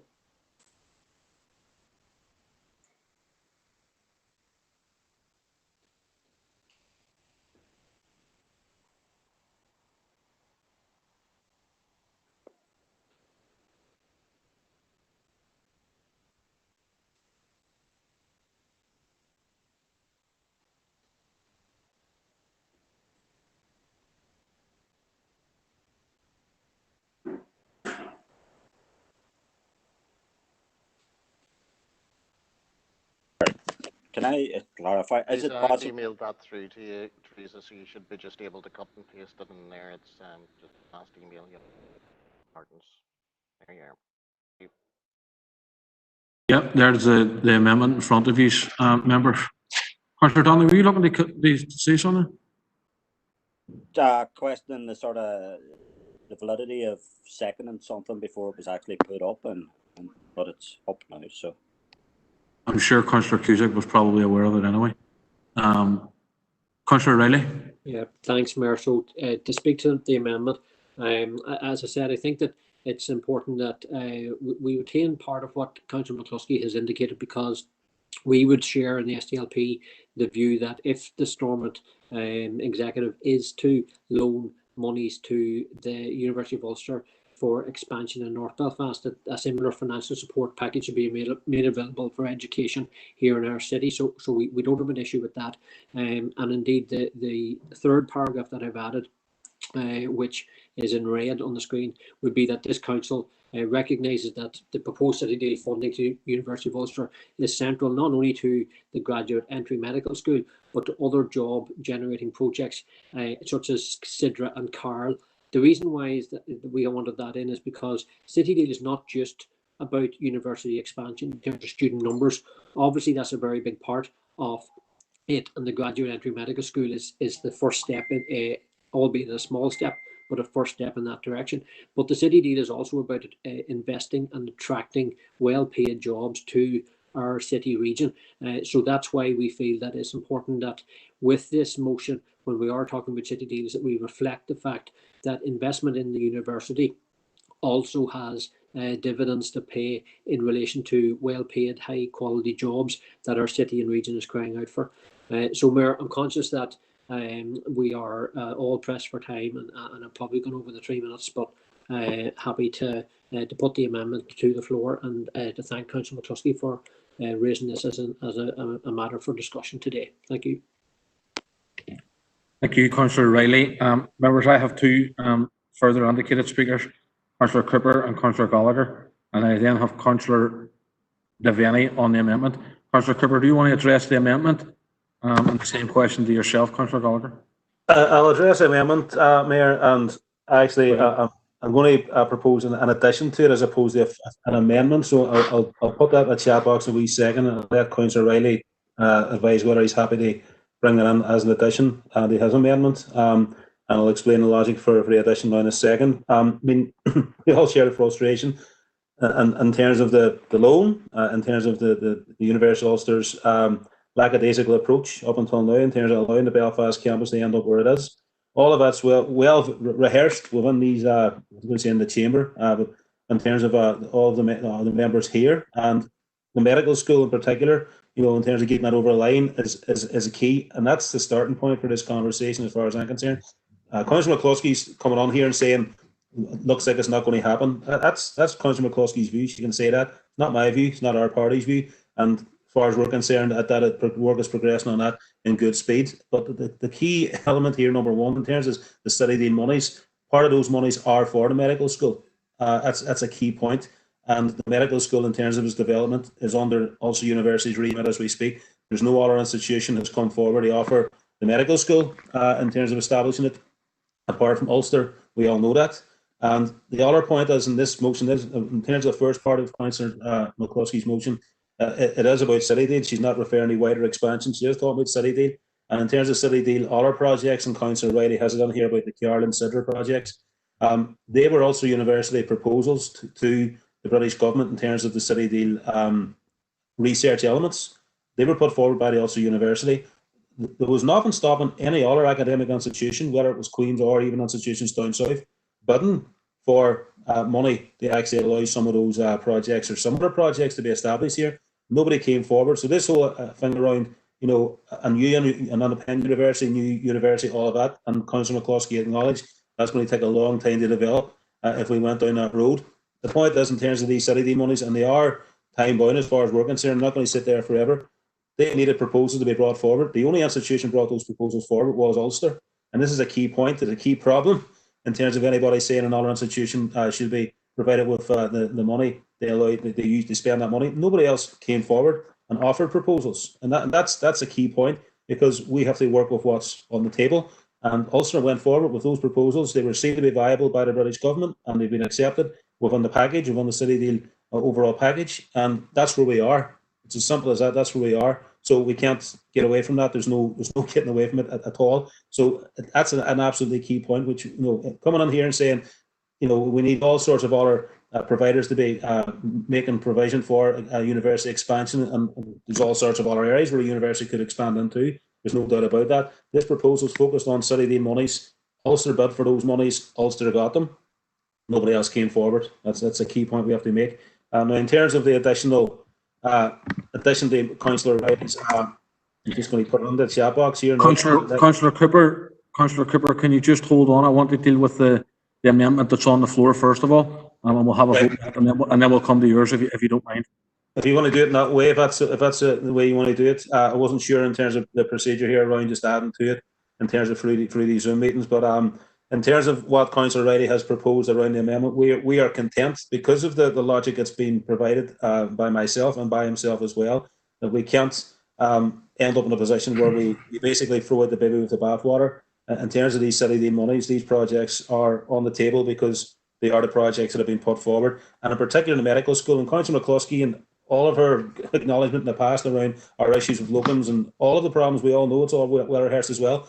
For her to come on and basically say, well, we're not going to fund the medical school with City Deal monies in particular, is a perverse position as far as I'm concerned. So we're happy to support the amendment as it stands, and I'll come back on the addition. Thank you, Councillor Cooper. Councillor Gallagher, you had indicated to speak as well. Is it on the original motion or on the amendment? I was also looking to bring an addition or an amendment. Right. Can we come back to it then, Councillor Gallagher? Thank you. Okay.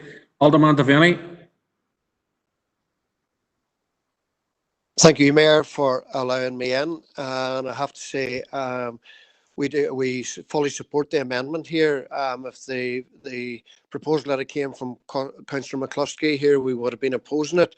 You know, for those of us who were at the City Deal update meeting, it seemed a very, very positive one. It was a good news story for the city. And I think by Councillor McCloskey calling for the City Deal to the funding, not to oppose the release of that funding, is reckless. And I would support the proposal here that is on here by Councillor Riley. So we're supporting it. Thank you, Alderman Devaney. Councillor Harkin.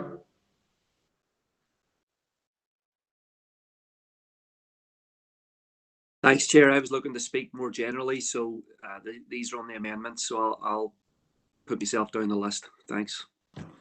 Thank you, Councillor Harkin. Councillor McCloskey wants to speak on the amendment.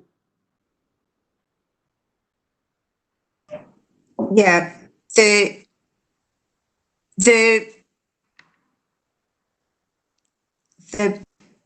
these things, and first of all, I didn't say the medical school wasn't going to happen. The medical school is at an advanced stage. It's a very attractive proposition to other providers, and I know that there have been approaches made by other institutions who are very happy to deliver the medical school, because the medical school, as funded, is something that any provider would jump at. The point that the amendment takes away the core of my argument, which is that Derry needs control, that we, as long as we are subservient to the requirements of the University of Ulster, then we are going to be disadvantaged and we will be what we are now, the fourth campus of the second university in the north of Ireland. And I think that the people of the city will not thank us if we take this opportunity and essentially gift it to University of Ulster. And I get that you can have checks and balances, and I'm looking at Councillor Cooper's amendment, and I know I get that, but I just think that we are we have to make a decision about are we going to insist upon a standalone university for this city, or are we prepared, as I say, to relegate the ambitions of Derry to being what I've said, the fourth campus of the second university. And I think this city deserves better. This has been a seat of learning for 6 centuries, and we still don't have institutions worthy of the name. The University Medical School, will only provide 70 places. It's an important aspect, and absolutely I understand that the social and medical, the benefit. It's an important project. It will be delivered, but we have missed the deadline. And I'd take you back again to the motion that was passed unanimously in February, saying that if this was not delivered by October 2021, for student intake in next year, and we've already missed that deadline. And the amendment that was carried in this council said that council should then look for alternative providers, and that continues to be my position. And I think the amendment really just negates the motion. So thank you. Thank you, Councillor McCluskey. Members, I have no other indicated speakers on the amendment, so I'm going to put that to the floor. John? Thank you, Mayor. Thank you, members. On the amendment, Alderman Breslin.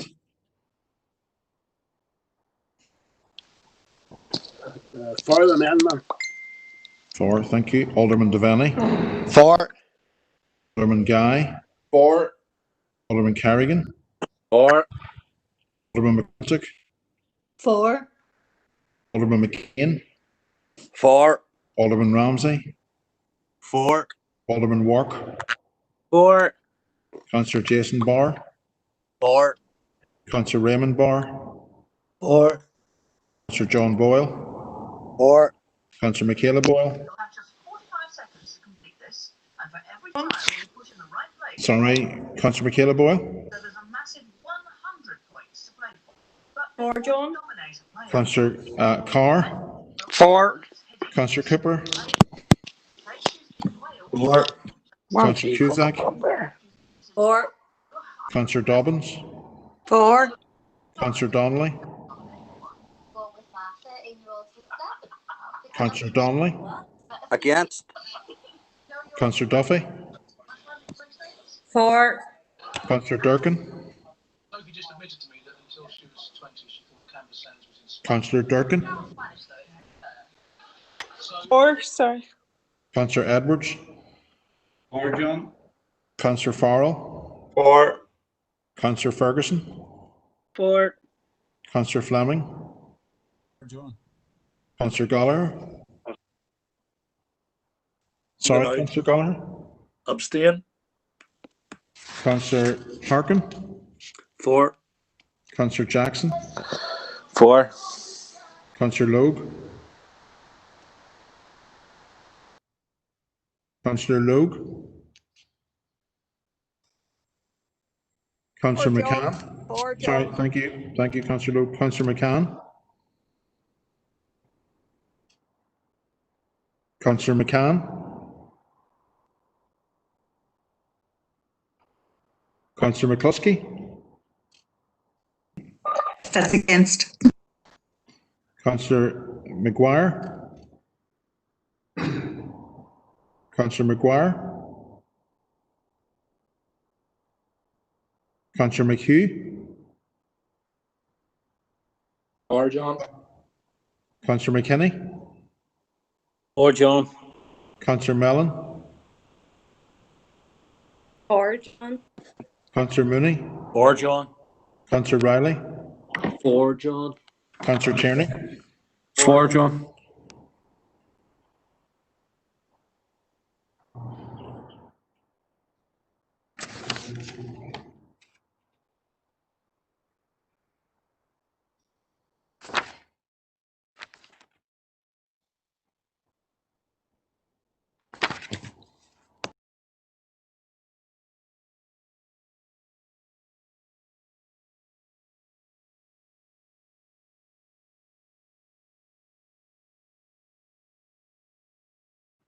Okay, members, that was 31 for, 2 against and 1 abstention. So that amendment by Councillor Riley has been carried.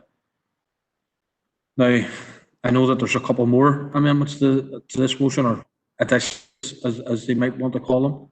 And I'm going to take them in the order that they've appeared in the chat box. I'm going to go to Councillor Cooper first of all.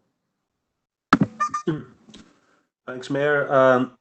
Again, you can see them in the chat box, and I'm assuming they're going to appear on the screen now. And you know, the first part of this is in terms of a recognition on our part that there is scepticism around Ulster in terms of their lack of action up until now, and their not lack of fulfilment of promises around university expansion, and in particular the calls that have been made in the chamber over the last year, and justifiably, that if we are going to Councillor Cooper, just before you continue, can I get a seconder for your amendment, please? Sorry for not. Seconded. Councillor Duffy seconded. So, go ahead.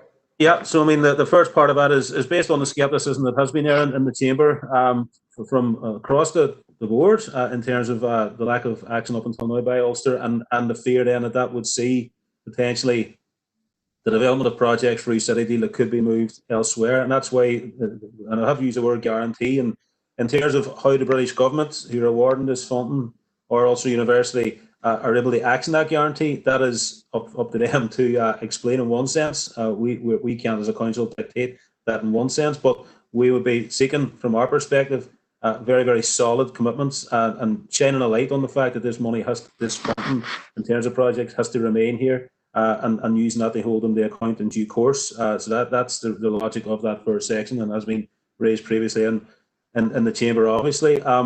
The second part is just in relation to Councillor McCluskey's second part of her motion around, loans being made available to any institution in Derry, whether that is Ulster or any other institution in terms of expansion. Loans in terms of where Ulster are now, they keep it financially viable. The executive were approached, as we all know, and in terms of even the Belfast campus, and people who are probably, for example, have representatives in Belfast on the council, I would assume that there's a recognition there that that institution has to be viable as an academic institution to service students in the north. That's a key point, maybe hasn't been made as much up until now. So in a sense, getting that organisation in some sort of financial stability was unavoidable as far as we're concerned, but was not desirable in the sense of it shouldn't have been in that position. And we've already said that they adopted a very lackadaisical approach. But in terms of the idea that future expansion here in the city will be focused on, or prioritising the idea that loans will be made available, we're not saying that shouldn't be something that is there. But from our perspective, what is more stable and what is more desirable is more progress on the Mazen, in particular in terms of student numbers and ring-fence student numbers that will be actually awarded to McGee, and that will be through funding from both the executive, but also we want the Dublin government to show its hand as well here, because a number of students who study in Ulster are from the south, but because of arrangements that have been in place for a number of years, their actual Mazen is paid for by the executive. There's a lot of work that we're doing in the background around that to try and make progress that the Irish government would actually make a contribution towards funding those student places for students from the 26 counties. So all of that is ongoing. But from our perspective, Mr. Cooper, can I ask you to bring your remarks to a close, please? The massive question is key from our perspective in terms of providing not just stability, but also confidence in the institution going forward. So as far as we're concerned, those amendments or those additions on top of what's already there from Martin Riley's amendment are hopefully add even more weight to our position going forward. Thank you. Thank you, Councillor Cooper. Members, the only person that I can see that is indicated to speak on this amendment is Councillor Harkin. Go ahead, Councillor Harkin. Thanks, Mayor. Yeah, so look, I think where we're at now is we've been talking about everybody is for the most part indicated their distrust of Ulster University, and also their distrust with the Stormont executive. And it's all based, as we know, on not something that happened in the last year, but 50, 60 years of promises broken and so on. So I think I'll support any proposal that attempts to make Ulster University and Stormont more accountable to the Derry and Strabane district, so that they actually follow through on the commitments that they are that they say that they'll make. So one of the things that we did talk about was anything that's built, and I'm not proposing this right now, but any buildings, how would we get a way to kind of legally get control of those if they didn't deliver? And I think we still need to look at that and think it through. But I think that, you know, I'm glad we're talking about this, because it probably should be talked about at each and every council meeting, just in terms of where we are, because it's that important to the future of the city and the region. And obviously, you know, we got an announcement that the medical school was guaranteed and going forward, and then a week and a half later, it's thrown into, there's a question mark once again placed over it. And I think that this is what is generating the frustration and the cynicism. It's 50 years, and then it's like the last 2 weeks. So the one thing that is of concern, and I think it should be of concern to all of us, is it's my understanding that the General Medical Council gives approval to all medical schools here in the north and in Britain, and they won't give the go-ahead unless there's guaranteed ongoing funding.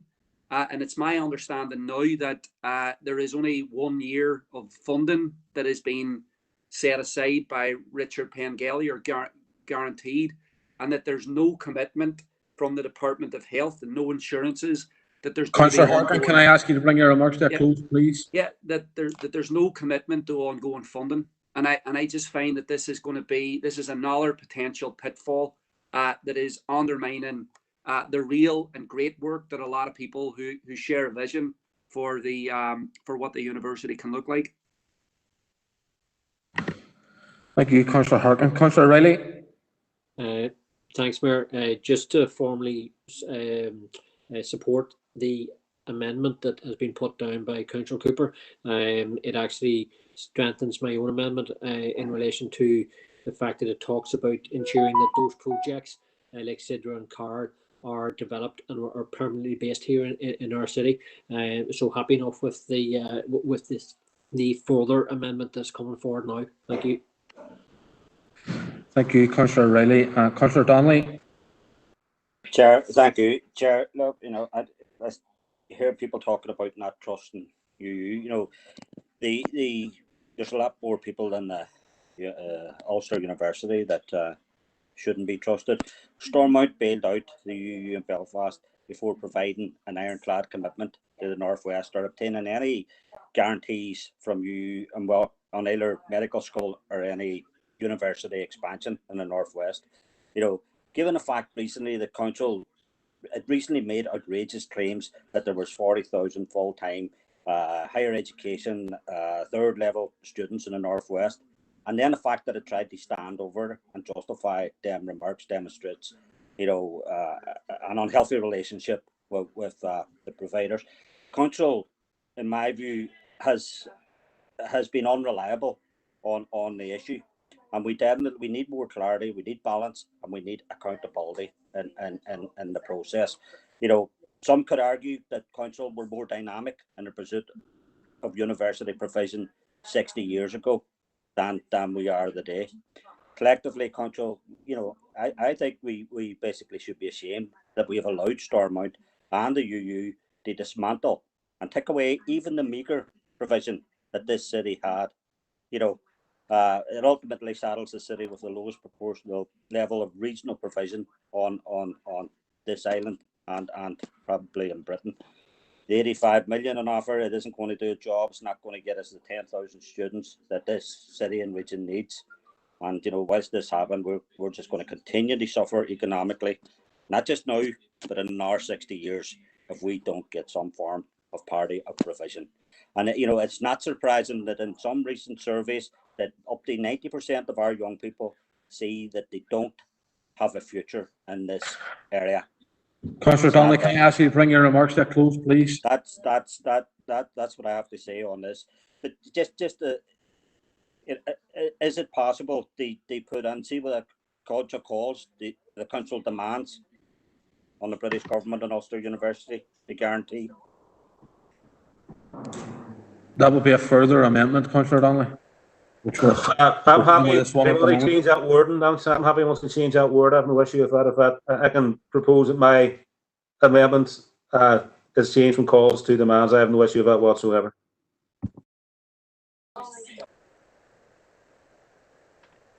Just give us a wee minute here, folks, please.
Okay, members, after taking some advice, I'm happy that that changes in terms of trying to speed up this meeting and not calling another amendment for one word effectively. So if Councillor Cooper's happy that we change that, then I'm content that we change it as well. I'm happy with that, Brian. Just put a wee note down there. Second line, just take the word "to," just so it reads properly. So Ulster University guarantee as opposed to guarantee. That's grand. Yep, great. And I think, members, that amendment, if I'm reading the conversation right, is unanimous. So I'm going to take it as read unless anyone has an issue with it, and lets me know now. No. Okay, members, that amendment has passed. Councillor Gallagher wanted on as well, and I notice you've got a further amendment.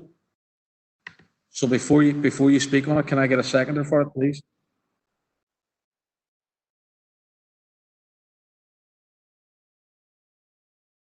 Chair, could it be put up so people can see it? Yeah, just bear with us 1 second.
Okay, members, the amendment is in front of you.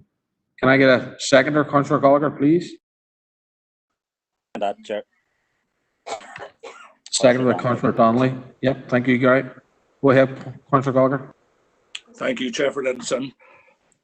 Chair, I can fully understand Councillor McCuskey bringing forward this motion and all the reasons she outlined.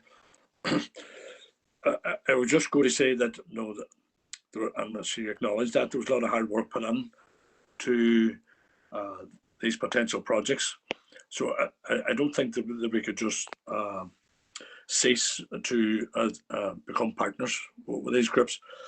But we have seen, and very recently, never mind the historical stuff of the university, but we have seen the financial difficulties they've run into. So if we are going to pursue these projects, we don't want to be left in the sense of a couple of years down the line, left with a possibility of one, the University of Ulster clearing off with the dough on this city deal, or two, them not coming up with the finances and leaving us in a limb where we'd lose the money for the city deal. So I think what we need to do is build in some guarantees, and Councillor Cooper's motion went some way to that, but I think that we need to see the core of the university's money.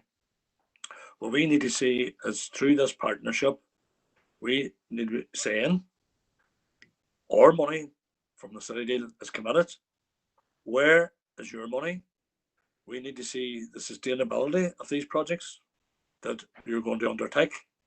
So we should be putting in place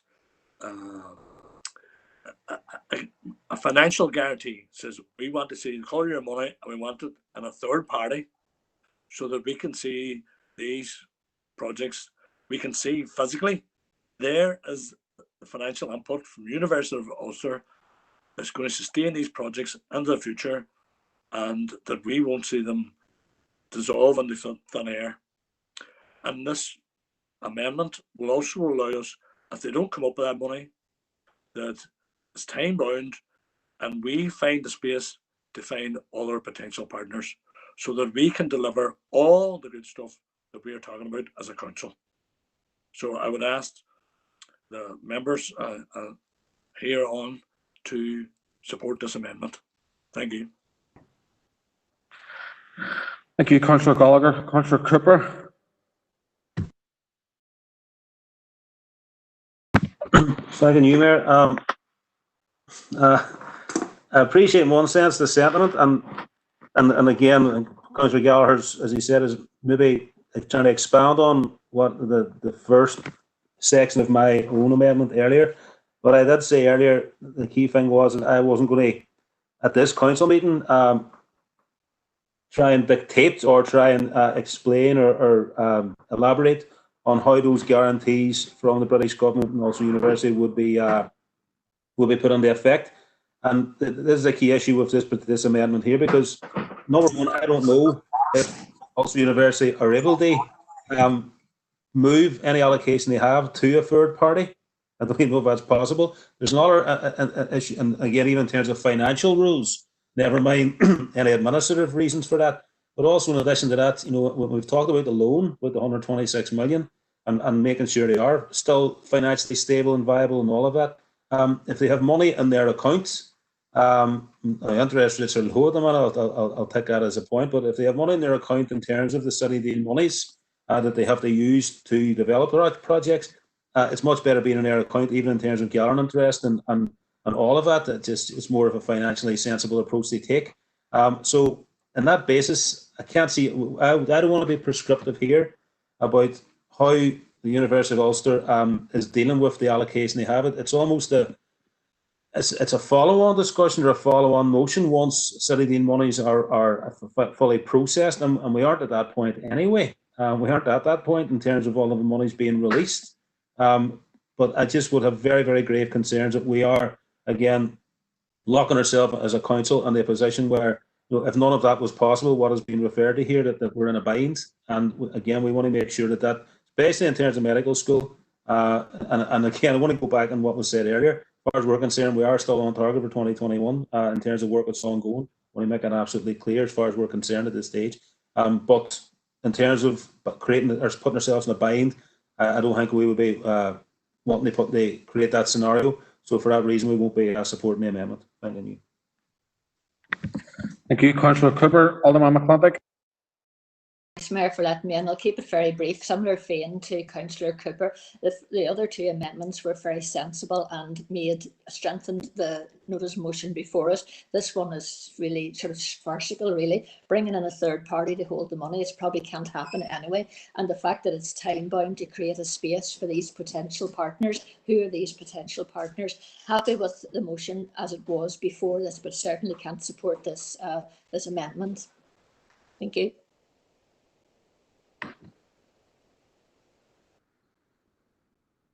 Thank you, Alderman McClintock. Members are going to put it to the vote. John? Can I come in before sum up, before you go?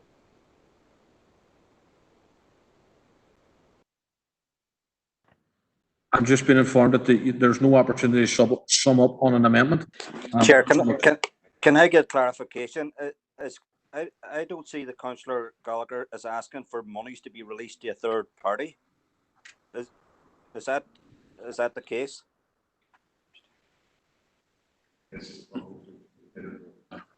That's So the motion says, until they have committed to a third party all of their financial contribution. It looks very black and white to me. yeah. Just bear with us, folks, one second.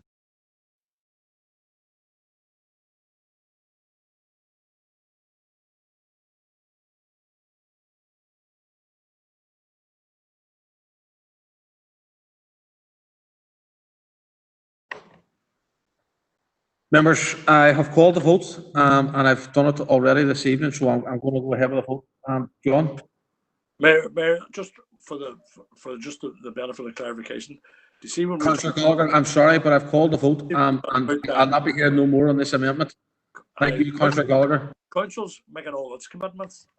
Council has. Councillor Gallagher, I'm not hearing no more on this amendment. I've already given ample opportunity for it to be debated, and we're moving to a vote. John? Thank you, Mayor. Thank you, members. Alderman Breslin. Against. Alderman Devaney.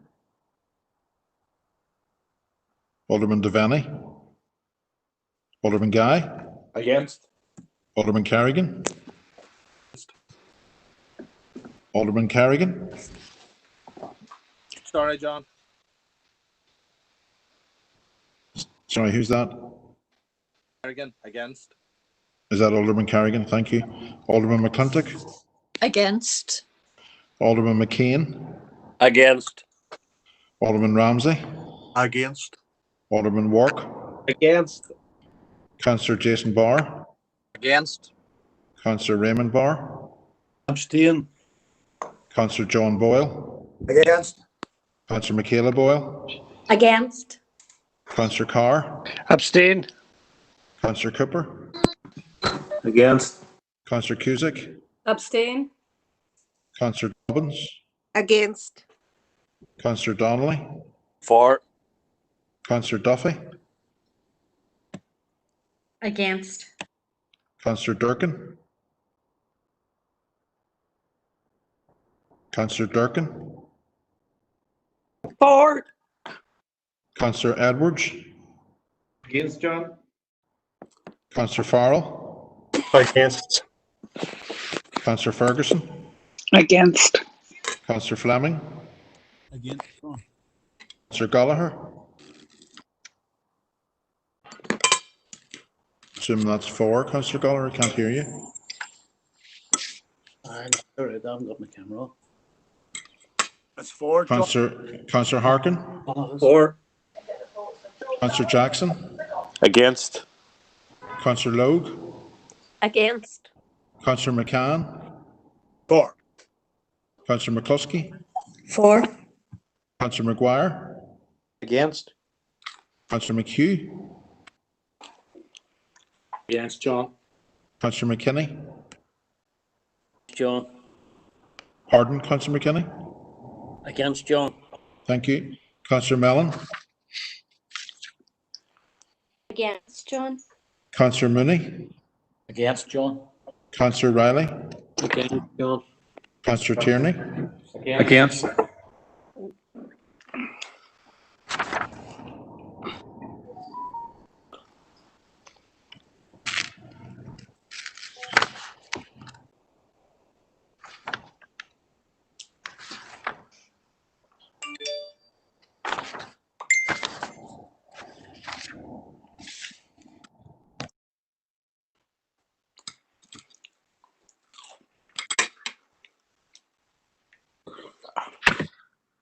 Okay, members, 6 for, 26 against, and 3 abstentions, so that amendment falls.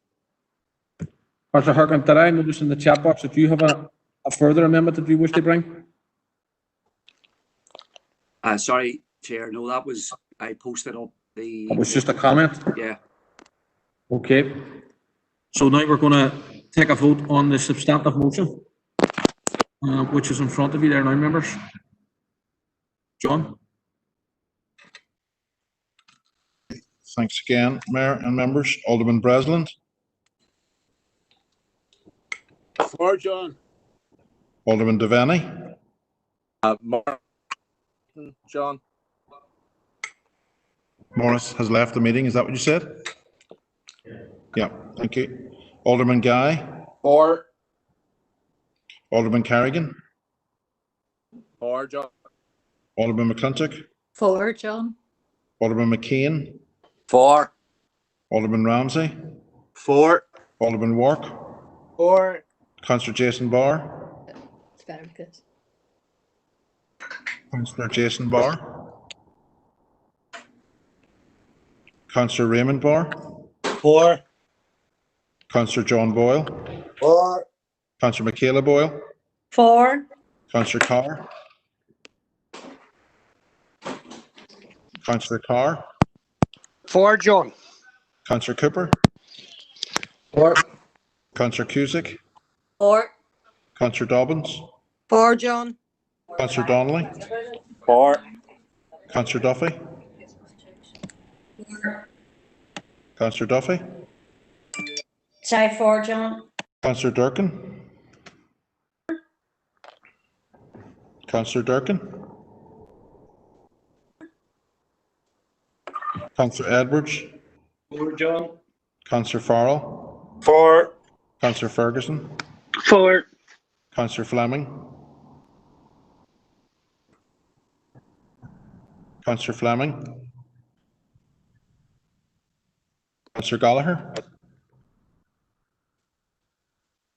Councillor Gallagher. For John. And I'll let Councillor first sum up. Councillor Harkin. For. Councillor Jackson. Councillor Jackson. Councillor Logue. For John. Councillor McCann. For. Councillor McCluskey. Against. Councillor McGuire. For. Councillor McHugh. Councillor McHugh. For John. Councillor McKinney. Councillor McKinney. For John. Councillor Mellon. For. Councillor Mooney.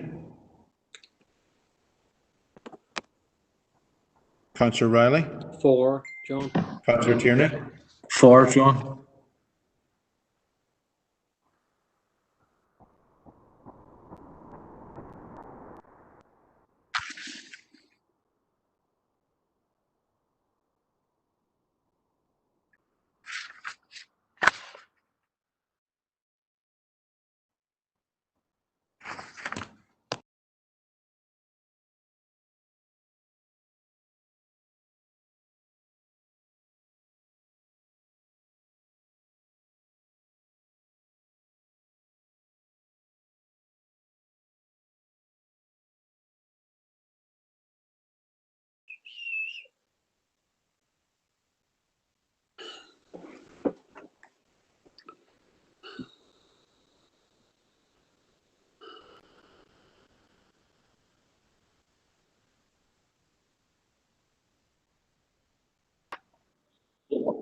Okay, members, that result is 34, 1 against and no abstentions.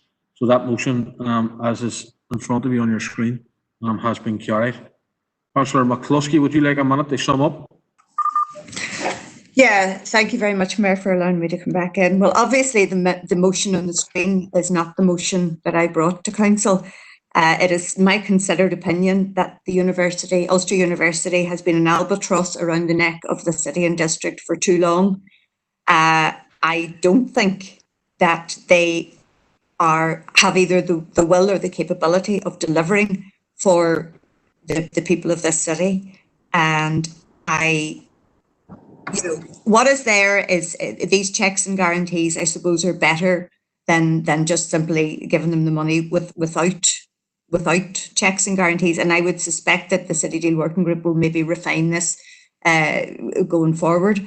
But as I say, that motion I can't support because I firmly am of the belief that Derry requires a standalone independent university in partnership with, and as I say, tomorrow I'm going to have a conversation with somebody who who from an institution who are looking at graduate entry medical school provision.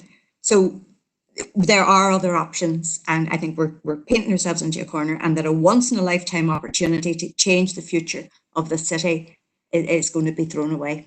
Again, I would love to be proven wrong, but only time will tell. But I suspect we'll be having a similar conversation in another 5 years or another 10 years. So thank you all very much for your participation.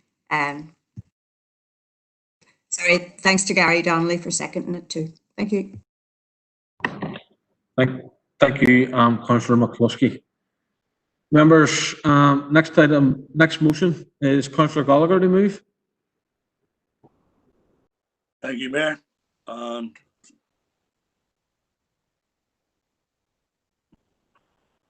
And I'll read it out. And that this council posthumously awards the Freedom of Strabane to NHS nurse Pat McManus. And I have a seconder for that, Councillor Donnelly, Mayor. I need to hear Councillor Donnelly, and I'm seconding it. All right. Councillor. I put it in the chat there, Mayor, but I'd second Councillor Gallagher's motion. No worries. Councillor Donnelly, I have no glasses on, so bear with me. Right, Councillor Gallagher, go ahead. Thank you, Mayor. As people may be aware, Pat McManus died in April.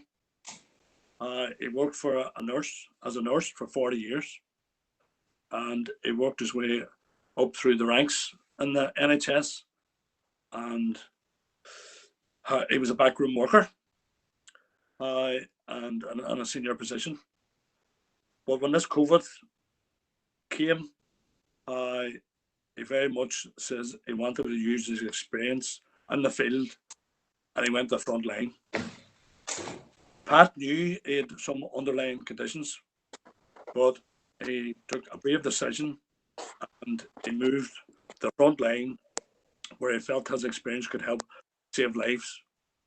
I think that bringing this motion and bringing this as an individual motion about a brave individual, I think that Pat deserves the highest honour that a council can bestow on a Strabane man for the freedom of Strabane, that will recognise and will be a lasting legacy to recognise the sacrifice that Pat made. So I'd ask all the members that's on here tonight to support this motion. Thank you. Thank you, Councillor Gallagher, and I have a few indicated speakers. Councillor Michaela Boyle. Thank you, Chair.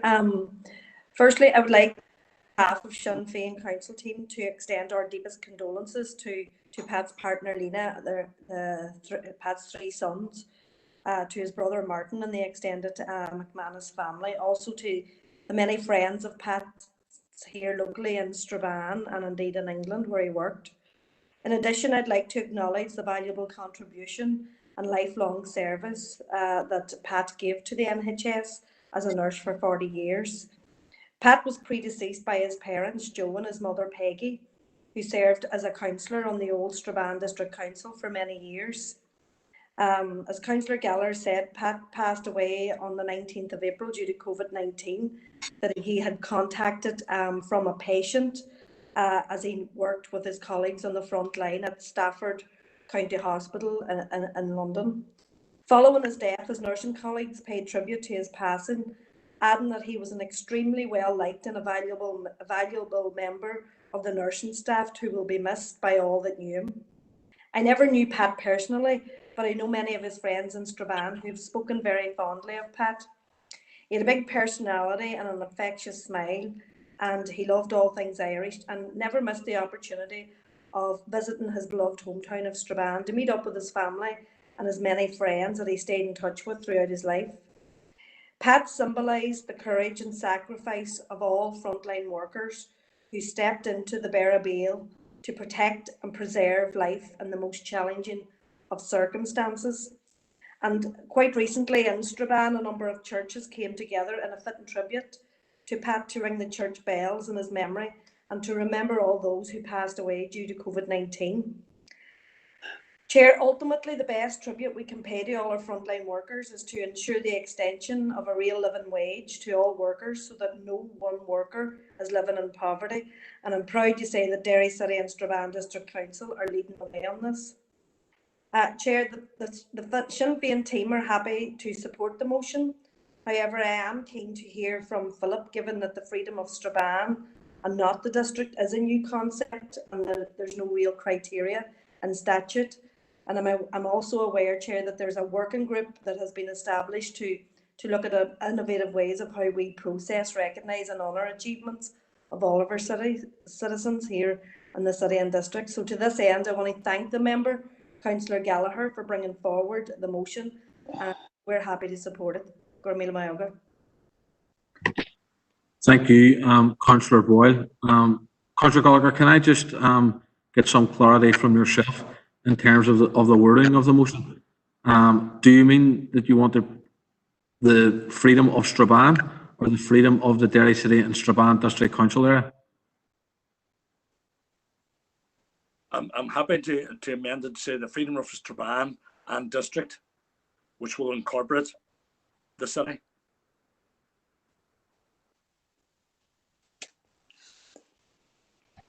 I'm just going to take a wee bit of advice here, Councillor Gallagher, if you can just bear with me.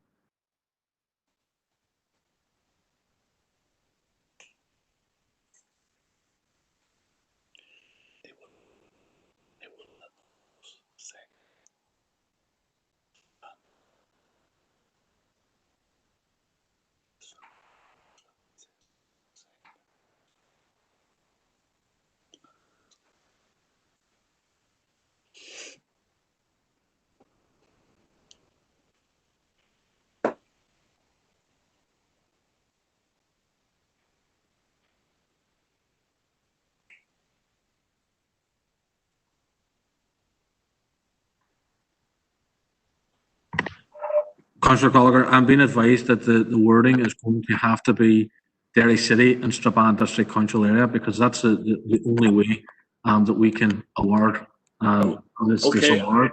I'm happy to have that reversed. Chair, just, and I'll tell you the rationale, but I was just that there was a Strabane man, or a Strabane man, so I would have preferred Strabane coming first, but if this is the legal term, then I'm happy to Derry first. Okay, thank you, Councillor Gallagher. Councillor Jason Barr. Yes, thank you, Mayor, for allowing me in, and thanks to Councillor Gallagher for bringing this forward. We in the SDLP will be wholeheartedly supporting this motion today. As was mentioned by previous councillors, that Pat was a proud Strabane man. He's proud to be from Strabane, and when he moved over to England and gave 40 years of his life to nursing and Staffordshire, and then returned to the front line with underlying health issues, but still wanted to help out the people.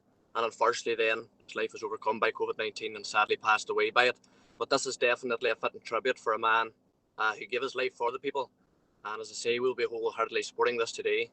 And also, just Mayor, as Michaela Boyle mentioned there about the fitting tribute that Councillor Raymond Barr brought forward for the ringing of the bells, was also a fitting tribute to Pat. So again, thanks to Councillor Gallagher for bringing this forward. Thanks, Mayor, for now, and we in the SDLP will be wholeheartedly supporting this motion. Thank you. Thank you, Councillor Barr. Councillor Raymond Barr. Thank you, Mayor.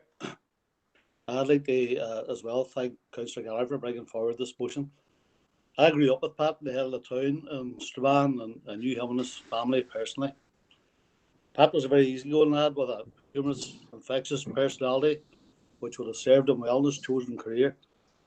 At the time of Pat's passing, he was the only health service worker from the 6 counties who lost his life in the course of his work.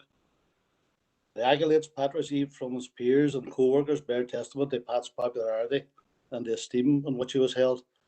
I feel Pat is very deserving of the proposed accolade, an award which would mean a lot to his family, and would express the pride felt by not only the Strabane community, but people of length and breadth of Ireland. I'll take this opportunity once again, pass on my condolences to Pat's family and friends. Thank you. Thank you, Councillor Barr. Alderman Gary. Thanks, Mayor, for letting me in there. Can I just put a question here to Councillor Gallagher? Now, I'm not sure whether they specifically wanted it to Strabane, and I know it doesn't cover the freedom of the city, but we were looking the other day, obviously, in the asset naming about different awards and all that can be bestowed on residents of the borough and district. And maybe if he's looking for some sort of other thing, he might want to wait until the discussion is had as to what we maybe bring in. It's just an idea, you know. I don't know whether he would consider that or anything, you know. That's all, Mayor. Thank you, Alderman Guy. Alderman McKean. Thank you, Mayor, for letting me in. And obviously, as an NHS worker myself, I would be supporting the motion. I didn't know the man, but he would seem to have given a great career and was a great worker. And I think it's a fitting tribute for this gentleman. And I would extend my condolences to the family and thank Councillor Gallagher for bringing the motion and support it. Thank you. Thank you, Alderman McCain. Alderman Ward. Thank you, Mayor, for letting me in, and I welcome Councillor Gallagher bringing this motion. Unfortunately, I didn't know the gentleman here, but it's definitely the reason why I stood every Thursday night with my family at the front door clapping for people, for people like Pat. My condolences go out to the wider family, so they do. But in my eyes, Pat was a true hero, and it's the reason why we all clapped and showed our support. But absolutely tragic news reading the story about Pat, but absolutely a hero, and the family should be so proud. Thank you, now. Thank you, Alderman Ward. Councillor Harkin. Thanks, Chair, and thanks to Councillor Gallagher for bringing forward this important honour, really. And you know, I think that Pat lost his life in the fight against COVID-19. And as Paul said, and as the tribute said at the time of his death, Pat spent his life working in the NHS, and he was very, very proud of his union and very active in his union. And I think that it's right that we were honouring the NHS workers every Thursday night and all the healthcare workers. But it's also the case that many, you know, that this was talked about as a war against COVID-19, but that many NHS workers and home care workers were fighting that war without PPE for a long time. And as was earlier said, I mean, the best tribute to Pat and all NHS workers is living wages, good terms and conditions, and making sure that the desperate appeals that health service workers had to put forward never happen again, and to fully fund the NHS. So I think it's really a message to all the essential workers that this is, you know, this honour for Pat and for his family is really about sending a message about the importance of and how we value healthcare workers, and that this isn't going to be just through the period of the pandemic, people clapping them and then going back to cutting their wages and slashing funding for the NHS. This has to be a permanent change now. And I think that that's what the meaning of this is. It's about, you know, saluting Pat, but also saluting what Pat stood for and spent his life doing. So we'll be backing Councillor Gallagher's motion.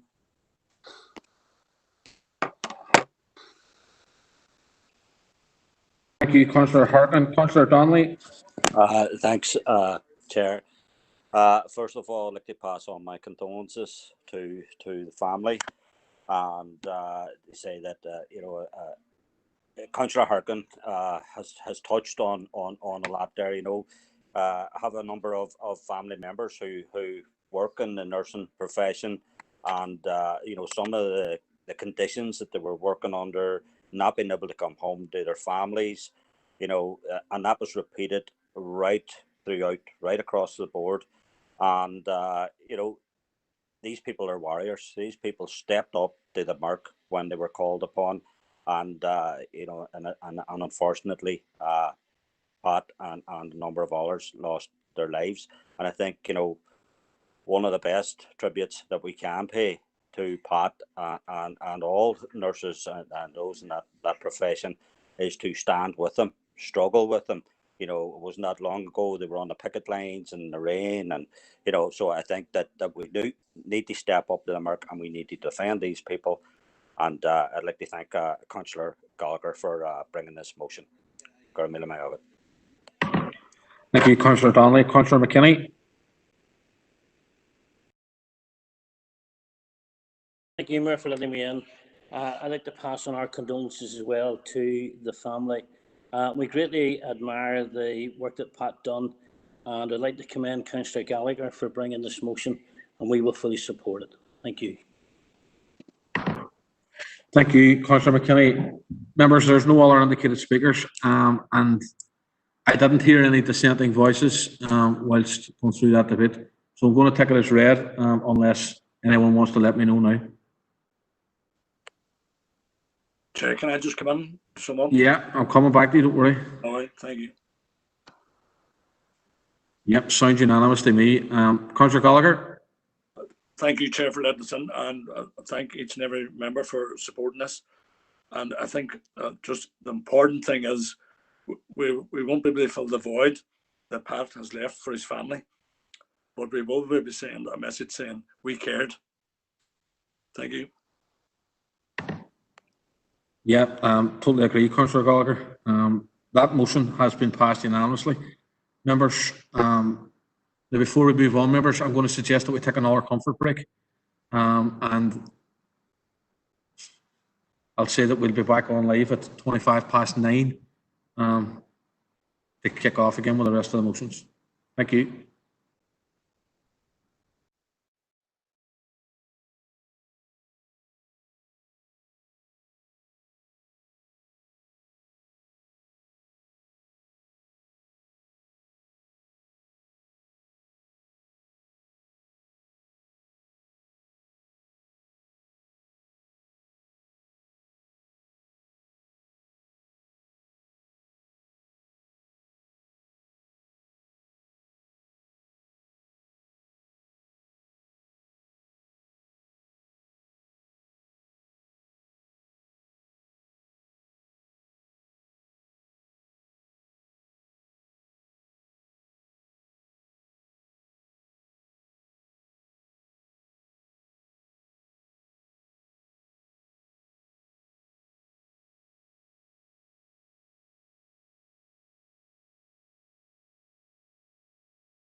All right, members, we're going to kick off again. So we'll move to Councillor Ferguson's motion. Councillor Ferguson. Thank you, Mayor. Can I get a second just before you go on there, please? I second that there, Mayor. Thank you. Councillor McKinney. Councillor Ferguson. I'll take the motion as read. So you will see from the video that I shared with the councillors today that Strathfoyle Greenway has been a priority for the ENA community since 2012. Our council has seen fantastic results from other greenways, everything from school children having the option to use a greenway for active travel to school, to more people using greenways as an option to commute to work. Our own Green Blue assessment has shown that investing £1 into these areas results in a return of £22 in benefits. Benefits like better mental health, better physical health, and another huge priority for our council is a cleaner, greener way to find a solution to climate emergency. Derry City Strabane District Council have to be commended on the work that they've done this towards the Greenway since 2012. They secured planning permission and extended that in 2018. Mike Savage and his team and council officers have worked extremely hard on procuring lands and engaging with the relevant departments. DFC, DERA and DFI were really keen to commit to the project. We welcome Minister Mallin's announcement of the Greenway Fund, and we've seen that others have called for council to prepare a business case. The scheme unfortunately would not cover the entire cost of this Greenway. I myself am a member of the working group and I have no problem in knowing that this business case will be very strong, but we need support from other departments. DERA are only too aware of the impact of rural isolation. This Greenway would open up access for both the ENA ward and for the watershed connecting them to the city and for the city to come out to us. Department of Communities supported the watershed Greenway to help children to get to school safely. This Greenway would allow children within this area to walk, cycle and even skate to school. This is not possible at the moment due to very fast and dangerous dual carriageways, meaning local schools are having to bus children not 10 minutes away rather than walking. And we have already seen in the Education Committee that this has become an issue due to COVID on how are we going to do home to school travel with social distancing in place. We as a council pride ourselves on being a positive agent, an inclusive district and a child right district. This Greenway will benefit in so many areas: access for children with disabilities, access for positive aging residents, connected and integrated school with a mixed community. We have residents who could cycle to work in Grantia and in the town centre. And finally, it would help reduce cars taking unnecessary trips to places close by and help in our pledge to reduce carbon within our district. So I ask you all to support this motion and lobby where you can to help progress this Greenway and help connect our rural constituents. Thank you. Thank you, Councillor Ferguson. Councillor Fleming.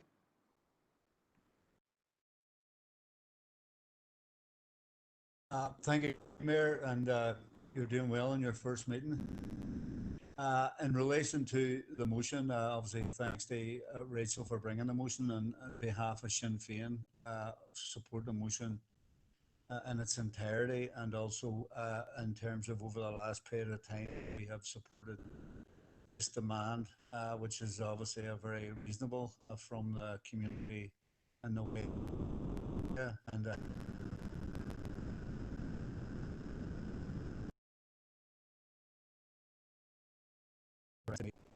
and I would also corroborate in terms of the work of Mike Savage in terms of council and our council officers that have done this already, and obviously as we see at the minute as well too, surge and people cycling and running. So this Greenway has been worked on. A lot of the preparatory work is done already. It's ready to go. So I support the essence of the motion, which is the DCSDC funding from the departments concerned. Has been. Let's hope we see this done sooner rather than later. Thank you, Brian. Thank you, Councillor Fleming. It was a wee bit difficult hearing you there, but I think we all got the sentiment of your support, so thank you. Alderman Graham Work. Thank you, Mayor, for letting me in, and thank you, Councillor Ferguson, for bringing the motion forward today. Like for many years, since 2012, it's been brought through planning, and it's been brought, this motion I find has been brought through council a bit, and has also been brought through the committees quite a bit on reports. And local groups such as the Youth Project have been campaigning for the Greenway for many years now. And it just feels to me it's time for this year. It's time it more or less gets wheels, so it does. Only last month too, my colleague Alderman McClintic met with the Infrastructure Minister, Nicola Mallon, along with other councillors, and they said they were committed. So everybody, as you said on this here, on your motion, is committed to the project. But I honestly suggest I'd like to put an amendment here. I feel it needs more wheels. And what I would like to do is including the identification of all possible sources of funding investment by DERA, DESC and DFI, and the suggested actions that Derry City Council now convene a meeting inviting these representatives from DERA, DSC and DFI to meet with the Council Environment and Regeneration team and also the councillors on that committee and discuss available funding opportunities to take this project forward, because in my eyes this has just been going on and on and on since I've been a councillor. I know it's been going on many years, but it's time to get this project over the thing. But Rachel, I'd like to totally welcome you bringing forward this motion today, and that's the amendment. Thank you, Mayor. Thank you, Alderman Work. Can we get a seconder for Alderman Work's amendment? I'll second that, Mayor Hillary. Thank you very much. I have two other indicated speakers, Councillor Hart and Councillor Mooney. Are they on the amendment or on the motion? I'll just speak, Brian, to thank you, Chair. Yeah, so I just indicated that I would second that amendment, and I want to thank Rachel Ferguson for bringing forward the motion. I think that this is part of our vision of trying to transform Derry in the northwest to be the place that we all want it to be. I think that, as other people have said, there has been work and campaigning done now for the guts of a decade in this. And I think, like many other projects across the district, this one needs to be delivered on. So the motion restates, and from the council's perspective, kind of like that we want to see this progressed. But in speaking to many of the activists and campaigners that have been involved in this, they're frustrated that there's the declarations of support and not understandably, they want to see delivery. So I think that the amendment that says we need the council officers should convene the meeting with the relevant minister or relevant departments and bodies to move the project forward. That's something that I think will help progress it, so that it's not just a declaration, so that there's a practical aspect to this. So we're very much in support of the overall motion.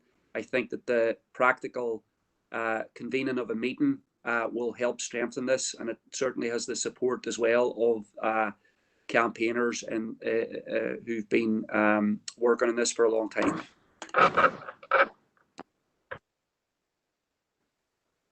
Thank you, Councillor Harkin. Councillor Mooney. Yes, thank you, Mayor. I just want to come in on behalf of the SDLP and just to commend Councillor Ferguson and the Working Party group and all the members of that group and of all the campaigners out there, because this is quite clearly a project that's been long in the pipeline and should be delivered on. The project itself is wonderful, and its actual structure and what it's trying to achieve, i.e. tying in Strathfoyle and bringing it in through the town and through the water side and connecting the whole of the city. And I'd like to, again, just to reiterate that it has our full support. I've just recently joined the Working Party, and I'm looking forward to joining everybody else in that, and the wonderful work that Mike Savage has been done as the officer of the council, and it would have our full support. Thank you. Thank you, Councillor Mooney. Alderman McCain.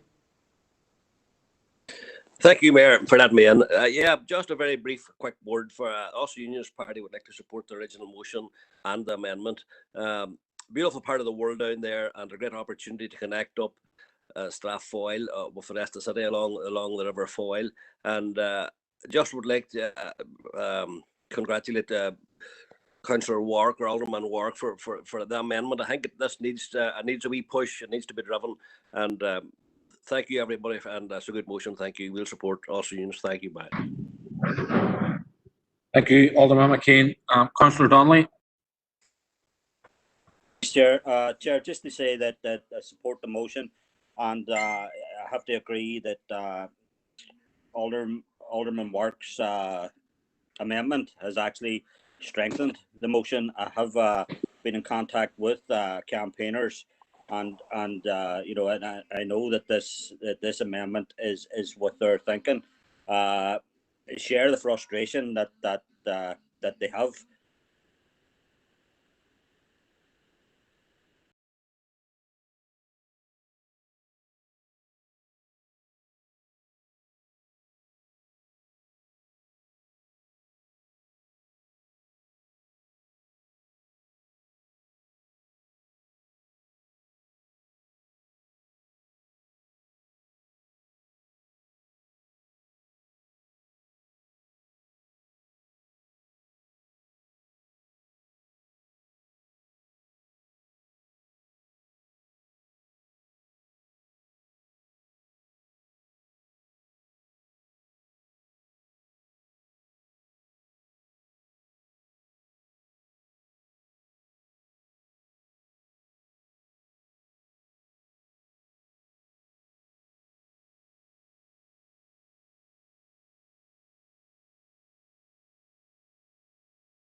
Members, welcome back online.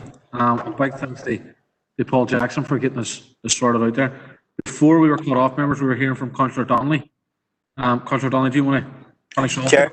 Chair, I don't know how much you heard or much you didn't hear, but just basically that the support the motion, the Councillor Works amendment actually strengthens it. I was speaking to some the activists or contact with some activists who have been pushing this, and I know that they would the amendment is basically what what's in their minds too, and given coming out of COVID and the mental health problems associated with all that, the fact that when we get this over the line, Strathfoyle, the isolation, the feeling, the disconnected, I think that it's important that we get this over the line. Thanks, Chair. Thank you, Councillor Donnelly. Alderman Ramsey. Thank you, Mayor. Just coming on just to welcome this motion and thank Councillor Ferguson and work for the amendment as well. Obviously been involved in the water side with the greenways. It took nearly 9 years to get the greenway started, the Clooney Greenway, and this here is going to be a brilliant link and basically expand the water side. And you know, I can just see the bicycles and the fishing rods heading down to Strathfoyle to the lake for fishing. It's very good to see this moving forward, and this is definitely well strengthened as well with amendment. Well done, Councillor Ferguson, and work. Thank you, Alderman Ramsey. Councillor Ferguson wishes to speak on the amendment. Councillor Ferguson. Thank you, Mayor. No, fully in support of the amendment. I do think it strengthens it. I think with my original motion, what I wanted is to get as many as us councillors back in this and showing support. But no, I am happy with the amendment to go ahead. And thank you, Alderman Work, for bringing the amendment. Thank you, Councillor Ferguson. Members, there's no other indicated speakers, and that sounds unanimous to me. So I'm going to take it as that, unless anyone makes me aware.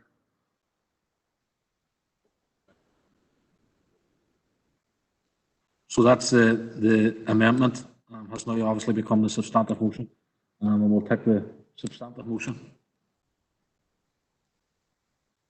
as is read. Okay, members, that motion has passed. Councillor Ferguson, would you like an opportunity to sum up? Say thank you for the unanimous support, and obviously, like I said at the end of the before, is whoever you can lobby, please do. We all have ministers within these these departments.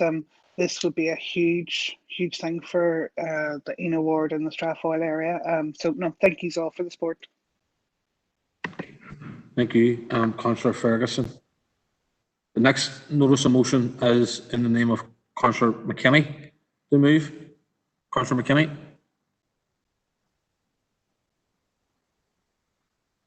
Thank you, Mayor, for allowing me in there. The motion is as read. Yep. Can I get a second there just before you speak there, please? I was going to second it, but I think Hugh McGuire's just seconded, so I'm happy for that. Yeah, there we go. So, Councillor McKinney. Can I fire away now? Yeah, go ahead. Yeah, right, okay. The Food Standards Amendment to the Agri Bill failed to pass on the 13th of May last month, and I am glad to say that all the parties from Northern Ireland supported it. If the amendment had went through, it would have ensured that our food coming into the UK would have met the high animal welfare and environmental standards that we have come to expect from our own farmers. We have heard many stories on the media about chlorinated chicken, hormone-injected beef, and pigs being given, and please bear with me on this pronunciation, pantomime, which has devastating effects on their animal welfare. The countries that use these farm methods have poor regard for animal welfare and environmental standards, which we would find unacceptable by our own farm standards. And this will undercut, this stuff coming into our country will also undercut our farmers and threaten their livelihoods. I would ask the Council to support this motion and to write to the Minister voicing our united concerns on the agri-food industry and our citizens' well-being, because this stuff is being injected into these animals will end up in the food chain. And I also say, in the hope that the Minister will put pressure on Mr Gove and in the House of Lords, where it's now being read. Thank you.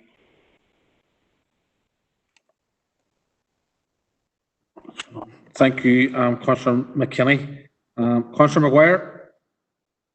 Thank you, Mayor. On behalf of Sinn Féin, I also welcome the motion by Councillor McKinney.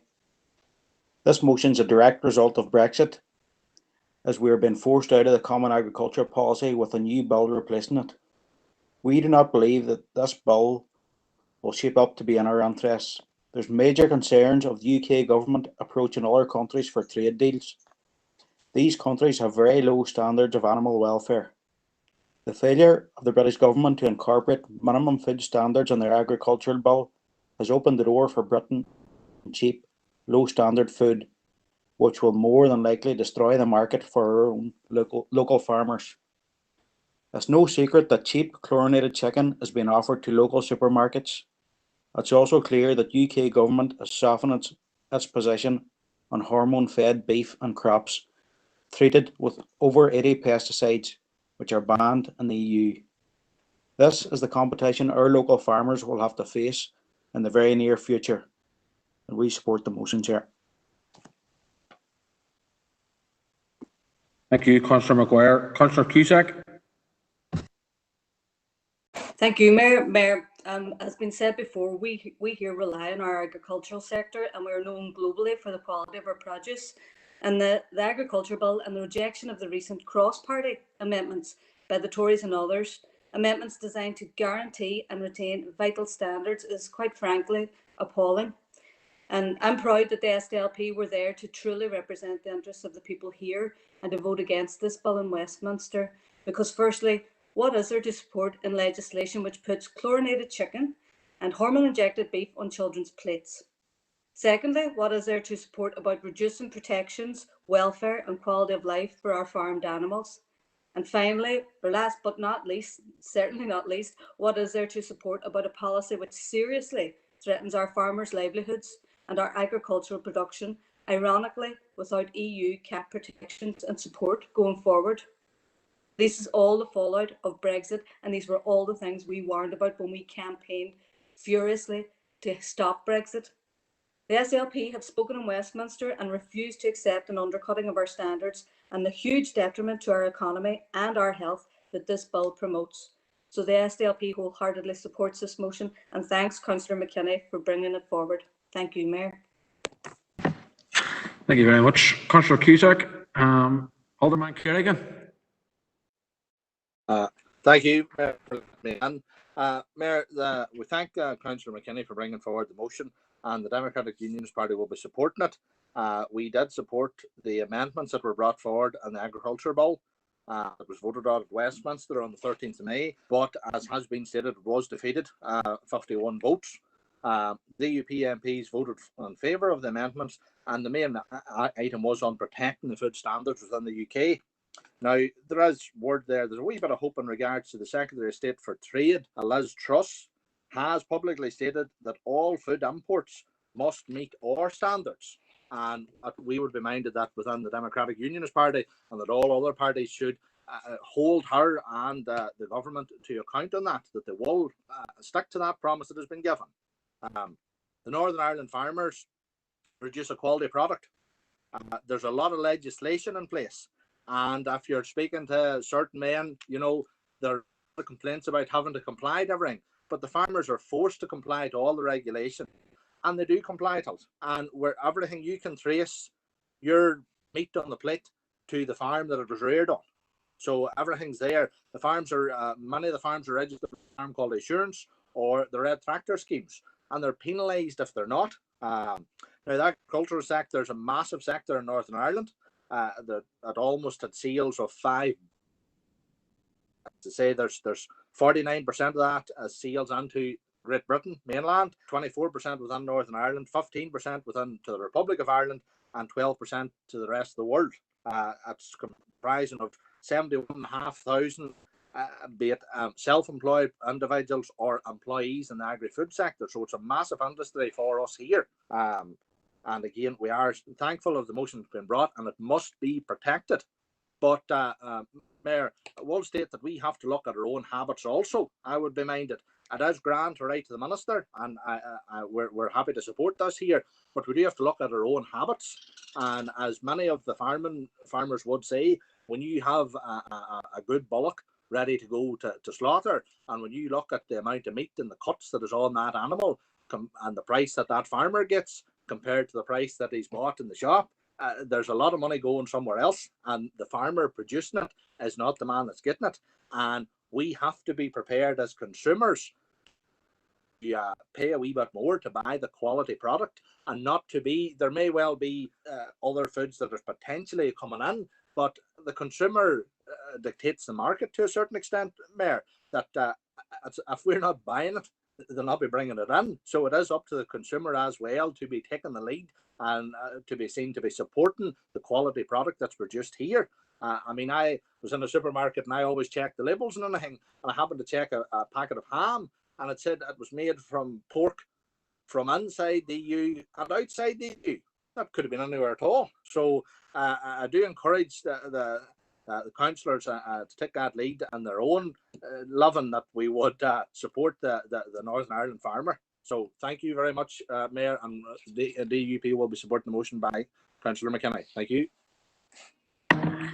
Thank you, Alderman Kerrigan. Councillor McCann.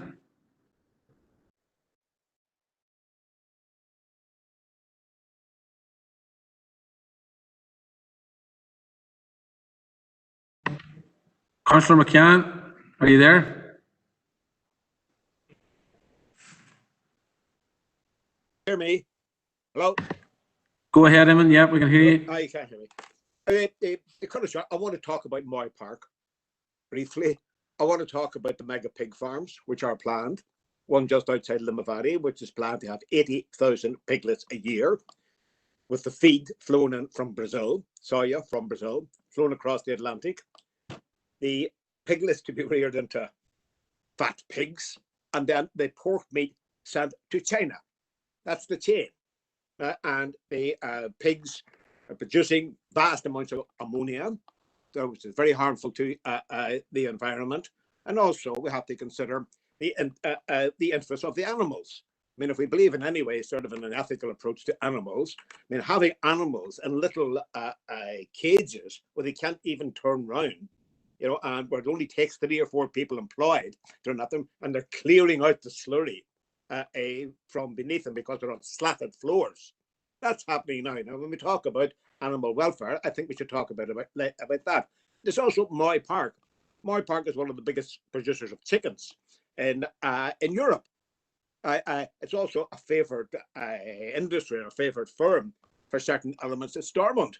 You know, with Moy Park, as we know, sort of is easily the biggest recipient of RHI funds to heat its sort of sheds and so forth. These are battery chickens. These are reared sort of in little cages. They never see the light of day.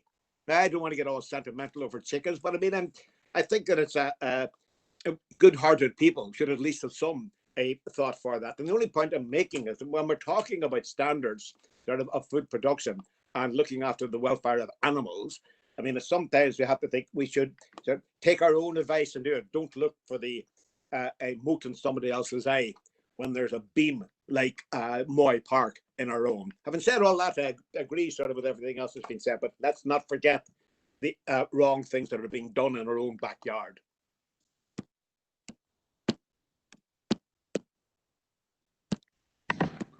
Thank you, Councillor McCann. Members, there's no other indicated speakers on this motion. And from what I have heard, it sounds to me like people are in favour of it. So I'm going to take it as read, unless I'm made aware otherwise.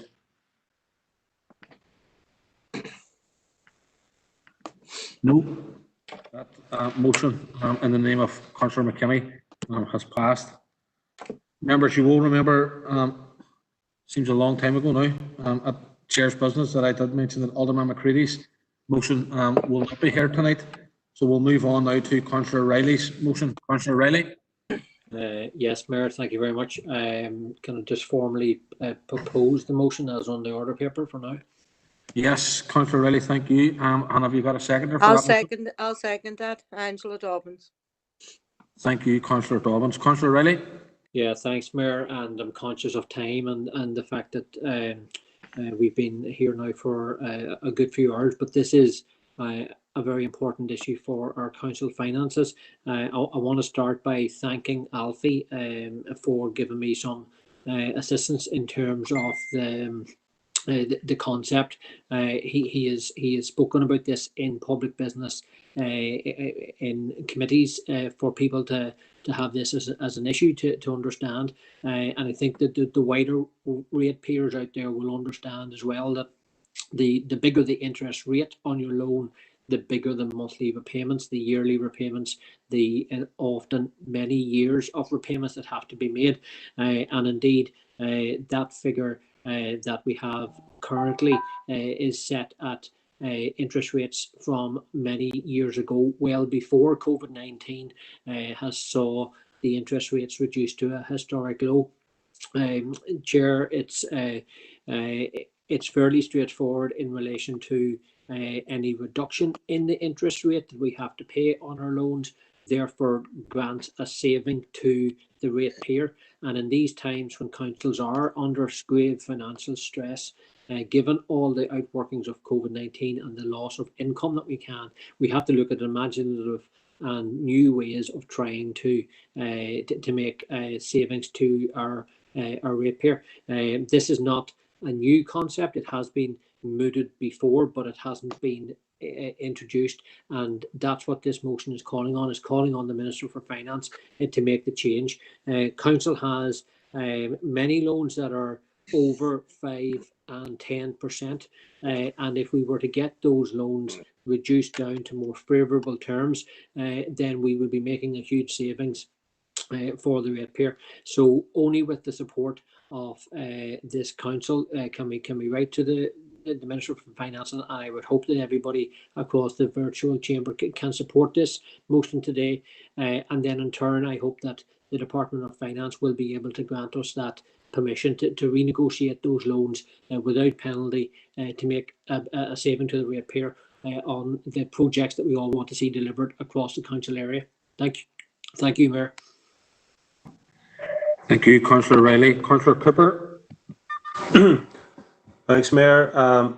It's nice to Martin for bringing the motion, but from our perspective, it's a wee bit more detailed than that. If everything was that simple, it will be great. It's not that simple. I mean, and historically, they set the context here. I mean, most of these high interest loans over 5%, some of them up to 20%, were taken out many years ago when the SDLP were the biggest party on the old council, and we were tied on the loans running 30-40 years in terms of payments at those levels, and that's where we're now having the issue with a large chunk of almost £1 million per year of that interest focused on those older loans. So a wee bit rich for SLP to bring this motion, and I was well documented in the last few weeks calling for imaginative thinking on this, and then this motion appeared. But they say imitation is the best form of flattery, so I'll leave it at that in that context. But they sort of go into the wider detail of it. I mean, since this council was established in 2014, it's paid out over £5 million in interest for historical loans that have carried interest rates of between 5 and 20%.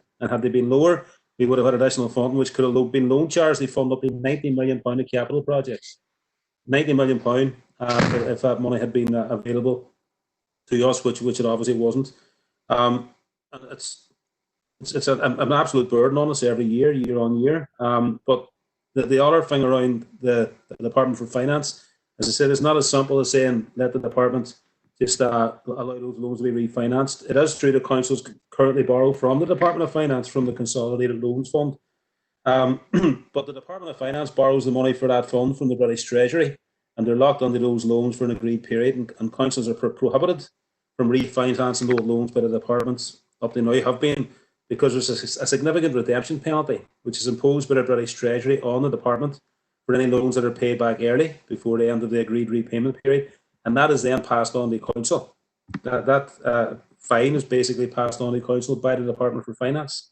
The other issue being that it could come off the block grant if they paid it off early, or if the Department for Finance decided they pay off the loans themselves early. So that's a major issue.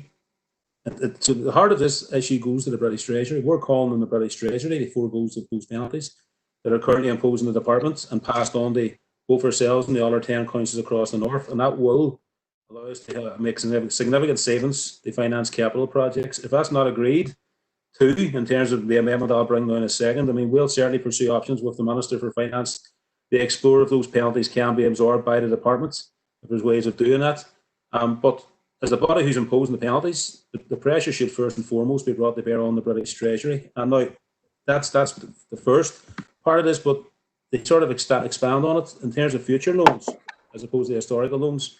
There's an obvious question whether this council can borrow from other sources, from other financial sources. Now, there's no statutory restrictions on council borrowing from the market. They can normally access overdraft facilities from banks. But in relation to borrowing for capital projects, the banks will require security on the asset, and the council is not allowed to provide that under legislation. That's another issue. We can borrow from other councils, but those borrowing periods tend to be very short, and other councils already have financial difficulties themselves, as we know. So there's a whole sort of range of issues there, but there is one particular scenario where that is an option.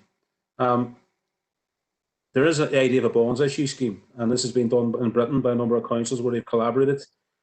So basically, create the required market interest, secure favourable rates, so councils come together, get involved in the bond scheme, and the bigger the volume that they can commit, the more we can draw down from the market. And that means we're not relying on the Department for Finance, and those loans are available at much lower interest rates than would be traditionally the case in the past. So that's why I'm proposing an amendment to Councillor Riley's motion. I'll just put it into the chat box there now, and I'll let members get a wee look at that first. Thank you. Thank you, Councillor Cooper. And while we're getting that up on screen, can I get a seconder for that amendment, please?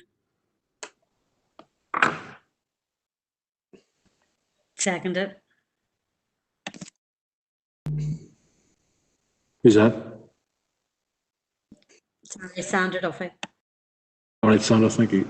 Members, just bear with us 1 second.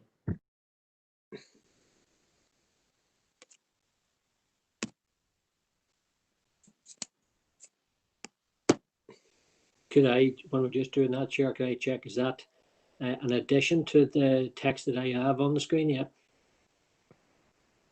Not a replacement? No, that's an amendment because, well, I'm not preempt what Philip says, but the motion obviously is referring to the Department for Finance. As I said in the speaking points, from our perspective, it is the British Treasury who have to initially consider these fines, which is the root of the problem. So it would be a complete amendment as opposed to an addition.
Okay, members, I hope you have all had a chance to look at the amendment proposed by Councillor Cooper.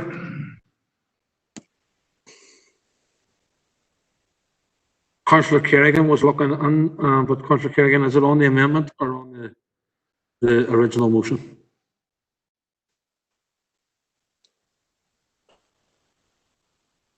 Alderman Kerrigan? Sorry, Mayor. It was on the original motion. Okay. I was, but So may I come back to you? I'll come back to it. I'll come back to it. Yeah, we'll see what happens. Okay, thank you. Okay, members, is there any further speakers on the amendment? If not, we'll put the amendment to vote.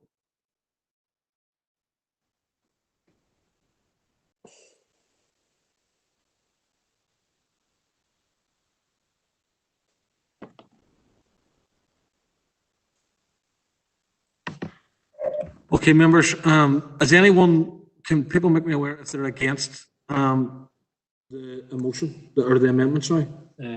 Chair or Mayor, can I come in just on the amendment? I don't have a problem with the amendment. I think it adds some points that wasn't in my original motion. I think that in the views of getting unanimous position across this chamber, I don't have an issue with the amendments that's there, because I particularly like the fact that Councillor Cooper has added in the need to write to other councils across the north, which wasn't in my initial motion. So happy enough to accept the amendment, Chair. All right, Councillor Riley, thank you. Councillor Donnelly? Thanks, Chair. Chair, I won't be voting for the amendment. I think there's other options, Chair. And one of them is the use of quantitative easing.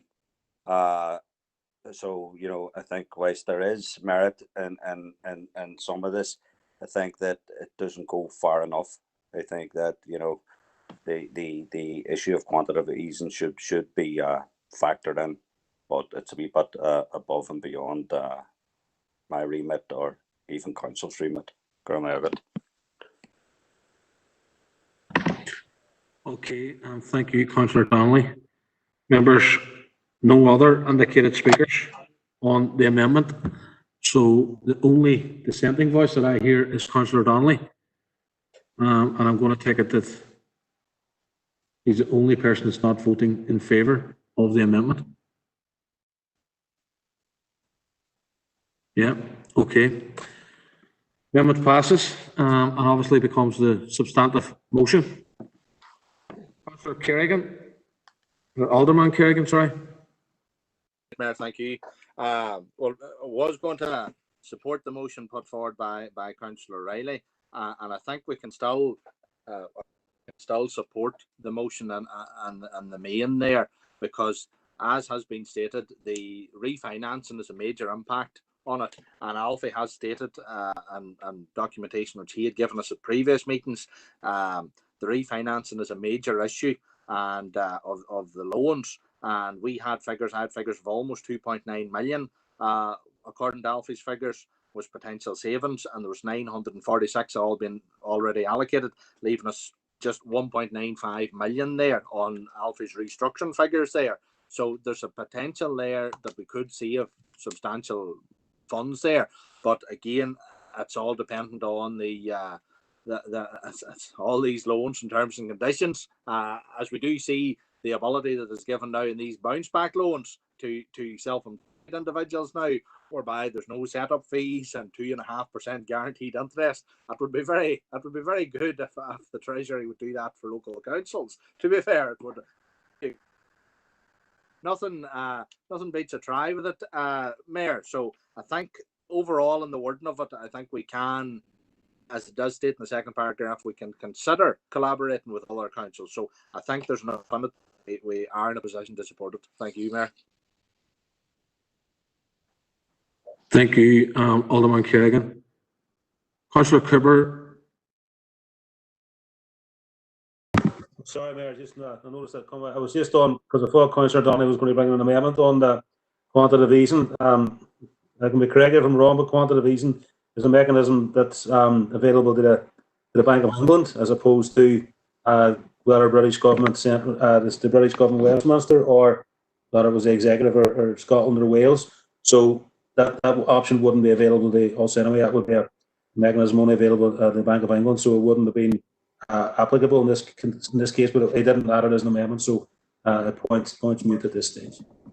All right, thank you, Councillor Cooper. Members, again, there's no other indicated speakers on this motion, or on the substantive motion, sorry. So I'm going to take it as read unless made aware. Abstain, Chair. Councillor Donnelly, abstain. Yeah. Okay, members, that motion has passed. Councillor Riley, do you want an opportunity to sum up? Yeah, Mayor, thanks for letting me back in. I'm happy to that the motion has passed, albeit amended. I took the amendment in good spirit. I just wish Councillor Cooper had taken my initial motion in good spirit as well, without having to be party political about it, because there are huge financial implications facing this council. Any mechanism we have to reduce down the burden on the ratepayer should be embraced by everybody, looking forward and not looking backwards. Thank you, Chair. Thank you, Councillor Riley. Members, moving on to the motion in the name of Councillor Mellon. Councillor Mellon, do you wish to move your motion? Yes, thank you, Mayor. Okay, yep, seconder, please.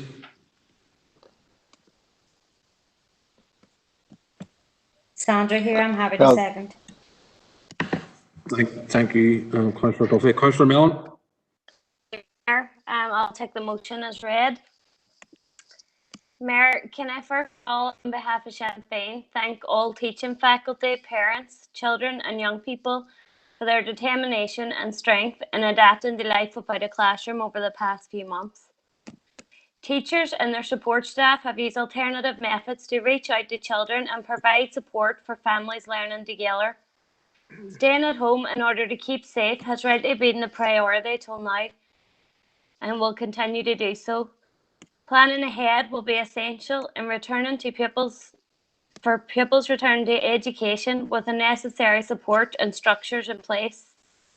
Children and young people have had a range of educational experiences throughout the pandemic, with external factors also playing a huge role.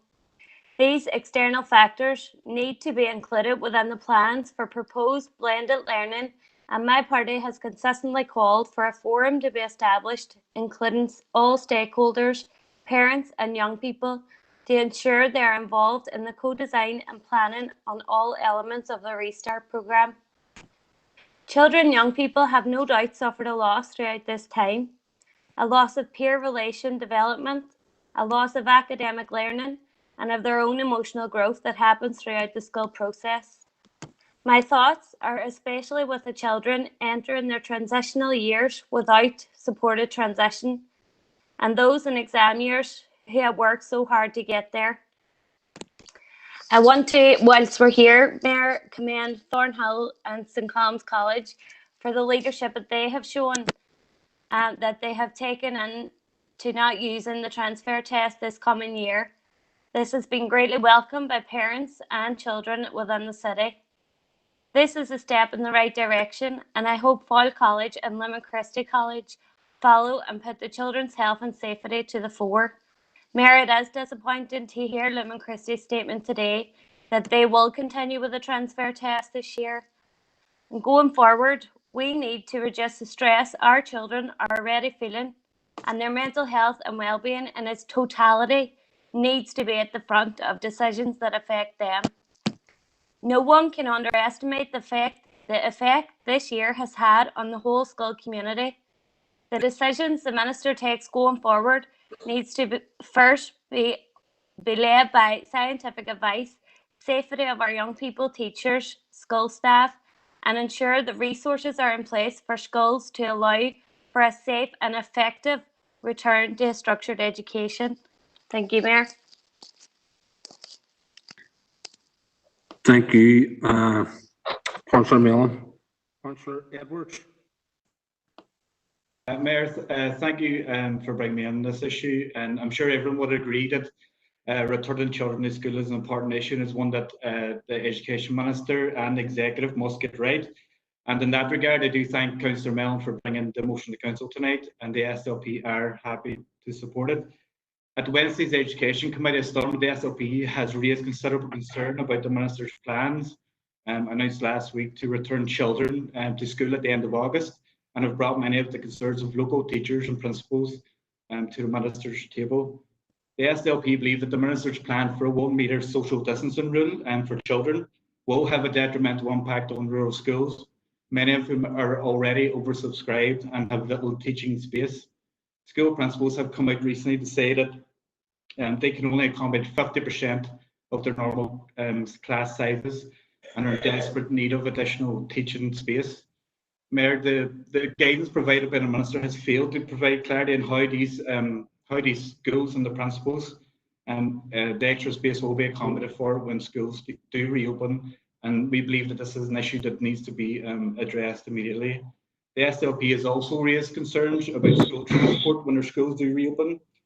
These concerns around social distancing on our buses and in taxis when children are travelling to school. There again has been no guidance provided by the ministers to school principals on how this will be achieved. We have also raised a considerable concern about PPE in our schools, which is paramount to preventing the spread of COVID should there be a future outbreak. Again, no little guidance is provided on how schools will be provided with PPE, whether it will be supplied by the department or whether schools will have existing budgets to acquire it. This is another issue in which the department has failed to provide clarity on. and it remains very concerning for principals across this district. We've also raised concerns, Mayor, about the loss of learning for pupils. The pupils have experienced over the last few months during COVID lockdown, and what has been done to rectify this in particular. We have raised concerns about children from deprived backgrounds who do not have access to online teaching content and do not have private tutoring. We want to see some sort of catch-up programme introduced by the Minister that ensures no child misses out or falls behind when schools do eventually reopen. And on a final point, Mayor, we have raised concerns about special educational needs, where special educational needs schools have not been provided with any guidance at all about reopening, and the fact that there's over 300 special educational needs children that have not been placed in schools for September when they're coming back, and we've called again for action for the Minister to take action on that incident. And finally, Mayor, against this backdrop, we are happy to support the motion as proposed. Thank you. Thank you, Councillor Edwards. Alderman McClintock. Thank you, Mayor. Well, undoubtedly there is concern about returning to school from some people. Many are also relieved at the idea of getting back to some form of normality. Teachers and headmasters in particular are dealing with challenges and looking at many scenarios that could evolve before September.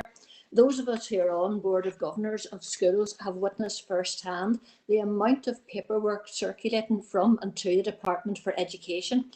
We are, however, now in recovery mode. We are fortunate that our schools are not opening until the new school term, which gives plenty of time for extensive planning to take place. The Minister has taken advice all through this process from those on the front line. The department facilitated a practitioner group, which was informed by two subgroups, one representing preschool and primary, the other post-primary, and special schools were involved in both of those groups. They have been instrumental in developing the framework guidance. These groups have met twice weekly since the beginning of June. The group comprises 20 people representing all sectors, as I say, including special needs. The principals were nominated by their own managing authorities or support bodies to ensure they reflect cross-sectional support and information. And further, a co-design on boarding schools took place as well. And it may have escaped Councillor Mellon's notice, but the Minister has been engaging by Zoom directly with young people, including those from our own council area, who I've actually been able to watch on Facebook. The Minister has produced extensive guidance for schools on the way forward, with additional guidance for special schools due out by the end of the month, which effectively means by tomorrow. There is obviously the travel has not been sorted yet, but it has been actively worked on. But the Minister throughout this pandemic has taken his advice and his guidance on the Restart programme, which has been co-designed by the Department of Education, school leaders and key partners. And it has been supported through consultation with the managing authorities, the trade unions and sectoral support groups. The Education Minister earlier this week also published guidance for schools on curriculum planning for 2021 academic year to give advice and support to schools as they consider how to tailor and adapt delivery of the curriculum to support recovery when pupils return. These are undoubtedly unprecedented times, so the Minister has given flexibility to schools to choose approaches that best suit their pupil needs and the unique circumstances of their own schools. So Alderman McClintock, can I ask you to bring your remarks to a close, please? Will do, yes. The Mayor's ambition has always been to get pupils back into full-time classrooms as soon as possible, as soon as it's safe to do it. Operational guidance will be made available during the coming weeks. We cannot support the call for of Councillor Mellon's that the World Health Organization and the European Centre for Disease Prevention and Control are where we should take our information from, our guidelines. We need to take Alderman McClintock, please. Officer. So unfortunately, we can't support the motion because we feel much of it is in place already. Thanks, Mayor, for your indulgence. Thank you, Alderman McClintock. Councillor Harkin.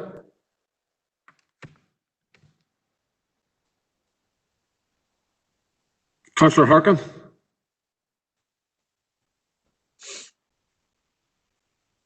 Thanks, Mayor.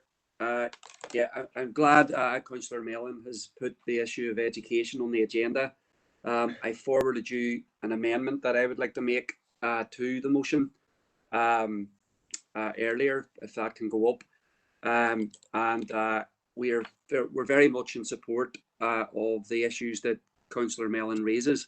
But I think that some of the comments made by Sammy Wilson, the MP, and by the Education Minister over the last couple of weeks about teachers trade unions has been absolutely disgraceful.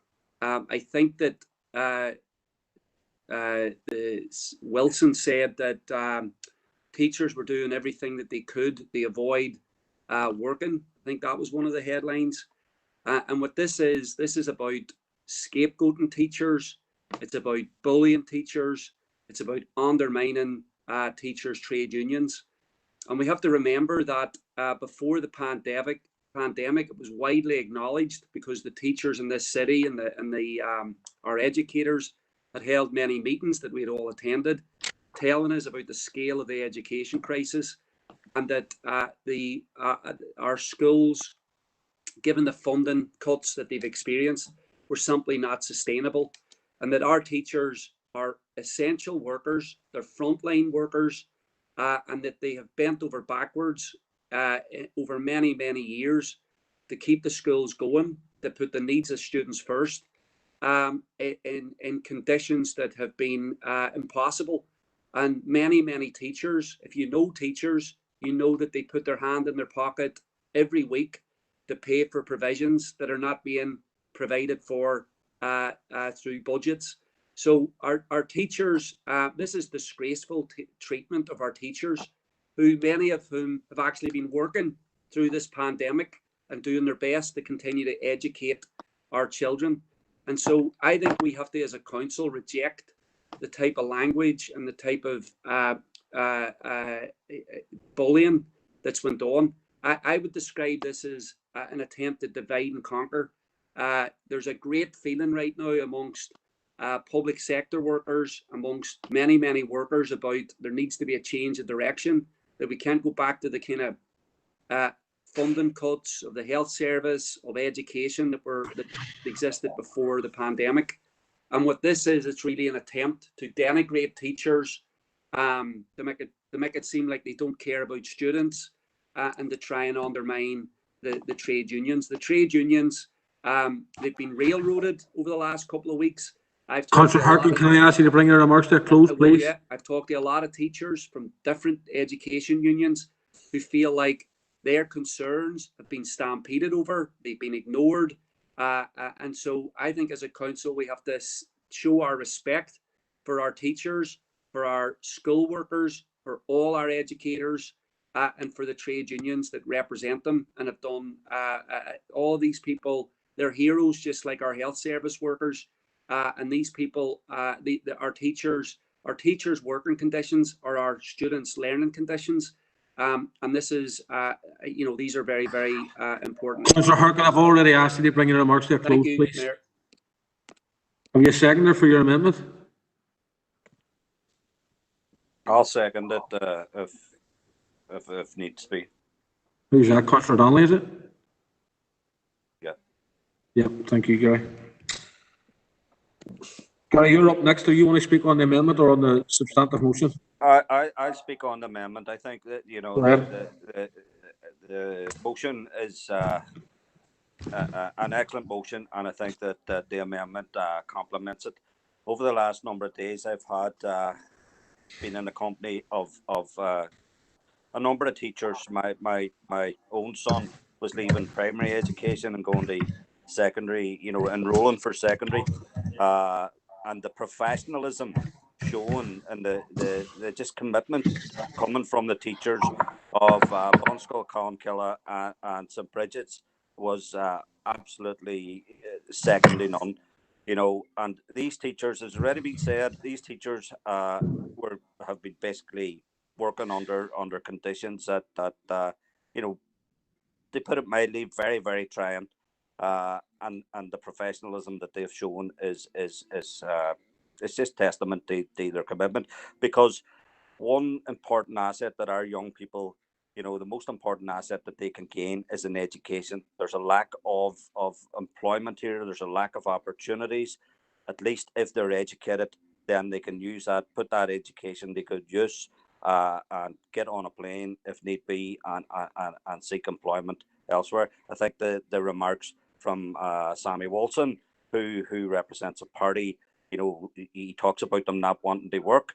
This is a party that didn't go to work. Their MLAs didn't go to work, but expected thousands of pounds in salaries. Is an absolute disgrace.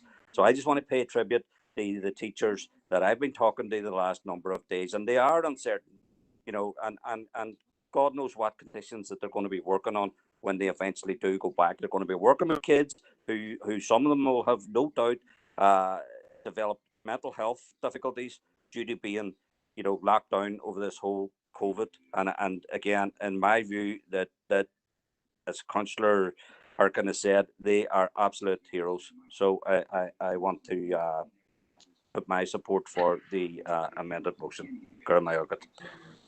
Thank you, Councillor Donnelly. Councillor Ferguson, is it on the amendment? Oh, sorry, Mayor, it's on the motion itself. I'll wait. Okay, I'll come back to you. Councillor Mellon, on the amendment. Thank you, Mayor. Just to say, I agree with the sentiment of the amendment, and I do believe it does complement the original motion. I want to echo Councillor Harkin's rejection of the derogatory remarks made to our teachers, who are the front line and often forgotten front line. And in terms of Sammy Wilson, or indeed the remarks that Hillary has made on behalf of the DUP, they may be content. They disregard scientists in the World Health Organization and follow on the British government, who has put the schools in austerity for the last decade. But we're not willing to stand by and let that happen. It's no longer being led by the British government, who has led us into falsehoods and the complete neglect of our children's education throughout the last decade. And planning forward, we should be learning from past experiences, not repeating old mistakes that they have made time and time again. Thank you, Councillor Mellon. Alderman McCain, is it on the amendment? Alderman McCain? Yes, on the amendment. Go ahead.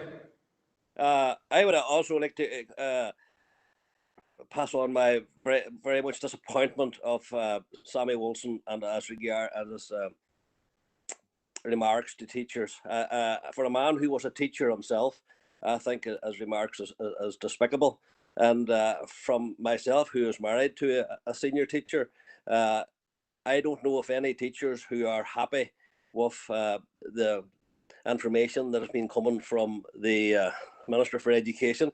There have been loads of mixed messages, and indeed, if you look at our local front page of our local Tyrone Constitution paper, a head teacher in the area is also very dissatisfied. I also am very disappointed with their lack of engagement with the trade unions. I am very friendly with an individual who is a senior trade union rep within the National Union of Head Teachers, and he tells me they have been very, very little engagement, and it was more a dictation rather than engagement. There's loads and loads of issues, and also the issue of getting the kids to school, changing start times, changing meal times. Does the minister really live in the real world of a teacher's day, or of what a teacher has to do? And I think it would be better for it to go and spend a few days maybe in a classroom, because I don't think he's living in the real world. And I would support Councillor Harkin's motion, and very much so. Thank you. Thank you, Alderman McCain. Members, there's no further speakers that have indicated to speak on the amendment. Councillor Ferguson has indicated to speak on the motion, so we'll come back to her. Sorry. Councillor Edwards has indicated to speak on the amendment. My apologies, Councillor Edwards, go ahead. No problem, Mayor. I just want to come in quickly and reiterate that the SLP are in full support of our teachers. And we think at any language that our teachers are not doing the job they're supposed to, I think it's completely wrong. Our teachers they're more than teachers. They're nurses, they're carers, they're social workers, they're everything that our children need in the schools. And I think it is completely wrong to make broad remarks about the teachers, and that's not acceptable. So we're happy to support the amendment as the SLP, Mayor. Thank you. Thank you, Councillor Edwards. And there's no one now that wants to speak to the amendment, members, so I'm going to put the amendment to the floor. And I haven't heard any dissenting voices. Okay. So unless I'm made aware, I'm going to take it as read. Yes, yes, Mayor, there will be dissenting voices. I expected that, but you hadn't told me. Over to yourself, John, to take a vote. Okay, thank you, Mayor. Thank you, members. Alderman Breslin. Alderman Breslin. Alderman Guy. Yes. 4. 4. Alderman Carrigan. Against. Alderman McClintock. Alderman McClintock. John. Alderman McKean. 4. Alderman Ramsey. Against. Alderman Wark. Against. Councillor Jason Barr. Councillor Jason Barr. Councillor Raymond Barr. 4. Councillor John Boyle. 4. Councillor Michaela Boyle. 4, John. Councillor Carr. 4. Councillor Cooper. 4. Councillor Cusick. 4. Councillor Dobbins. 4, John. Councillor Donnelly. 4. Councillor Duffy. 4. Councillor Durkin. 4. Councillor Edwards. 4, John. Councillor Farrell. 4. Councillor Ferguson. 4. Councillor Fleming. Councillor Gallagher. Councillor Gallagher. Councillor Harkin. 4, thanks. Councillor Jackson. 4. Councillor Logue. 4. Councillor McCann. 4. Councillor McCluskey. 4. Councillor McGuire. Councillor McGuire. Councillor McHugh. 4. Councillor McKinney. 4. Councillor Mellon. 4.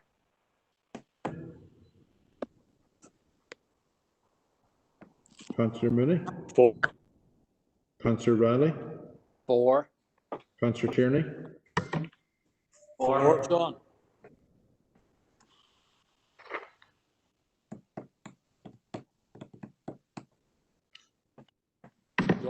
Sean. We got Sean. We got you. Sean. Okay.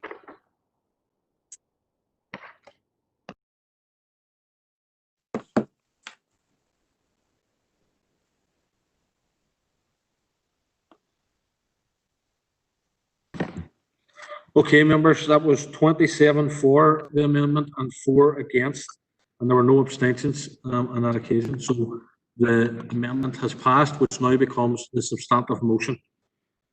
The first person indicated was Councillor Ferguson. Rachel. Thank you, Mayor, and I want to thank Councillor Mellon for bringing this motion forward. I nearly feel like I want Alderman McClintock to become the Minister of Education, because she was very confident and I suppose secure in what with her list. It was brilliant. I know our MLA Chris Whittle, being the chair of the Education Committee, has brought up many of the issues that Councillor Edwards had already brought up on this committee. I am not going to reiterate those issues. One in particular, you know, McClintock or Alderman McClintock said that the minister has engaged in Zoom, and he has. And unfortunately, there was an announcement on one of those that certain classes would be returning mid-August. What I get from the sense of the parents and the schools that I've been talking to, that hasn't instilled confidence. Families and teachers don't feel confident in sending their children back to school at this moment in time. I think there's so many things that parents are going to have to cope with, mental health.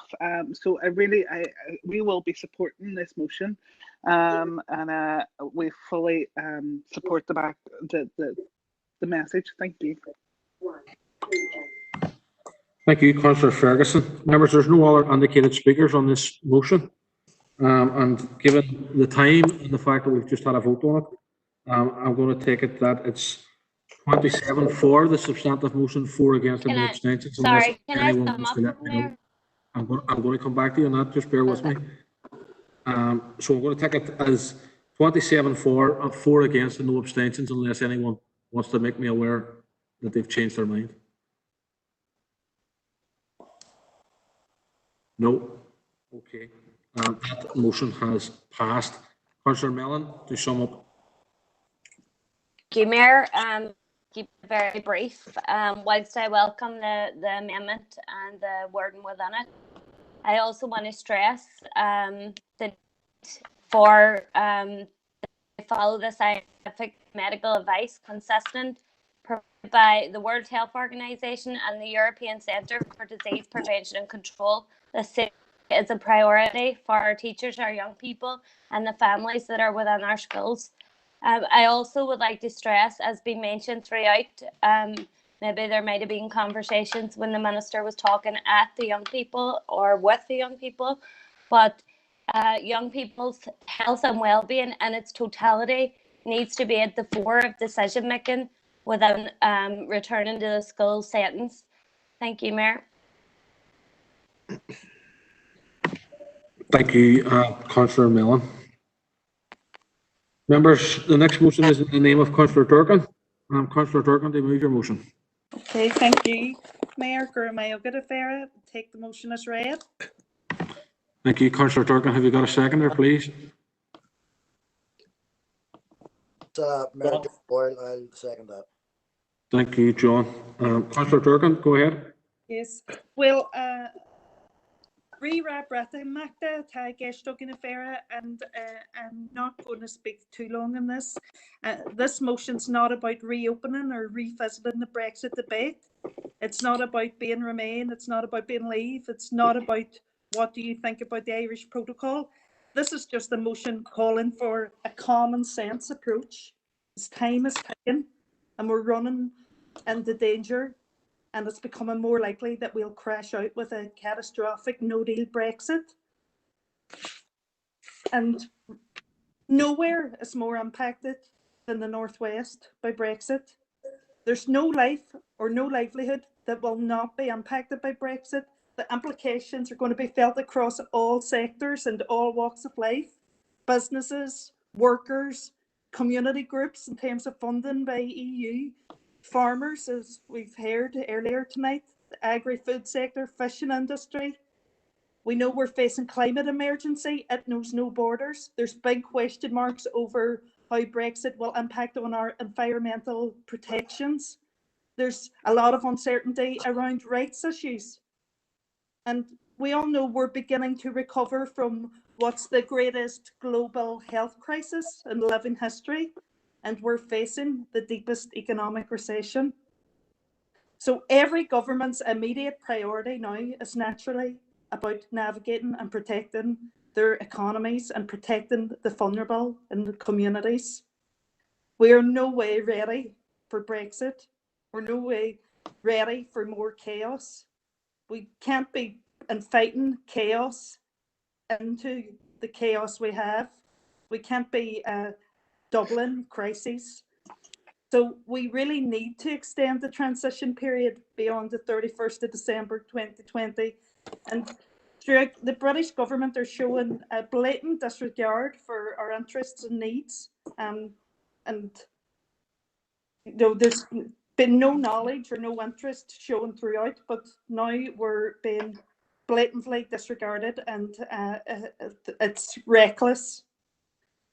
So Basically, we need time for deals to be negotiated. We need the details of deals to be scrutinised. We need workable solutions, and we need certainty. So just to urge everyone to support this motion, calling for the British government to extend the transition period beyond the 31st of December 2020. Bearing in mind, that's now just 6 months away. So, Creek Noe Mission, I'll just finish there, Mayor. Guramila Mayogif. Thank you, Councillor Durkin. Councillor Cooper. Thanks, Mayor. I'll be very brief as well. I just want to go and cry after this because Liverpool just won the league, but that's a whole other story.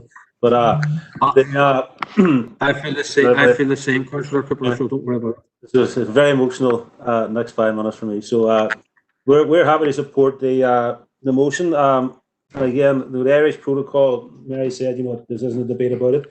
But first and foremost, from our perspective, Irish protocol in terms of protecting that and the Good Friday Agreement and the removal of any prospect of a hard border, all of that has always been key for us. And you know, we're still, in terms of even Boris Johnson in the last week, in terms of comments made about, you know, that the North will be included in the British government's trading zone, but not being explicit about checks in terms of goods. You know, sitting on the fence or riding two horses, whatever way you want to describe it, that's still the approach that they've taken. Plus those snide sort of moves like the announcement by Michael Gove that the EU office in Belfast would close because there was no need for it anymore. You know, even though in terms of the special arrangements that, as far as everybody was concerned, as far as the British government and the EU agreed to, that the North would have that special position, and then announcing something like that just shows a very scant, a very, very insulting approach as far as we're concerned to the North. And again, the fact that, you know, from the British perspective, we are still the collateral damage. That still seems to be the mindset that runs through them, even though they had agreed the protocol last year. So even before the COVID emergency, the time scale, the 1 year time scale, was still very, very short. And that's not just in terms of the idea around trading goods, but it's also around wider services. It's also around the rights issues that have been referred to and how the European Court of Human Rights and those other protections would be replaced. So the fact that we're now sitting with less than 6 months to go is scary as far as we're concerned. And then you add on top of that the COVID situation and all of the economic consequences of that. So from our perspective, you know, it's a no-brainer, and it should be a no-brainer even from a Eurosceptic's perspective, if they get any common sense, that there is an extension. They allow more certainty to be developed, not just for here in the North, but England, Scotland, and Wales as well. And I think a lot of people will start to panic. There's no other word for it.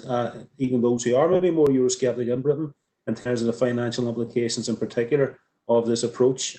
So from our perspective, you know, an extension is a no-brainer. It's not just desirable; it's essential, and that's why we're happy to support this motion. Thank you. Thank you, Councillor Cooper. Alderman McClintock. Thank you, Mayor, and it'll be very brief for me. We can keep kicking the can down the road on this, but it's going to achieve nothing. Brexit has happened, and there's nothing to be gained by extending the transition period. Businesses are crying out for certainty, and I don't say for 1 minute that we're all happy with the way how things have evolved, but we need to move forward. We need to give the businesses the certainty that they want. The work has been ongoing during the pandemic. It's not as if all the work has ceased to do with the transition. So I think it's not as if it's all stopped. I think we have to move forward. We could put this off for another month or two, but that's going to achieve nothing. So we can't support the motion. Thank you, Mayor. Thank you, Alderman McClintock. Councillor McKinney.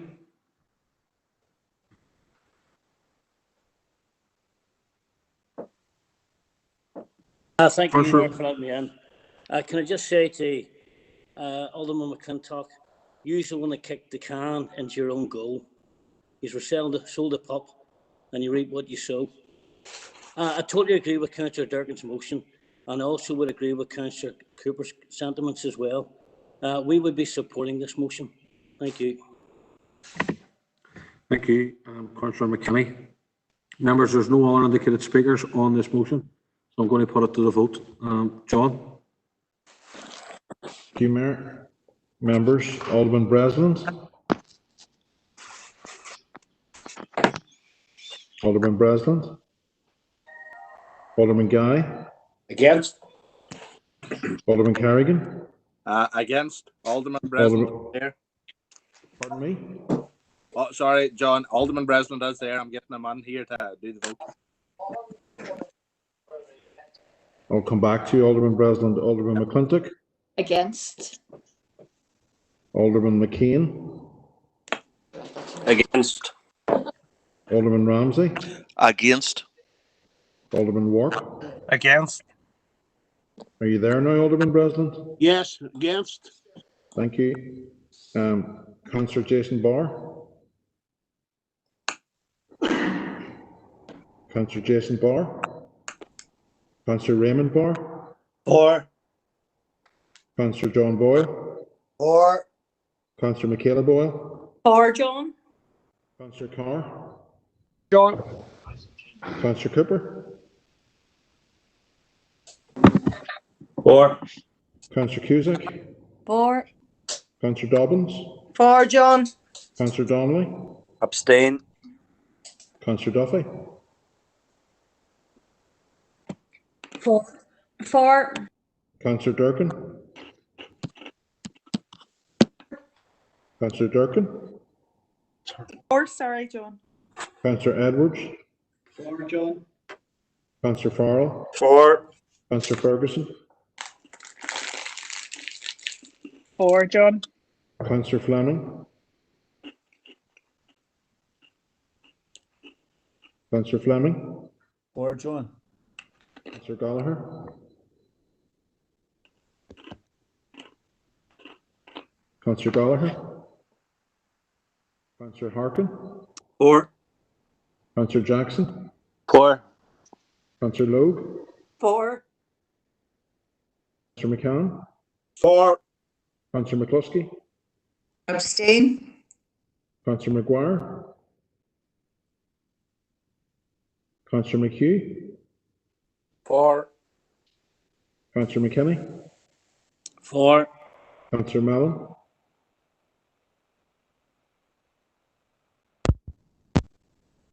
Councillor Mellon. Councillor Mooney. For John. Councillor Riley.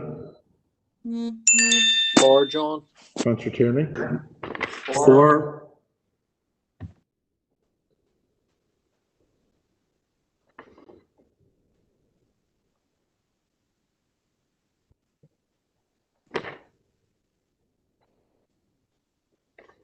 For John.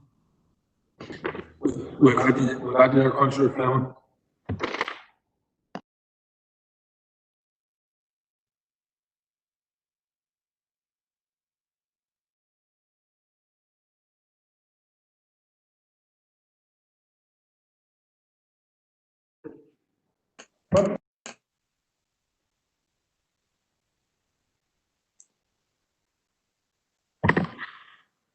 Okay, members, that vote was 22 for, 7 against and 2 abstentions. So that motion in the name of Councillor Durkin has passed. Councillor Durkin, do you wish to sum up? Thank you everyone for your contributions and good fair.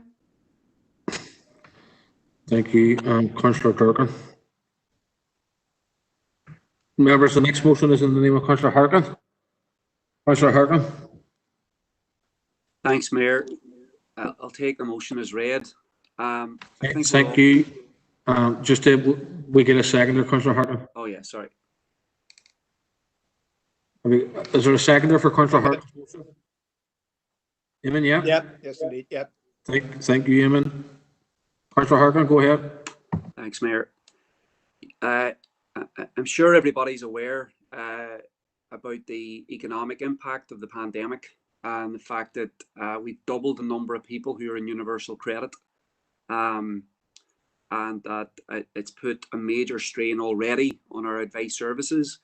And we know that there's a lot of people who are furloughed right now who may not get their job back, depending on how bad the economic fallout is. And some of the predictions from the financial press has been, quite frightening in terms of what the overall impact could be. So these are worrying times, and we've seen the threat that are of insolvency threats to the council and the services. So these are very, very worrying times, especially for people of modest means.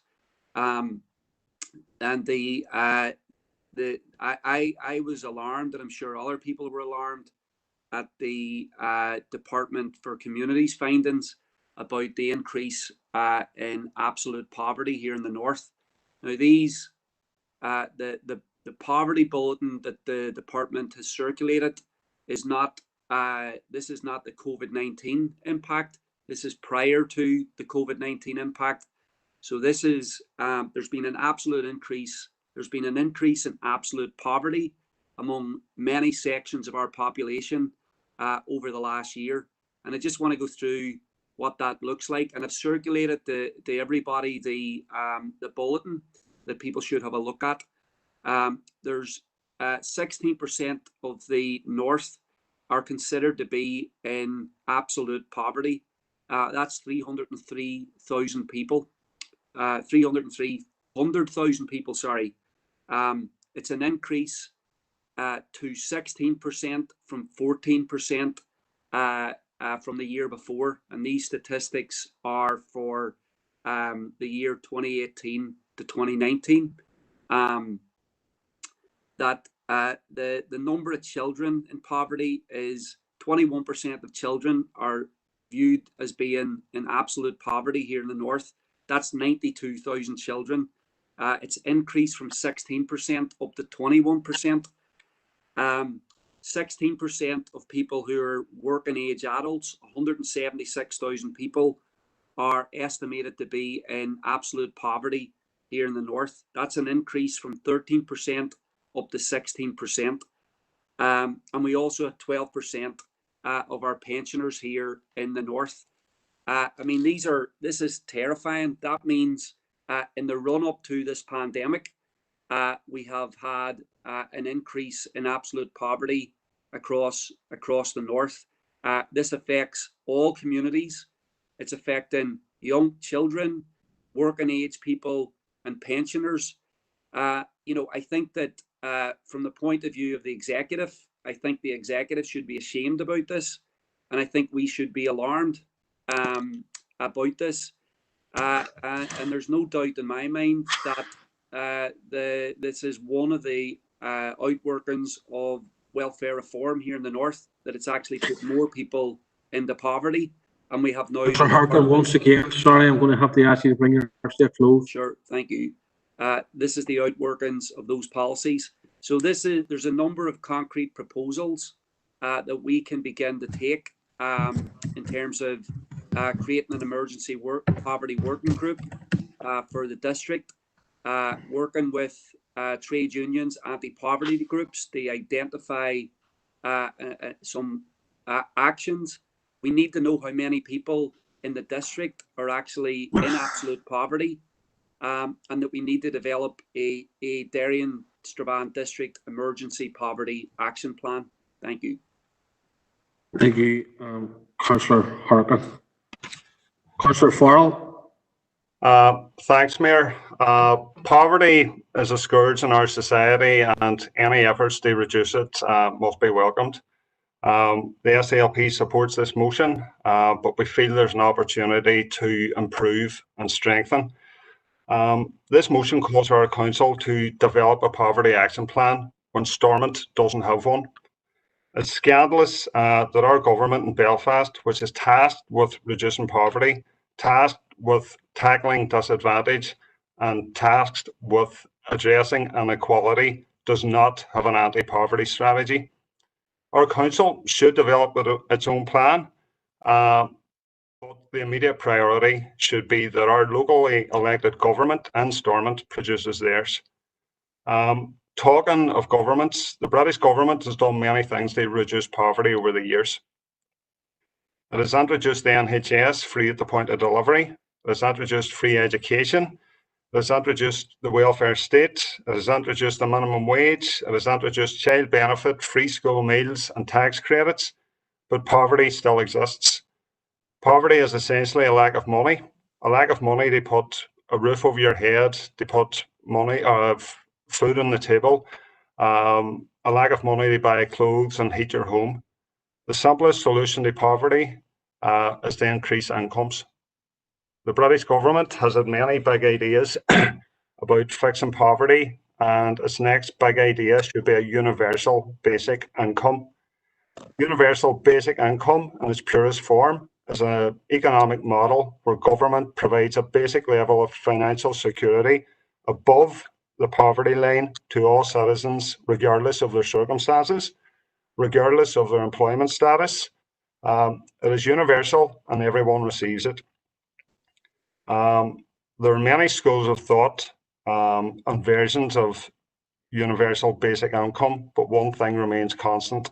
It provides a safety net above the poverty line that no one can fall below. The current welfare safety net does not protect people from poverty.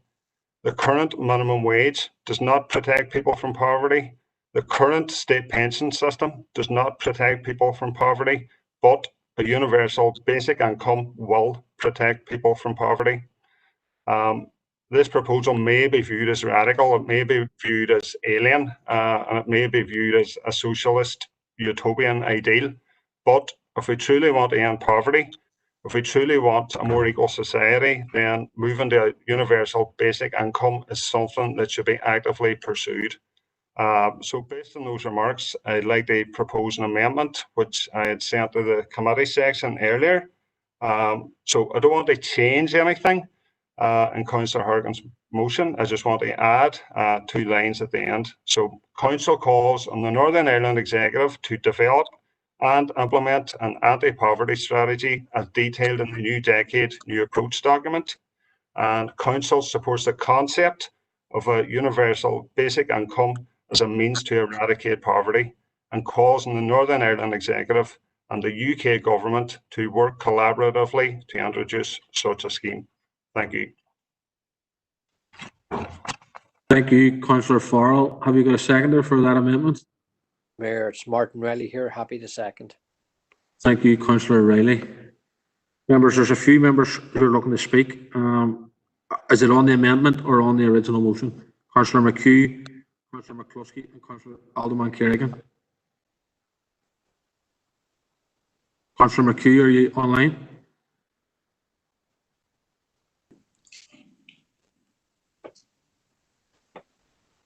Councillor McHugh.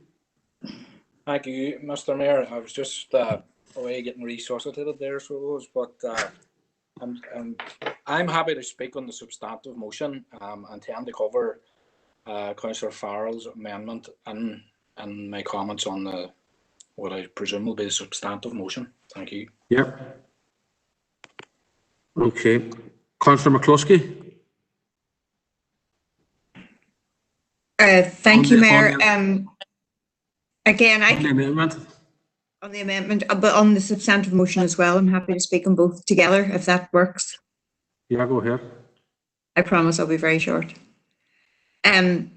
First of all, I support Councillor Farrell's amendment. I think it's very, very important that we immediately look at the causes and try to find a way of rescuing people from poverty.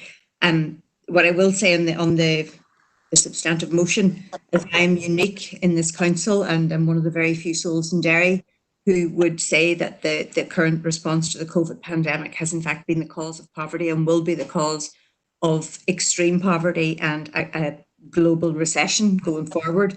Obviously, there's huge pre-existing economic conditions which made this true. The care home scandal and the mismanagement of this pandemic have actually increased mortality. The fact that we pushed sick people in, and half of our mortality statistics were in care homes is a scandal. And we know globally now, the stats are in, that there's no significant difference in mortality outcomes between countries who locked up and countries who didn't. Only 1/3 of the excess mortality currently is due to COVID. 2/3 are due to the medical and economic consequences of the lockdown. And believe me, that is going to get a whole lot worse going forward. the NHS, as I've said, needs to up again. We need an anti-poverty strategy, and it's never been more urgent than it is now. So I absolutely support the amendment. The motion is fair enough. It really states the obvious, but as I say, you can probably multiply those numbers by 2 in the years going forward. So we are definitely going to need a robust safety net for the millions who are going to be left without jobs and without prospects going forward. And it gives me no pleasure to say this. So thank you for letting me in. Bye-bye. Bye-bye, Councillor McCluskey. Sorry, I didn't mean bye-bye, I meant thank you. It's been a long night, Brian. I know it has. I know it has. Alderman Kerrigan on the amendment or on the motion? Mayor, no, I'll speak on the, you can pass the amendment. I'll speak on the substantive, whatever that is. Okay, Councillor McCann.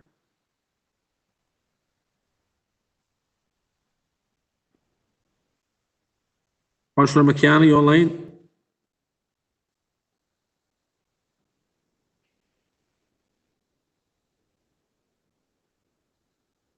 Councillor McCann.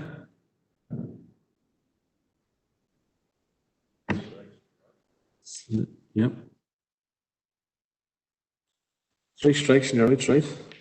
Members, there's no other speakers at this point on the amendment by Councillor Farrell. So I'm going to move to a vote on the amendment, and I haven't heard at this point any dissenting voices. Sorry, Mayor. Yeah. Alderman Kerrigan, I think there will be abstentions anyway. Okay, we'll put it to a vote, Councillor or Alderman Kerrigan. John?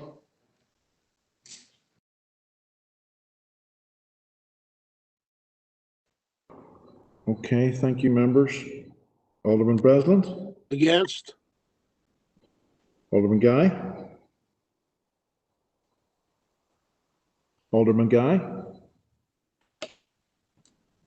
For, Alderman, John. for. Alderman Kerrigan?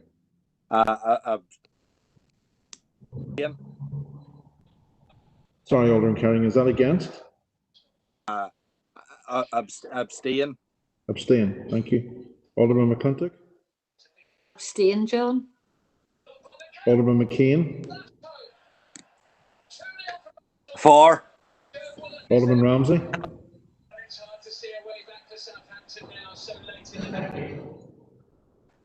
Alderman Ramsey? Alderman Wark?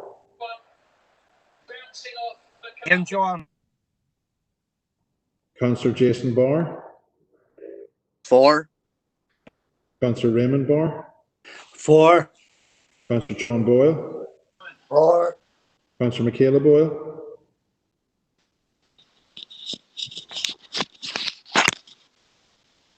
Councillor Michaela Boyle?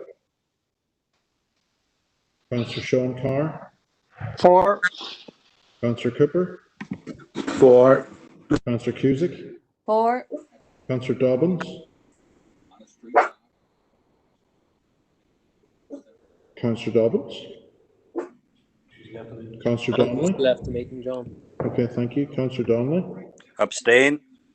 Councillor Duffy? For. Councillor Durkin? For. Councillor Edwards? For, John. Councillor Farrell? For. Councillor Ferguson? For. Councillor Fleming? For, John. Councillor Gallagher? Councillor Harkin? For. Councillor Jackson? Councillor Logue?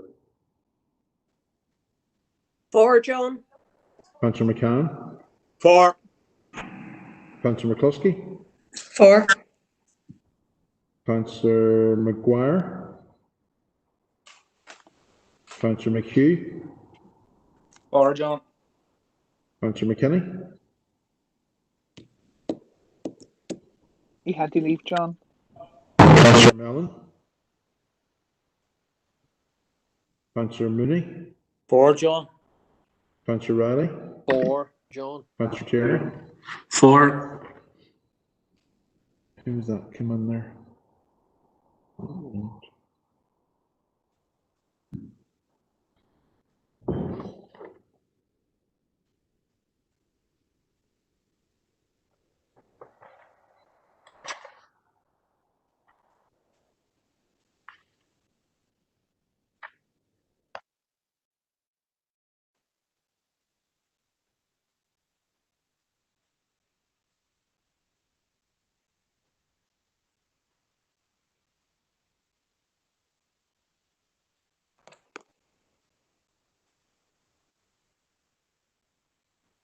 Members, the vote is 23 for, 1 against, and 5 abstentions.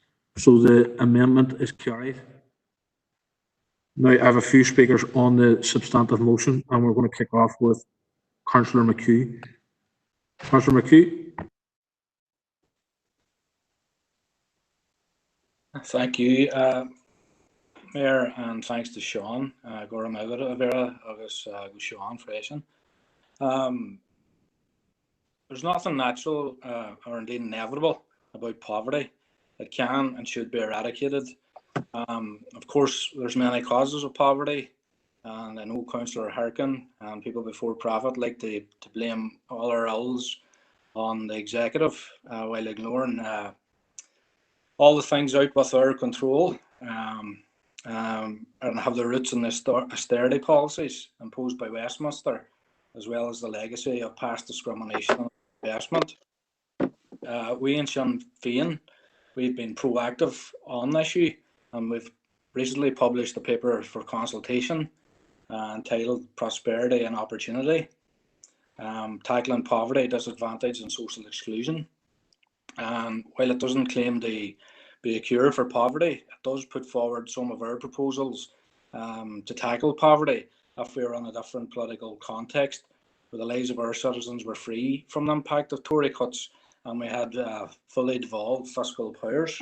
Some of those proposals contain that document entail reforming the way government departments target resources at those in need, social tariffs to tackle fuel poverty, implementation of a living wage, which Councillor Harkin mentioned, and there's also proposals in there around community development and how it can tackle poverty.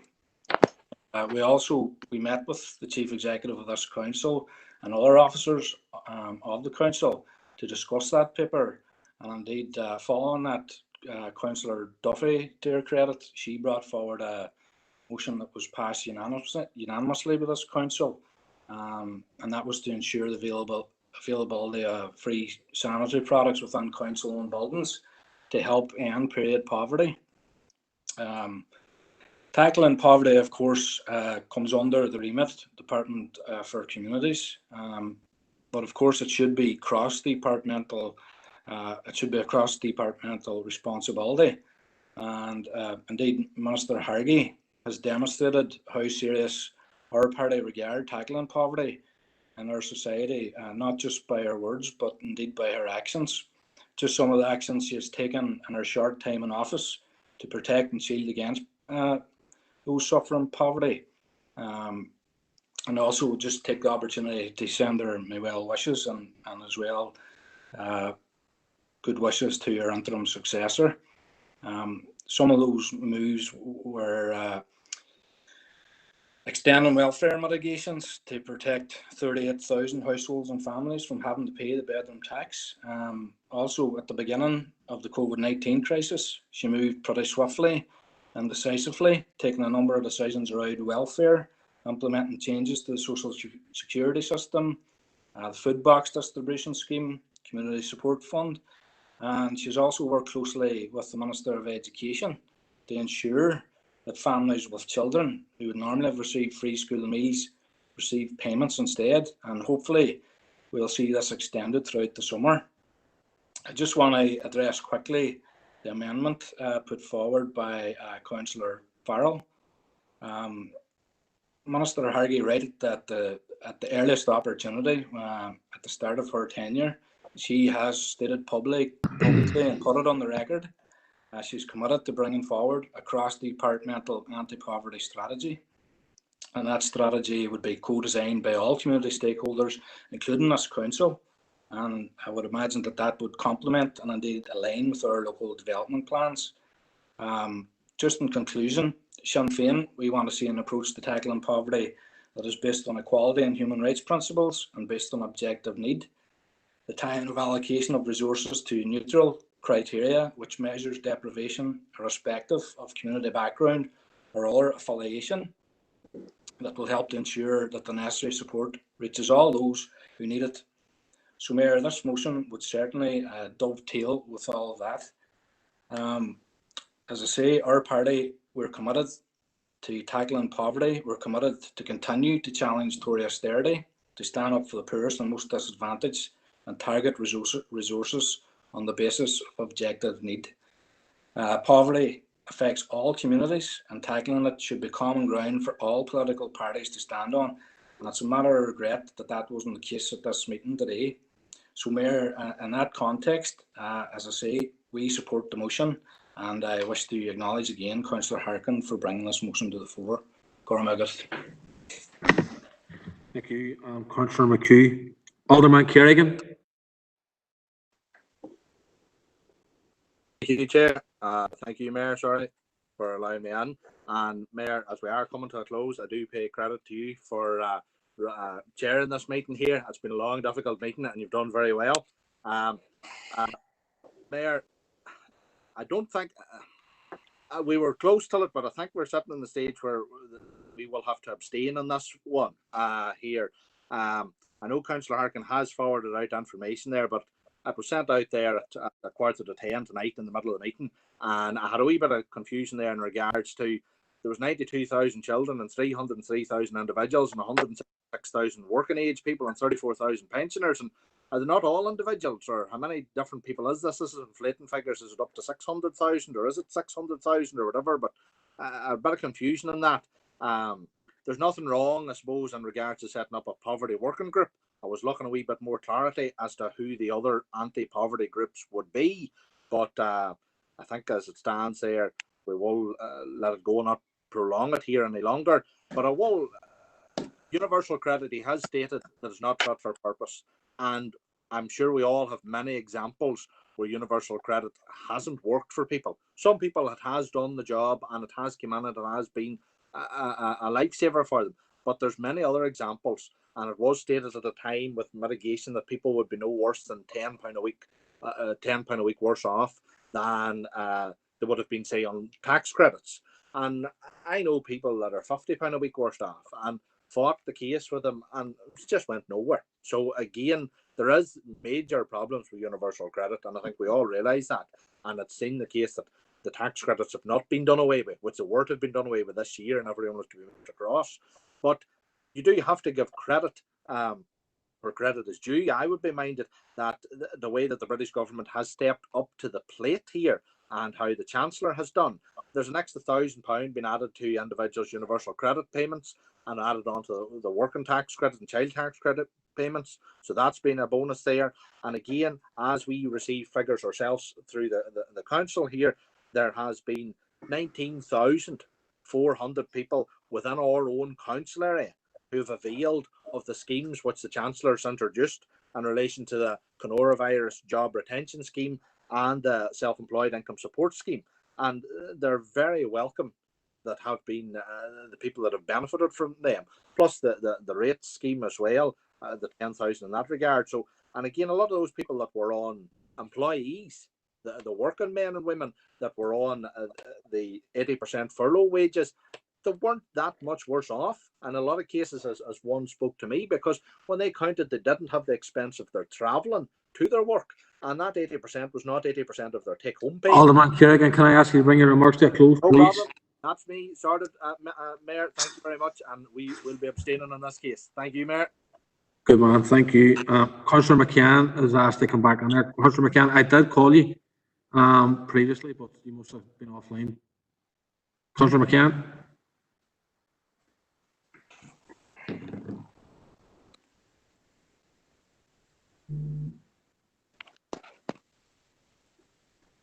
Can you hear me? Yes, go ahead, Eamon. Oh, sorry, sorry, that I wasn't around sort of when you came in the last time. Just having technical difficulties with the electronics here. Only wanted to make one point, is that because one of the causes of poverty everywhere are poverty wages, people being paid below the odds. They've got an awful lot of that here in the north.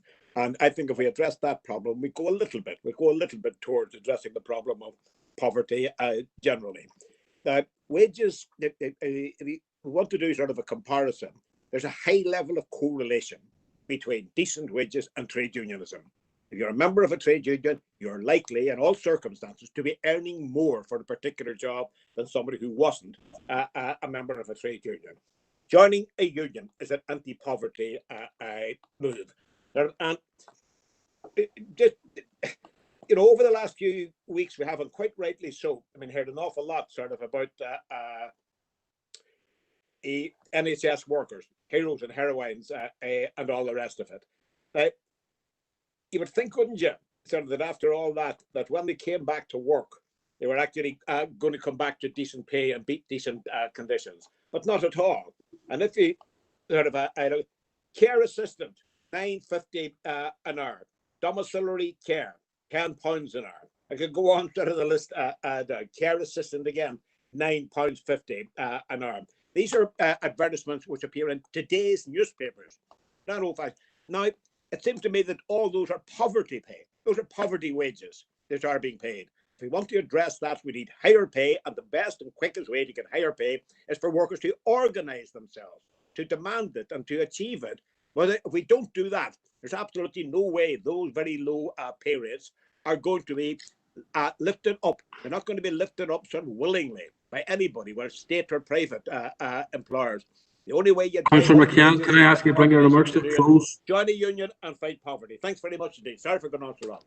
You're all right. Councillor Donnelly. Chair, thank you very much. Chair, look, I didn't intend to speak because I think, you know, my views would be well known to the members regarding Stormont and what I believe it's capable or not capable of doing. Park sovereignty issue aside, see the remarks by Alderman Kerrigan. Absolute nonsense. Councillor Kerrigan, I'm not sure if he talked to anybody on universal credit, but he wants to come and talk to some of the welfare rights advisors who are dealing with universal credit. This has cost people their lives. People have taken their own lives because of this. You know, it's absolutely, his remarks are absolutely ridiculous, and it just reinforces. Forget about the sovereignty issue. See, if we're expecting people like his party, Sammy Walton's remarks about teachers refusing to support pensioners regarding TV licenses, absolutely no chance of anything positive coming out of Stormont. Thank you. Thank you, Councillor Donnelly. Members, there's no further speakers on this motion, and I'm going to put it to the vote. But on the amendment, we had 23 for, 1 abstention and 5 against. Unless anyone is indicating to me that they're going to vote anyway differently, can I take it as read? Chair, it could be that some people have left the meeting since then. Fair point, John. Yeah, John. Okay. Thank you, Mayor. Thank you, members. Alderman Breslin. Against. Alderman Guy. For. Alderman Carrigan. Abstain. Alderman McClintock. Abstain. Alderman McKean. For. Alderman Ramsey. Abstain. Alderman Wark. Abstain, John. Councillor Jason Barr. For. Councillor Raymond Barr.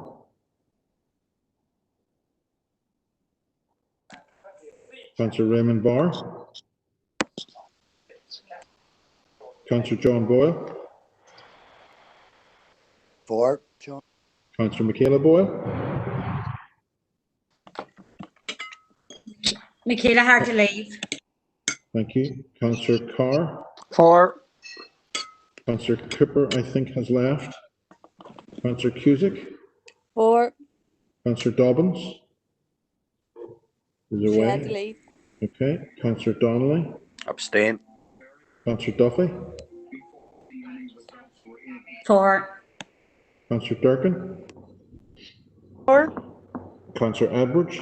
For, John. Councillor Farrell. For. Councillor Ferguson. For. Councillor Fleming. For. Councillor Gallagher has left, I think. Councillor Harkin. For. Councillor Jackson. For. Councillor Loeb. For. Councillor McCann. For. Councillor McCluskey. For. Councillor McGuire, I think, is left. Councillor McHugh,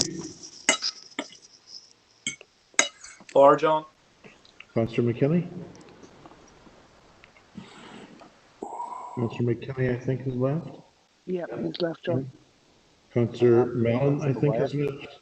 Councillor Mooney. For John. Councillor Riley. For John. And Councillor Kearney. For.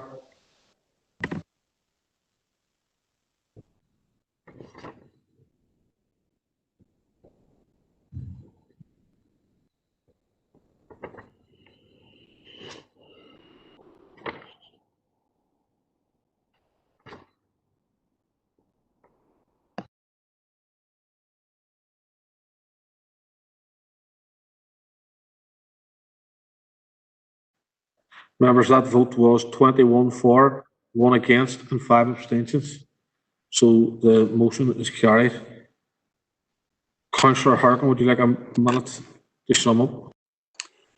Thanks, Mayor. Yeah, just a few points. Well, look, the DUP decided not to back this motion, which is disappointing. And just to go through the figures, these are from the department, and I think that they should go and do their own research and not expect me to do it for them.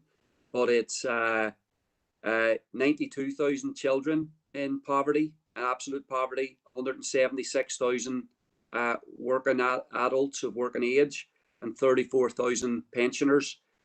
So that shouldn't have been a reason not to vote for this motion, and that was disgraceful. The way that they kind of belittled it based on not understanding numbers. The second thing is, yes, we're critical of the executive because the executive has made decisions that have actually clearly increased poverty here in the north. And I would like to see the executive fighting and opposing things like welfare reform, not pushing through cuts to public services and so on. But ultimately, we think that the problem is capitalism, that it's actually capitalism that creates inequality. Capitalism creates poverty. And I think the good thing about Councillor Farrell's amendment was that he mentioned socialism. And I think we need a lot more socialism. We need a lot more equality. We need policies that work for the vast majority of people. Living wages, a better, welfare system. If a universal basic income can be done in a way that it doesn't undermine public services and trade union campaigns, I'm all for it. I think that the main things that we're going to be needing to do going forward is we're going to have to reverse and undo the massive levels of equality that exist in society. And they're going to get deeper as a result of this pandemic and the economic recession that's coming along with it. So this is just for us locally. We've been very frustrated at the policies coming from Stormont. We've been waiting for an anti-poverty strategy for the last 20 years. We're still waiting, but we can actually... Councillor Harkin, once again, I'm going to have to ask you to bring your remarks to a close. Thank you, Mayor. I think we can here locally begin to discuss, take action, and begin to try and push the executive to begin to address the growing poverty that we see all around us. Thank you. Thank you, Councillor Harkin. Members, the next motion has already been dealt with under the minutes of Health and Communities Committee. So we'll move on. Items number 13 and 14 are open for information, and I intend to take them as read unless anyone has any specific issue that they wish to raise. No? Okay. Can I have a proposer and seconder to go into confidential, please? Proposed. John. Sean Mooney, and I think that was John Boyle as well. Yep, was, yeah. Okay, members, just bear with us.